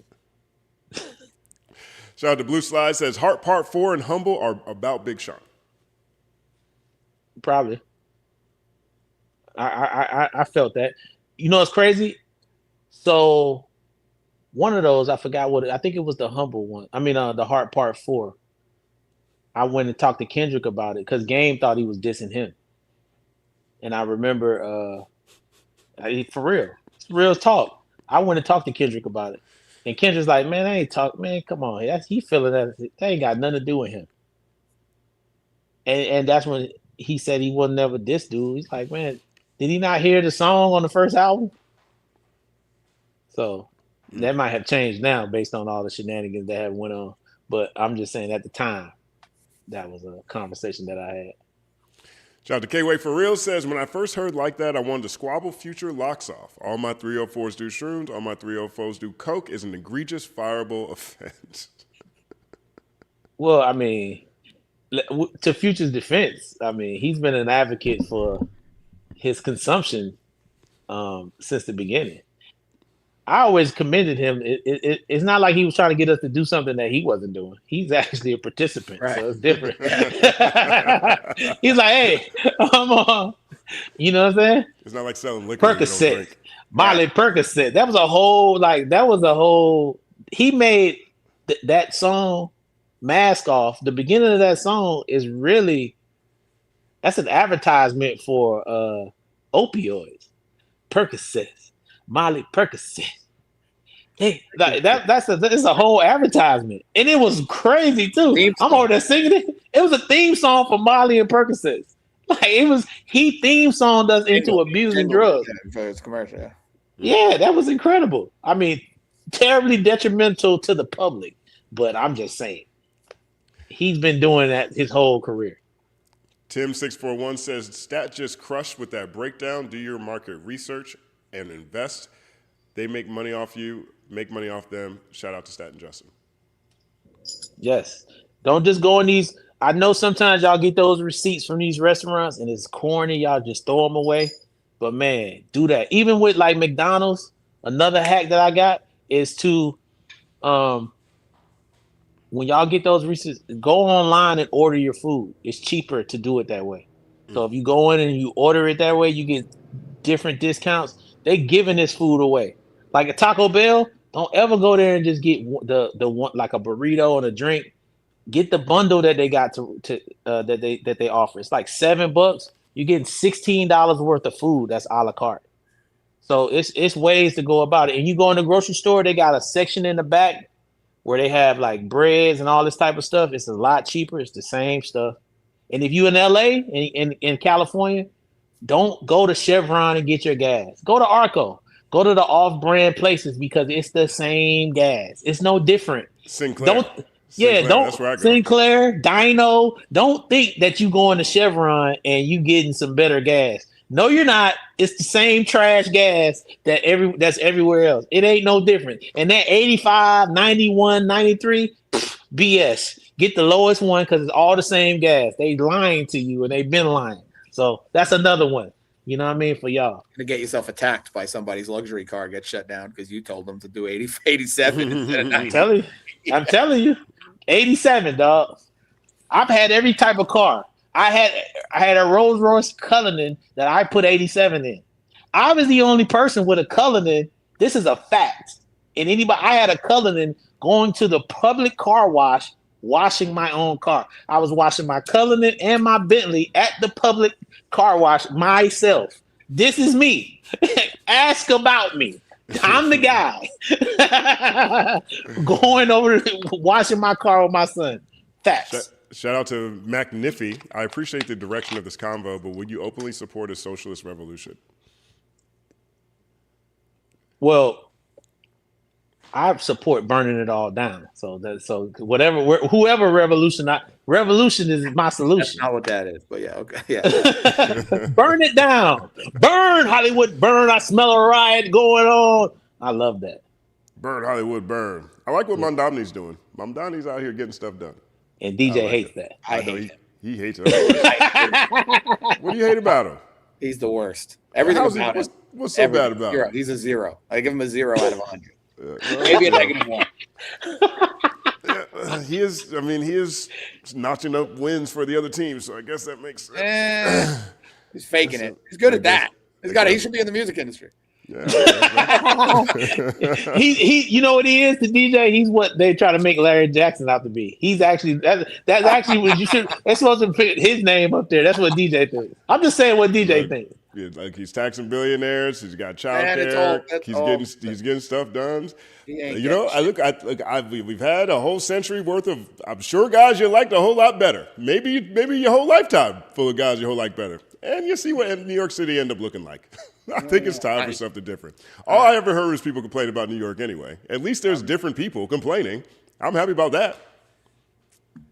It would be a fun experiment. Give us Mamdani in New York and give us Spencer Pratt in LA and see who turns out. See which one turns out better. I guarantee you, if as long as Capital don't do what Capital do and start attacking things, everything is definitely working out better for Mamdani. But let's see what happens. I mean, that actually might take place, right? If we do get a chance to see. It sounds entertaining. It would be good for entertainment. Yeah. I wouldn't be mad. I mean, God, I'm not a politics person, but I don't know the good choice in LA, but yeah, we'll see. Right. Next we got that was a crazy question, McNiffy. That's a crazy question right here. We on all this internet, all this YouTube. I'm joking. Thomas Fanto says Drake was never dope compared to hip hop artists in Canada. Good soundtrack to malls and eating your burger at McDonald's. I disagree Drake is to say he's not dope is disingenuous, is wrong. Like he's actually good. I mean, you can't put out this much product, right, for this long period of time, and where we live, and say that this man's not good at what he does. He wrote for Lil Wayne, y'all. He put pen to paper for Lil Wayne. He put pen to paper for Kanye West. Songs that y'all all sing and like. He ghost wrote for these people and other people. He wrote Alicia Keys records. Like, saying this man's not dope is just not right, man. Like, what are we talking about? Like, if somebody tell you, yo, Kendrick ain't dope. What are y'all talking about? These guys are incredible. J. Cole ain't dope. What are you saying? Do you guys think Lil Wayne is still in control of his own career? He's not. I don't think he's in control of his life. Yeah, it seems like other people are making decisions for him. I'm going to play this really quickly. I don't want to get stuck here. I know we're going through the super chats, but this interview came out yesterday, and it was Lil Wayne talking about the Carter 7 or new music, but he says he has a lot of it. And listen to how he frames this, because it's very, very odd for someone, you know, at the level of Lil Wayne. We got the Carter 6 last. Can't hear you. Is that the case? And maybe you give us maybe a sneak. We got the Carter 6 last year. Is the Carter 7 coming soon? And if so, is that the case? And maybe you give us maybe a sneak peek if there's any features on the album. The Carter 7 is coming soon. I'm not sure if we're gonna just name my next album the Carter 7, but I got albums coming as well. But I don't know if they're gonna just name it Carter 7 or they're gonna wait for another album and name it that. You know, but I got music for days, and what they do is they just come in here and they just grab a bunch of songs and they just put a title on it, like, yo, this Carter 7, so Carter 7 coming soon. So you're just they. They. That sounds so crazy. That was nuts. crazy. It sounds nuts. Oh, it sounds no, like he's what's in a going on? conservatory. That sounds insane. Hey, yo, I'm gonna make a call about that. Yeah, I don't know. I don't know where to go with that. That sounds crazy. I'm doing that before I listen to MF Doom. Crazy. Like, that's a weird person to be asking that question, but whatever. Before I listen to MF Doom, I'm gonna call to find out about Lil Wayne. Word up. Me big too. Big shout out to Kendall. And yes, and we can report back on Tuesday. Big shout out to Kendall Hill. Became a member. Thank you so much, Kendall. Thank you, Kendall. We appreciate you. That's why I'll be doing all my apologizing on whenever I do something wrong. Just so y'all know that I won't be doing it publicly. I'll be apologizing to the members on our YouTube here. Big Hero 6-Man says, yeah, you about to hear from Glasses over your stat. That's my dog. I love Glasses. That's my partner, man. And we there will be no Glasses slander tolerated. OVO stat is still so good. I love that. It's hilarious. But yeah, OVO Crow is better. Like, I don't know how we got it. OVO Crow just has a better sting. That's my Glasses. and yo, Glasses. He has his opinion. He's strong about it. But at the end of the day, I'm just saying we're not allowed to tell another person how they should feel. That's the same thing with a joke. Like, when people are like, man, that's not offensive. It is offensive to that person. So I'm not allowed to tell them that they can't be offended. That's that person. Everybody's an individual. You know, so that's my thing. So he's not allowed to say, how did Drake get hurt? You're not allowed to say that, because that man, he feel hurt. So you don't feel that way. That's fine for you to have an opinion, but you can't say how he's supposed to feel because he don't feel how you feel. That's wrong. Doomer 253, if your grandma never thrown chocolates at your face, did she really love you? Did she? My grandma definitely threw some, maybe not she. We call them flip-flops where I'm from. Right. So I definitely got hit in the back of the head with some flip-flops before. That's crazy. I like to eat out the pot, so I was eating out the pot. I never got that. I never got that. I only got like one beating in my life. You know what I mean? I didn't eat it though. I was scared of loud noises. I'm afraid of the dark. The vacuum cleaner was like an in-house monster. Oh, Ella's like that. She hates anything. I relate. Tell Ella I relate. I will. Andy Pandy Pie says, like Torre said, a civilian saying they are for spanking is different than a therapist trained in child development saying that. That's insane. That's a fact. Yeah, that's a fact. That's a fact. And fighting that point for a season of a show fighting to tell people to beat their kids, or That's they're going to a have gentlemen. Oh, you know what's crazy? Gentlemen. What's wrong with a gentleman? That's the whole point. You just right. That's the whole point. What's wrong with a gentleman? What is the problem? Why are we attacking gentlemen? This is the grifter formerly known as Dr. Cheyenne Bryant, ladies and gentlemen. A gentleman. She gotta understand her wordplay real quick. Go buy her books. You'll get more insight into the problem with gentlemen. What's wrong with a gentleman? Down to Earth 83. Nah, for real, he sounds exactly like Superman. I think he's talking about me. That's what you were saying. You said it earlier. You do. You sound like a superhero for sure. Jimmer 253. Need a Cheyenne Shut the Fuck Up remix. Get on that universe. That's funny. That's why I like that too. Just Gwen JG. Shout out to JG. JG is awesome. I've never got a job whereby my degree was required and yet didn't have to show proof of said degree. She's full of shit and people are weird for excusing her. Dr. Cheyenne Bryant. That's the truth. I agree with that. I just want to say in the chat right now, people are saying that all this dumb shit that I didn't write, but they saying it like they said Stat wrote through the wire. Stat wrote the Lord's Prayer. That's fire. I like that shit is incredible. Stat wrote Kiss from a Rose. I love it. Stat wrote the Lord's Prayer. It's crazy. Stat wrote Made in the USA. I'm gonna say Stat My Heart wrote. Will Go On. Stat wrote My Heart Will Go On is good. I'm gonna say Stat wrote Happy Birthday. You wrote a song for Kurt Franklin. I like that one. One of the first records I was around when I came to Tennessee.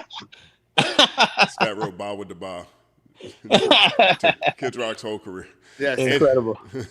Andy Penny Pie says Joe Budden in the Joe Budden podcast saw Kelly Rowland live when she opened for Brandy and Monica, and he said she looked incredible. He was oozing over her. I understand. She is incredible. She's not. I never said she wasn't. I just said, why do people have this negative connotation? I guess you know what it is because they assume that my scale goes to a 10. I should have been more clear when I said that. I don't think a 10 exists. So, and I don't judge women just on how they look to say that they are high on my scale. I don't know her, but I do know you can put makeup on most. Makeup. It's a lot of enhancements going on. Just like my male makeup I got on right now, beard, glasses, and hat. If I got rid of them, I look totally different. So I might be a 5, but without my hair and everything, I might go down to about a 2. You know what I'm saying? All right. DJ, you good? You wanna? Yeah, I'm cool. Cool. All right, we got K-Way for real. Stat still tripping. I'd sell my VCR and spend the proceeds on PCP if it tastes like Kelly Rowland. If it tastes like Kelly Rowland. I was waiting for this one. That one's good too. That was really good. Andy Pandy Pie, BK obliterated that charlatan. Yes, she did. That was from Culture United yesterday. She killed it. Unc Ditto for the algorithm. Just checking in. Appreciate you, Unc Ditto. Rough Riders. Yes, appreciate you. Twisting up, looking at me, twisting the fingers. They looking like the R to the Y to the D to the E.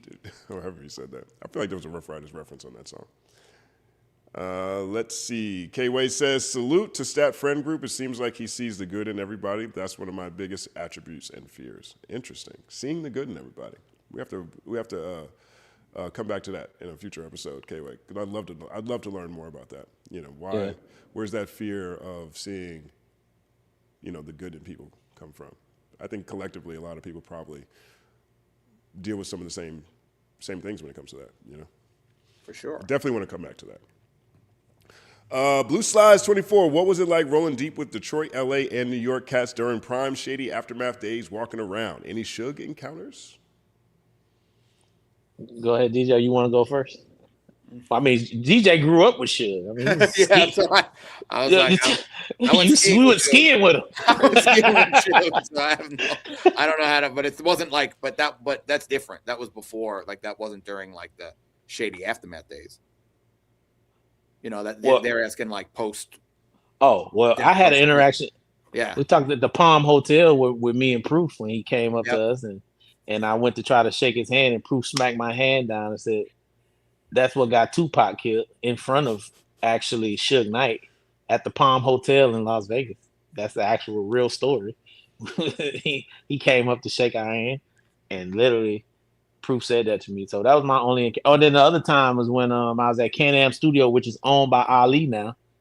I was asleep in the back, and Suge came and woke me up because he's like, "I'm looking for Andre."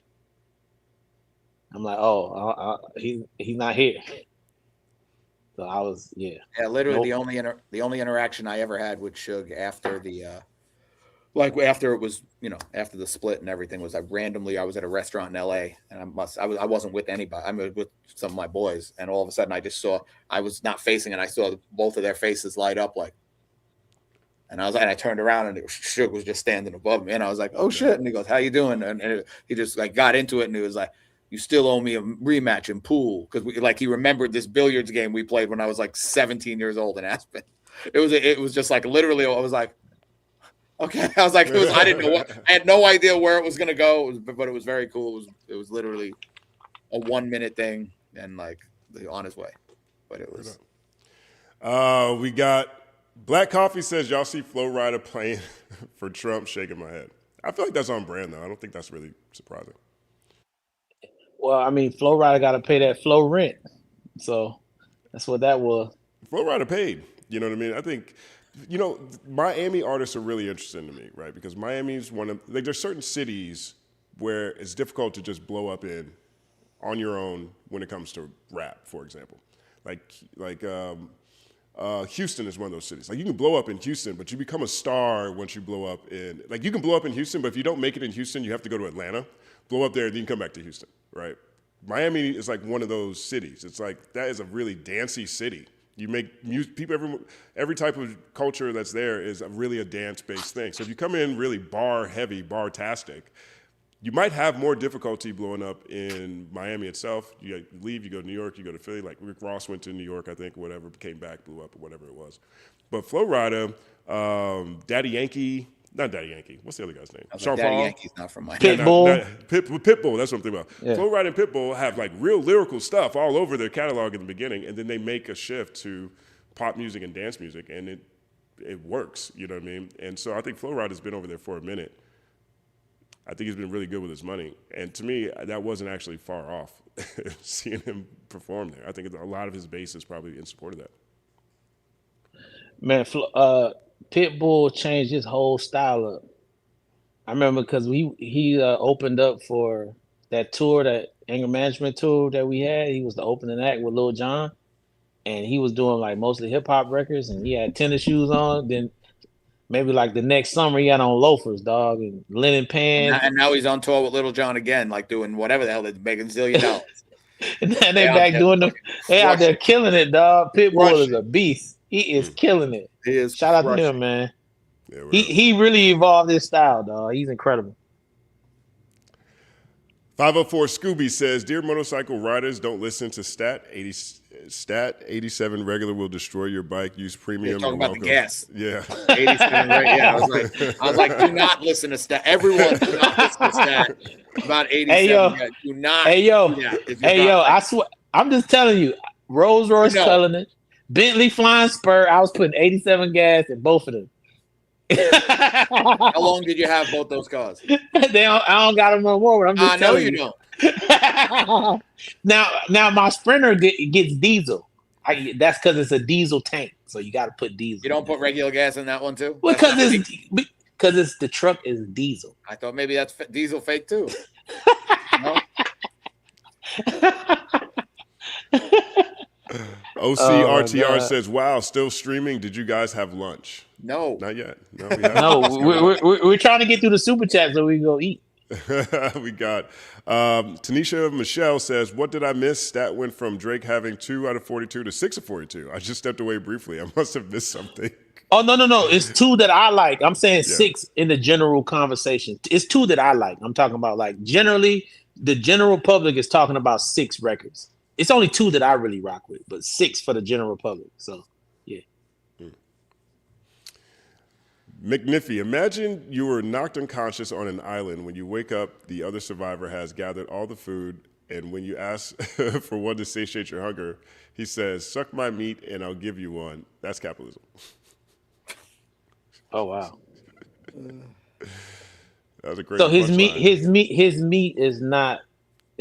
It's the actual meat that he would give you because you're hungry. Maybe it's a triple. Sure. Okay. I think Whoa. we're definitely breaking down the bar. So I think his point is going to resonate long after this live stream. K-Way for Real says, Ye pulled off the biggest heist in hip-hop history. He crashed a car while having car insurance, put chipmunk voices over soul samples, used God to sell records, and tricked y'all into calling him a genius. Jesus. Dang, K-Way. Dang, K-Way. So hold on. No. Are you really saying that dude is not? Are we questioning Kanye's catalog on here? What are we talking about? This guy, yo, K-Way. I can't go with that one. This K-Way, are you crazy? The product. He's trying to get us to stay on for another hour. I'm like, man, what? Are we questioning Kanye West's catalog? Oh, He's yo, trying to get me riled up about like talking. What? That's crazy comment. That's a crazy comment. That's controversial. Like if he had started, maybe, post Life of Pablo, and said that's where he tricked a lot of people, I can see that. But like from the beginning, college dropout. He crashed his car on purpose, even though he has insurance. He crashed the car while having insurance. I don't think That's crazy. You guys got to check there's a third verse segment where DJ tells a crazy Kanye West story that's around his car accident. The night of the accident, yeah. Yeah. It's on the page, so you can check it out. But this is just the wildest statement from like the guy who says the greatest stuff on these things. I'm blown away. Yeah. Well, You know what he did? He's got a higher hit rate than Drake's latest releases. You got to know. You know what he did? What? He went to Chick-fil-A, did my Chick-fil-A hack, and the chicken had something in it. No, you just made up a stat. You just gave you just try. I can't wait. I'm gonna go and find out you made all this shit up. Oh no, that's a fact. I've done that. I've done it. Yeah, but they probably just wanted to, fuck them autographed CD. So you think that's for everybody? Oh my god, so ridiculous. Crazy. Word up. I mean, that's all the super chats, fellas. There it is, man. You got anything you want to leave the people with before we break out? Like, add, subscribe. And if if your gas tank says put 91 in it, please do that. Listen to DJ on the gas. I want to say, listen, don't listen to me on the gas because I don't want y'all hitting me talking about. You told me to put 87 in. That sounds like a terrible idea. Don't do it. I'm gonna say Chevron and Arco got the same gas out here in LA. I don't know about nowhere. That I'm not arguing the point of like different brands. I'm saying just advising people against what their really expensive machinery should do, even though it says it on the label. Sounds like a bad business strategy, but whatever. Right. Another episode of Third Verse Podcast Morning Show. Third Verse Morning Show in the books. Catch us on Tuesday at 8 a.m. in studio. We will have some follow-up information since Stat and DJ said they're going to make some phone calls about why is Lil Wayne talking about that? Talking like that about his new music. I'm Justin Hunt. Yeah. I'm Stat Quo. I'm DJ Mormilli. Peace. Throw it up.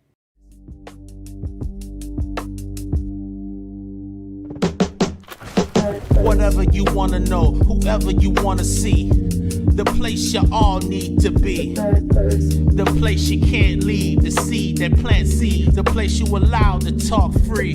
Whatever you want to know, whoever you want to see, the place you all need to be, the place you can't leave, the seed that plants seeds, the place you allowed to talk free.